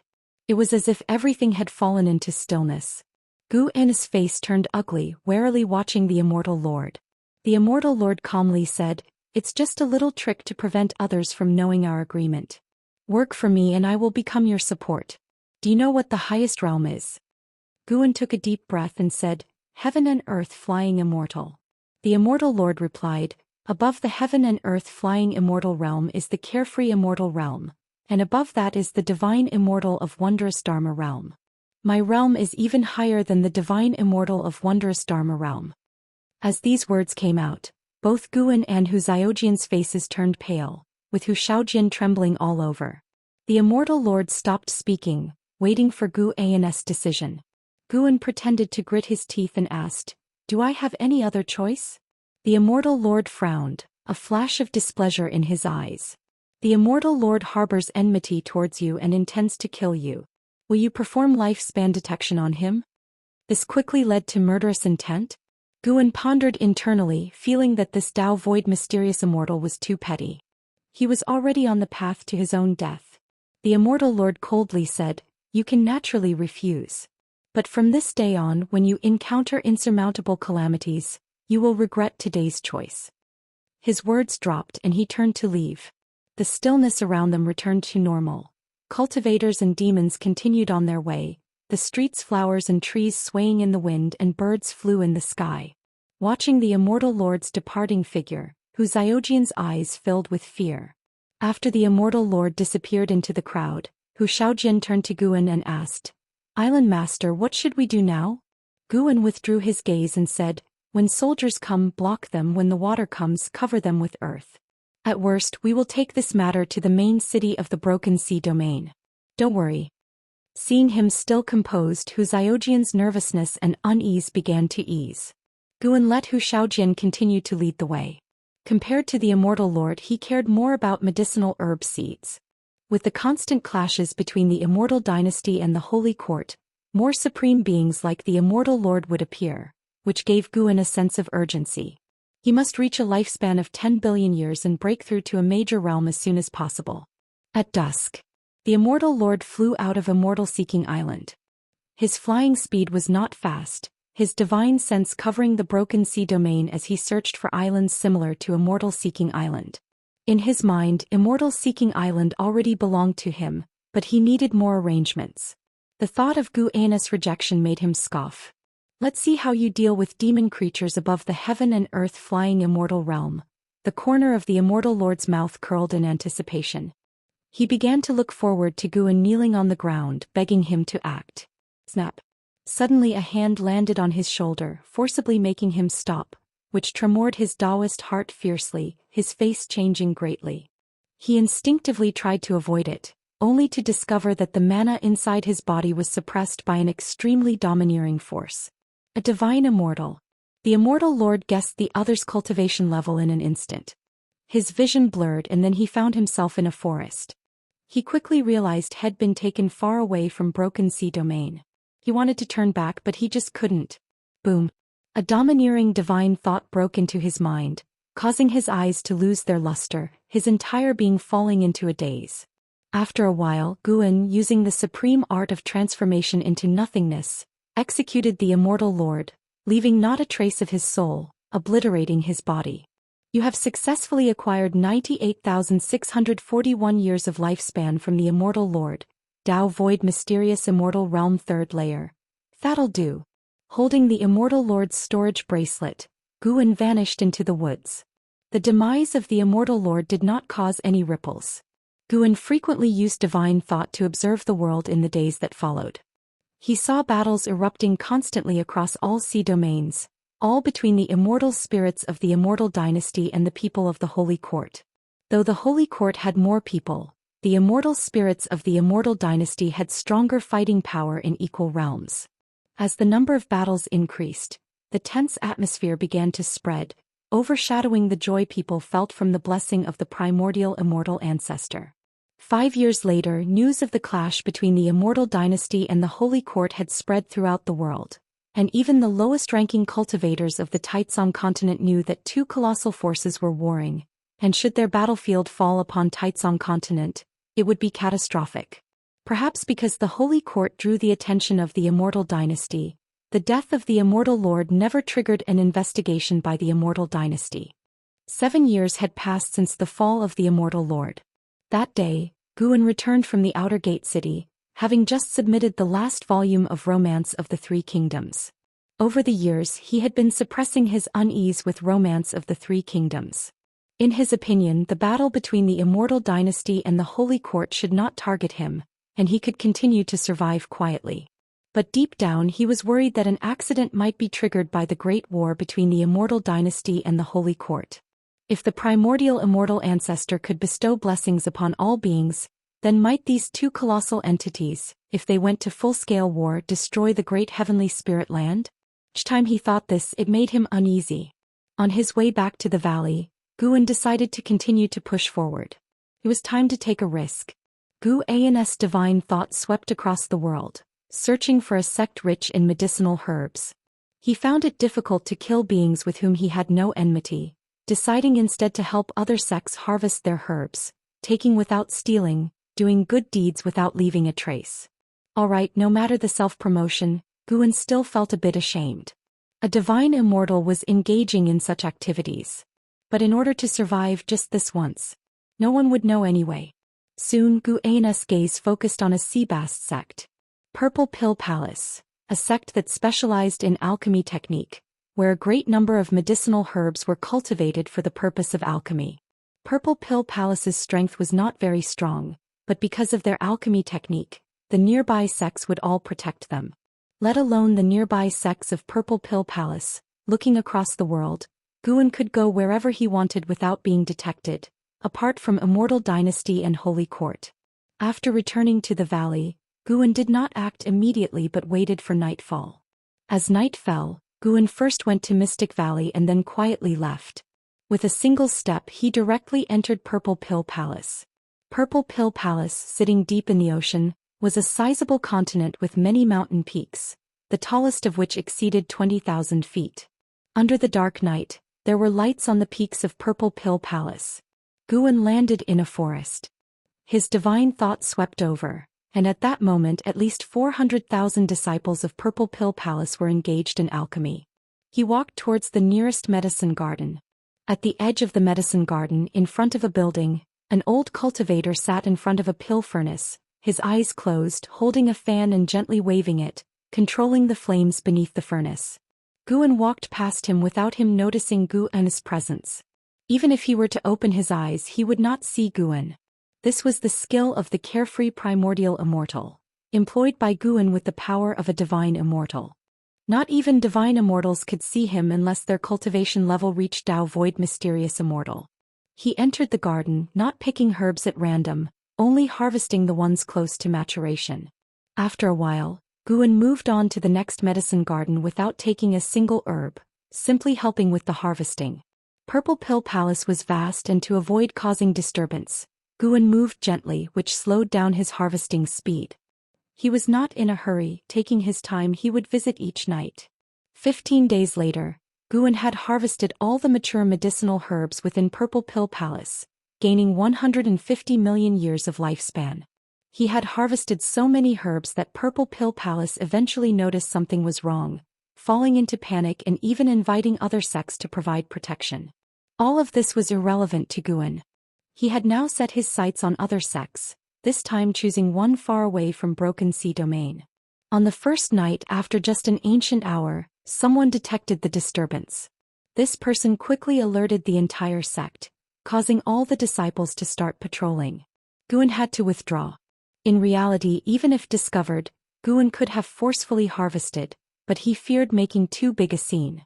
Great powers were capable of divining the past of a sect, and Guan certainly did not want to draw the attention of existences like the Black Profound Emperor or the Annihilation God Emperor.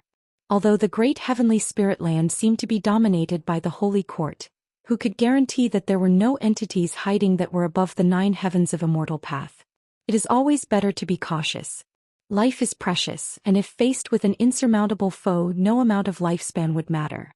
That night, among the mountains there was a large lake with sparkling waves. Closer inspection revealed many spirit flowers floating on its surface. Guan descended from the sky and began harvesting the spirit flowers. He transferred the harvested spirit flowers to the lakeshore. Just as he finished and began to fly away, he suddenly saw a figure rushing out of the woods. It was a yellow-clad young girl who ran to the lakeside. Seeing the pile of spirit flowers on the shore, she was struck as if by lightning. She stood stunned for a few breaths, then hurried over to inspect them, relieved when she saw that the spiritual energy within the flowers had not yet dissipated. She turned to look around, seeing no sign of the culprit, then crouched down and buried her head in her arms. Guan, witnessing this, was taken aback. Was this crying? Guan threw a lifespan detection towards the yellow-clad young girl. Jushi Foundation Establishment Realm 3rd Layer 17/350/9999, 9,999 years of lifespan. When visiting other sects before, Guan would cast lifespan detection on any cultivator he passed by. Below Nirvana Realm, the longest lifespan he had seen was 8,000 years. Guan took interest in Jushi and didn't leave but decided to observe her further. Jushi crouched for a long while before standing up. Guan expected her to seek her master or elders to deal with the situation. However, under Guan's gaze, Jushi used a spell and began directly absorbing the spiritual energy from the spirit flowers. Little flowers, although I don't know who harvested you, I will avenge you, Jushi murmured to herself. Chapter 359. 1 billion years lifespan. Hearing Zhu Zai's words, Guan felt quite uncomfortable. Could this fellow be planning to take this opportunity to monopolize the medicinal herbs and then slander him? Guan simply decided to continue waiting. He wanted to see what Zhou Xian would do. He watched Zhou Xian and noticed that no matter how much spiritual energy she absorbed, her cultivation level did not change at all. Her small body seemed to harbor a black hole that could devour everything. Interesting. This girl's physique is not simple. No wonder she has a lifespan of 9,999 years. After about half an hour, all the spirit flowers by the lake were drained and withered. Zhou Xian took a deep breath, then with a terrified expression she turned and left. Guan hovered in the night sky, lost in thought. The spiritual energy and medicinal effects Zhou Xian had just devoured were enough for an ordinary cultivator at the Foundation Establishment realm to reach the nascent soul realm. Of course, in reality, a cultivator at the Foundation Establishment realm could not have absorbed so much spiritual energy from the spirit flowers at once. Not only had Zhou Xian succeeded, but her cultivation level had not increased at all. What exactly was this physique?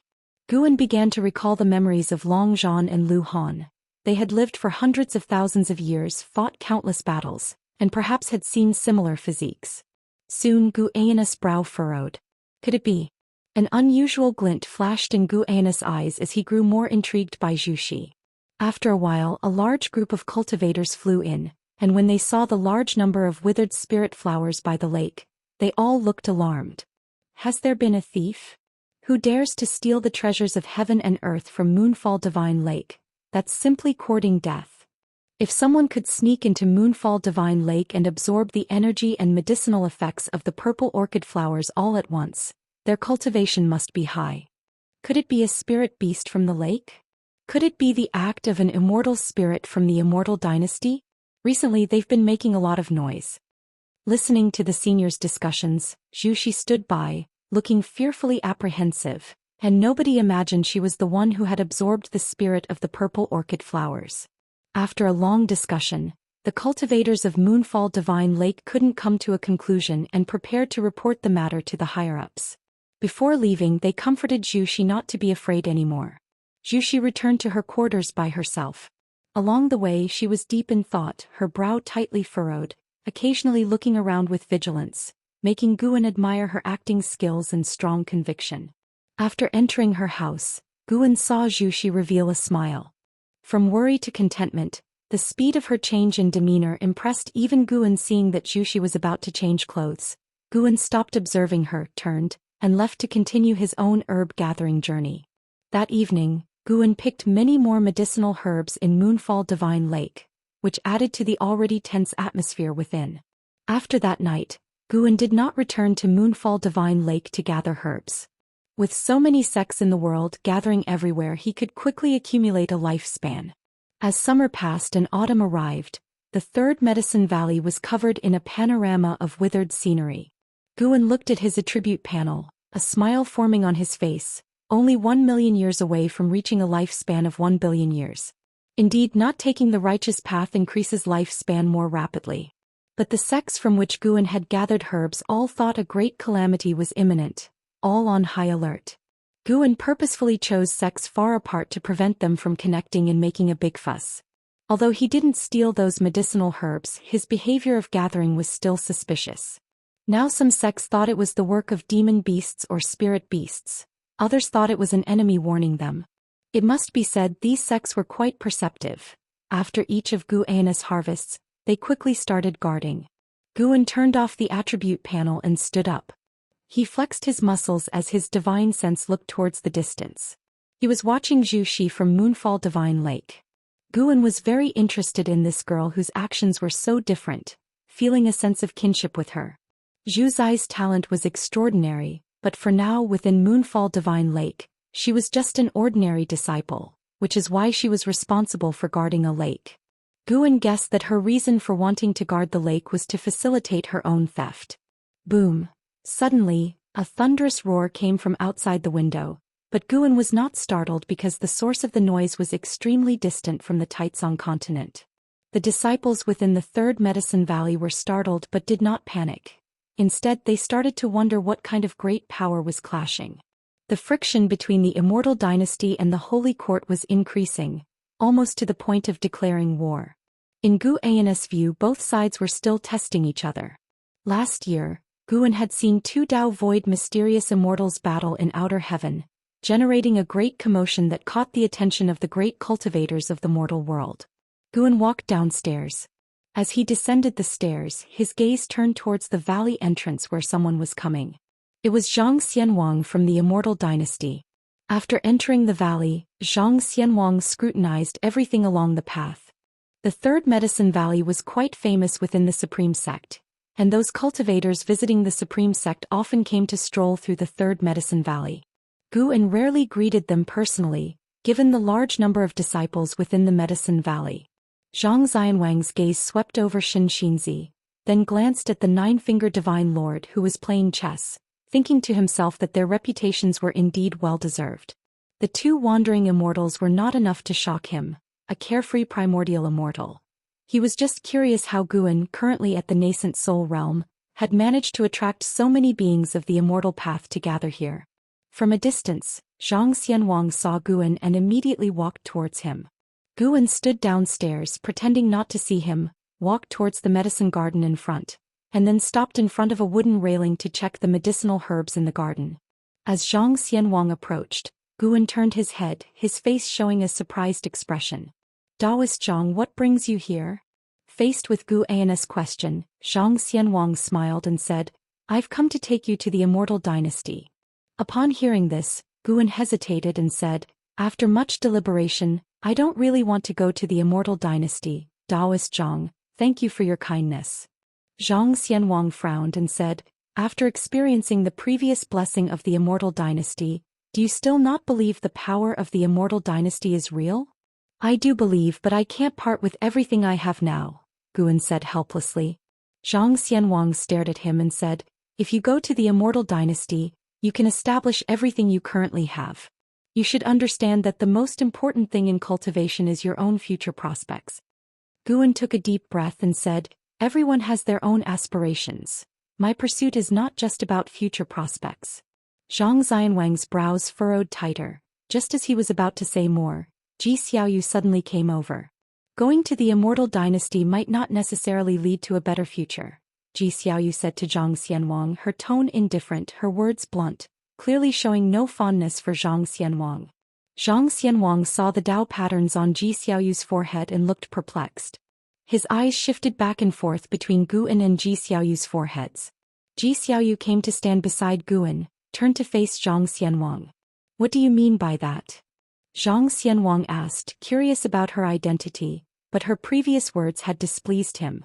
Ji Xiaoyu replied, "The opponent of the Immortal dynasty is the Holy Court. By pulling him to the Immortal dynasty, you're not leading him to a better future but to a path of swords and fires. You probably can't be sure that the Immortal dynasty will definitely defeat the Holy Court." Zhang Xianwang's face turned ugly and he said in a deep voice, "I naturally believe that the Immortal dynasty will have the last laugh. I'm not trying to harm him." Ji Xiaoyu continued, "You may have good intentions, but at this critical juncture, joining the Immortal dynasty is really not a good thing. At the very least, we should wait until this conflict is over, right?" Guan felt the divine sense of the Sun and Moon Netherworld Emperor locking onto Zhang Xianwang. If Zhang Xianwang made any wrong moves, he might be annihilated in an instant. He quickly spoke up, "Daoist Zhang, thank you for your kindness. She is also considering my well-being. I apologize on her behalf. Her words are indeed somewhat harsh." As he spoke, Guan raised his hand in respect towards Zhang Xianwang, causing Ji Xiaoyu to pout. Zhang Xianwang took a deep breath and smiled. "No matter, she does make sense and I wasn't thoughtful enough. Let's leave it at that." Guan, worried that Zhang Xianwang might feel uncomfortable, then invited him for a drink, which Ji Xiaoyu did not join, merely watching Zhang Xianwang's retreating figure. Zhang Xianwang stayed in the Third Medicine Valley for an ancient hour before departing. He planned to return to the Immortal dynasty, and it was uncertain if he would come back in the future. Although Guan had turned him down, Zhang Xianwang still hoped he could live a peaceful life and before leaving even gifted him a magic artifact. Guan tried to refuse, but Zhang Xianwang solemnly said, "Our meeting was a form of fate. The world is about to fall into great chaos. Having an extra magic artifact by your side is a good thing. I hope we can still have a drink together in the future." Upon hearing this, Guan no longer refused, merely expressing his gratitude and wishing him well in the future. After bidding farewell to Zhang Xianwang, Guan went to a hillside at the edge of the Medicine Valley and sat on the grass, beginning to enjoy the sunset. His eyes held the entire world, capturing the myriad states of all beings. Watching those battles, Guan's determination to make a breakthrough only grew stronger. After reaching a lifespan of 1 billion years, he must make a breakthrough immediately. Guan looked up, searching the heavens for an appropriate place to make his breakthrough. Late at night, Guan took action again, this time heading to the Bitter Sea Buddha sect. Despite being located in a barren land, the Bitter Sea Buddha sect cultivated numerous heavenly and earthly treasures, its legacy by no means inferior to that of Purple Pill Palace or Moonfall Divine Lake. The Bitter Sea Buddha sect had several divine immortals of wondrous dharma. Fortunately, there were no Tao Void mysterious immortals, so no one could detect Guan's movements. It is worth mentioning that Guan saw Lu Lingjun again. Lu Lingjun was meditating quietly under an old tree. Guan went to her medicine garden and helped her gather medicinal herbs without her noticing. Tonight, Guan was going to strive for a lifespan of 1 billion years. The Bitter Sea Buddha sect's mountain peak was vast, with countless medicine gardens on its slopes. Even though he only picked mature medicinal herbs, Guan had only walked 1/3 of the way and had already successfully gathered a lifespan of several 100 million years. Suddenly, he stopped in his tracks because 2 notifications emerged before his eyes. Your lifespan has broken through 1 billion years for the first time, initiating the lifespan simulation function. Lifespan simulation. Consume lifespan to conduct simulations. You can simulate everything in reality as well as imagine and create. The lifespan consumed during the simulation will be determined based on the matter being simulated. A smile spread across Guan's face. Finally, a new function had appeared, and now he could conduct his breakthrough with peace of mind. Simulating everything sounded very powerful. Guan immediately had numerous ideas such as simulating tribulation crossing, combat, and acting. However, whether the simulations would be identical to reality remained to be observed. If they were, that would be quite interesting. Guan continued walking forward. Since he was already here, he would finish gathering before. Chapter 360. Promoted to Mixed Yuan Refining Virtual Body. Eternal Infinity. In the early morning, Guan stepped out from the loft in Mystic Valley, and after descending the stairs he joined the disciples in practice drills. Lu Jiujiao, exceptionally joining the drill this time, chatted with his fellow disciples while they practiced. "Senior brother, when do you think I can unlock the cultivation technique?" Lu Jiujiao suddenly asked, his tone filled with anticipation. He was currently cultivating the primordial reincarnation skill, and he felt that the primordial reincarnation skill was more profound than the Daoist expansion skill, which made him even more hopeful about his future. Guan glanced at his lifespan, saying, "Wait a few more decades, don't rush it." Lu Jiujiao nodded. He trusted Guan completely, especially since Guan was already a nascent soul realm cultivator. In his eyes, although Guan possessed a very mediocre spirit root qualification, the fact that Guan had reached the nascent soul realm by the age of 400 showed that he had extraordinary comprehension. He guessed that behind the primordial reincarnation skill lay unimaginable great karmic connections, and listening to Guan was his only chance for enlightenment in this lifetime. They talked until the practice drills ended, and then Guan left. He returned to the third Medicine Valley, and as usual he spoke a few words with the disciples he met along the way. Today he was in an even better mood. Having reached a lifespan of 10 billion years, it was time for a breakthrough. He projected his divine sense into the cosmos. Although he had already chosen a location, he feared that living beings might intrude nearby, so he needed to observe it again. Suddenly he came up with a bold idea. Should he attempt to break through in the silent destruction domain? The silent destruction domain was even more vast, and it also contained abundant spiritual energy. Judging by the commotion caused by his last breakthrough to the divine thought true immortal realm, this time it could possibly alarm the great heavenly spirit land. Guan did not want the Holy Court or the Immortal Dynasty to discover the birth of a new 9th level of Immortal Path. The 9th level of the Immortal Path, known as the Free Immortal. Thinking of how powerful Long Zhan and Lu Han were when they reached this level, Guan felt an intense surge of excitement. After making a round in the third Medicine Valley, Guan returned to his loft. He then projected his divine sense into the silent destruction domain. The cosmic space within the silent destruction domain was even darker, stars unseen, permeated with a murky Daoist aura, giving one a sense of oppression. In the silent destruction domain, many enormous fierce beasts roamed, some even as large as the Taizong continent. After a long while, Guan found the location for his breakthrough and decided to make his breakthrough tonight. Guan withdrew his divine sense and suddenly thought of the lifespan simulation. Should he simulate crossing the tribulation? Immediately he activated the lifespan simulation, thinking of the tribulation crossing. Simulating the evolution of your current realm to cross the tribulation will consume 1 million years of lifespan. Continue. 1 million years. What a scam. How could Guan dare to continue when there was a high probability of failing the tribulation crossing? After all, he could only rely on his physique to survive the simulated tribulation. Guan turned his head, his gaze falling on the Sun and Moon Netherworld Emperor. The Sun and Moon Netherworld Emperor was at the 8th level of divine thought, true immortal cultivation. Should he try to battle him to see whose actual combat strength was superior? Guan immediately started simulating the Sun and Moon Netherworld Emperor. Locking onto the Sun and Moon Netherworld Emperor, beginning deduction simulation value. Simulating a battle with the current Tao Sun and Moon Netherworld Emperor will consume 1,000 years of lifespan. Continue. Only 1,000 years? Guan was pleasantly surprised, then instantly realized the trap. If he won, all was well, but if he lost, he would definitely dwell on it, and 10 times that would be 10,000 years of lifespan. A total consumer trap. Oh well, let's try it just once. Guan chose to continue, then closed his eyes, his thoughts entering the simulation space. The environment was still the supreme sect, enormously vast. Other than him and the Sun and Moon Netherworld Emperor, no one else was visible.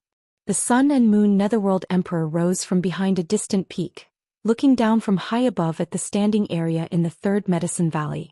Watching the Sun and Moon Netherworld Emperor, Guan suddenly had a nostalgic feeling of playing one-on-one battle games from a past life, finding it quite amusing. Start the battle. Boom. In an instant, the entire supreme sect turned to flying ash. From high above, the vast Taizong continent also shattered, with nearby oceans stirring up terrifying waves. After the duration of 30 minutes, Guan opened his eyes, his expression peculiar. Why is he so weak? Guan felt helpless. If it wasn't for the fact that had spent 1,000 years of lifespan, he could have easily killed the Sun and Moon Netherworld Emperor. Thus, during the simulated battle, he let the Sun and Moon Netherworld Emperor attack most of the time, who had great difficulty breaking through the defenses of the Daoist gang primal energy and the primordial ultimate body.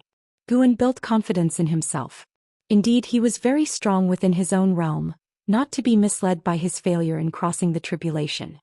High-level cultivators all have significant backgrounds, and crossing the tribulation certainly isn't reliant on one's own power alone. Moreover, the heavenly tribulations Guan faced were stronger than those of his peers, evident just from the name of the tribulations. Guan calmed his feelings, closed his eyes and dozed off in his chair, waiting for nightfall. In the evening, Guan left the Third Medicine Valley, his departure done openly, and also through the teleportation array, leaving the valley's disciples without doubt since he often visited other medicine valleys. After arriving at Mystic Valley, Guan stayed for a while before leaving. He walked through the forest for an hour before vanishing into thin air. He performed the ultimate Taoist invisibility, turning himself into nothingness, and left the cosmos at full speed. Upon entering the silent destruction domain, he flew towards the location he had previously chosen. Soon he landed on a meteor with other various-sized meteorites in the distance. The meteor he was on was situated at the edge of the meteor cluster, quite inconspicuous. The moment he landed, Guan activated the lifespan barrier. Then he finally breathed a sigh of relief and comfortably sat in meditation. He did not start upgrading immediately, but instead looked into the distance, sensing the surrounding rule forces. He found that the rule forces here were very similar to those around the divine origin great heaven and earth and the primordial great heaven and earth. Could all great heavens and earths be encircled by the silent destruction domain?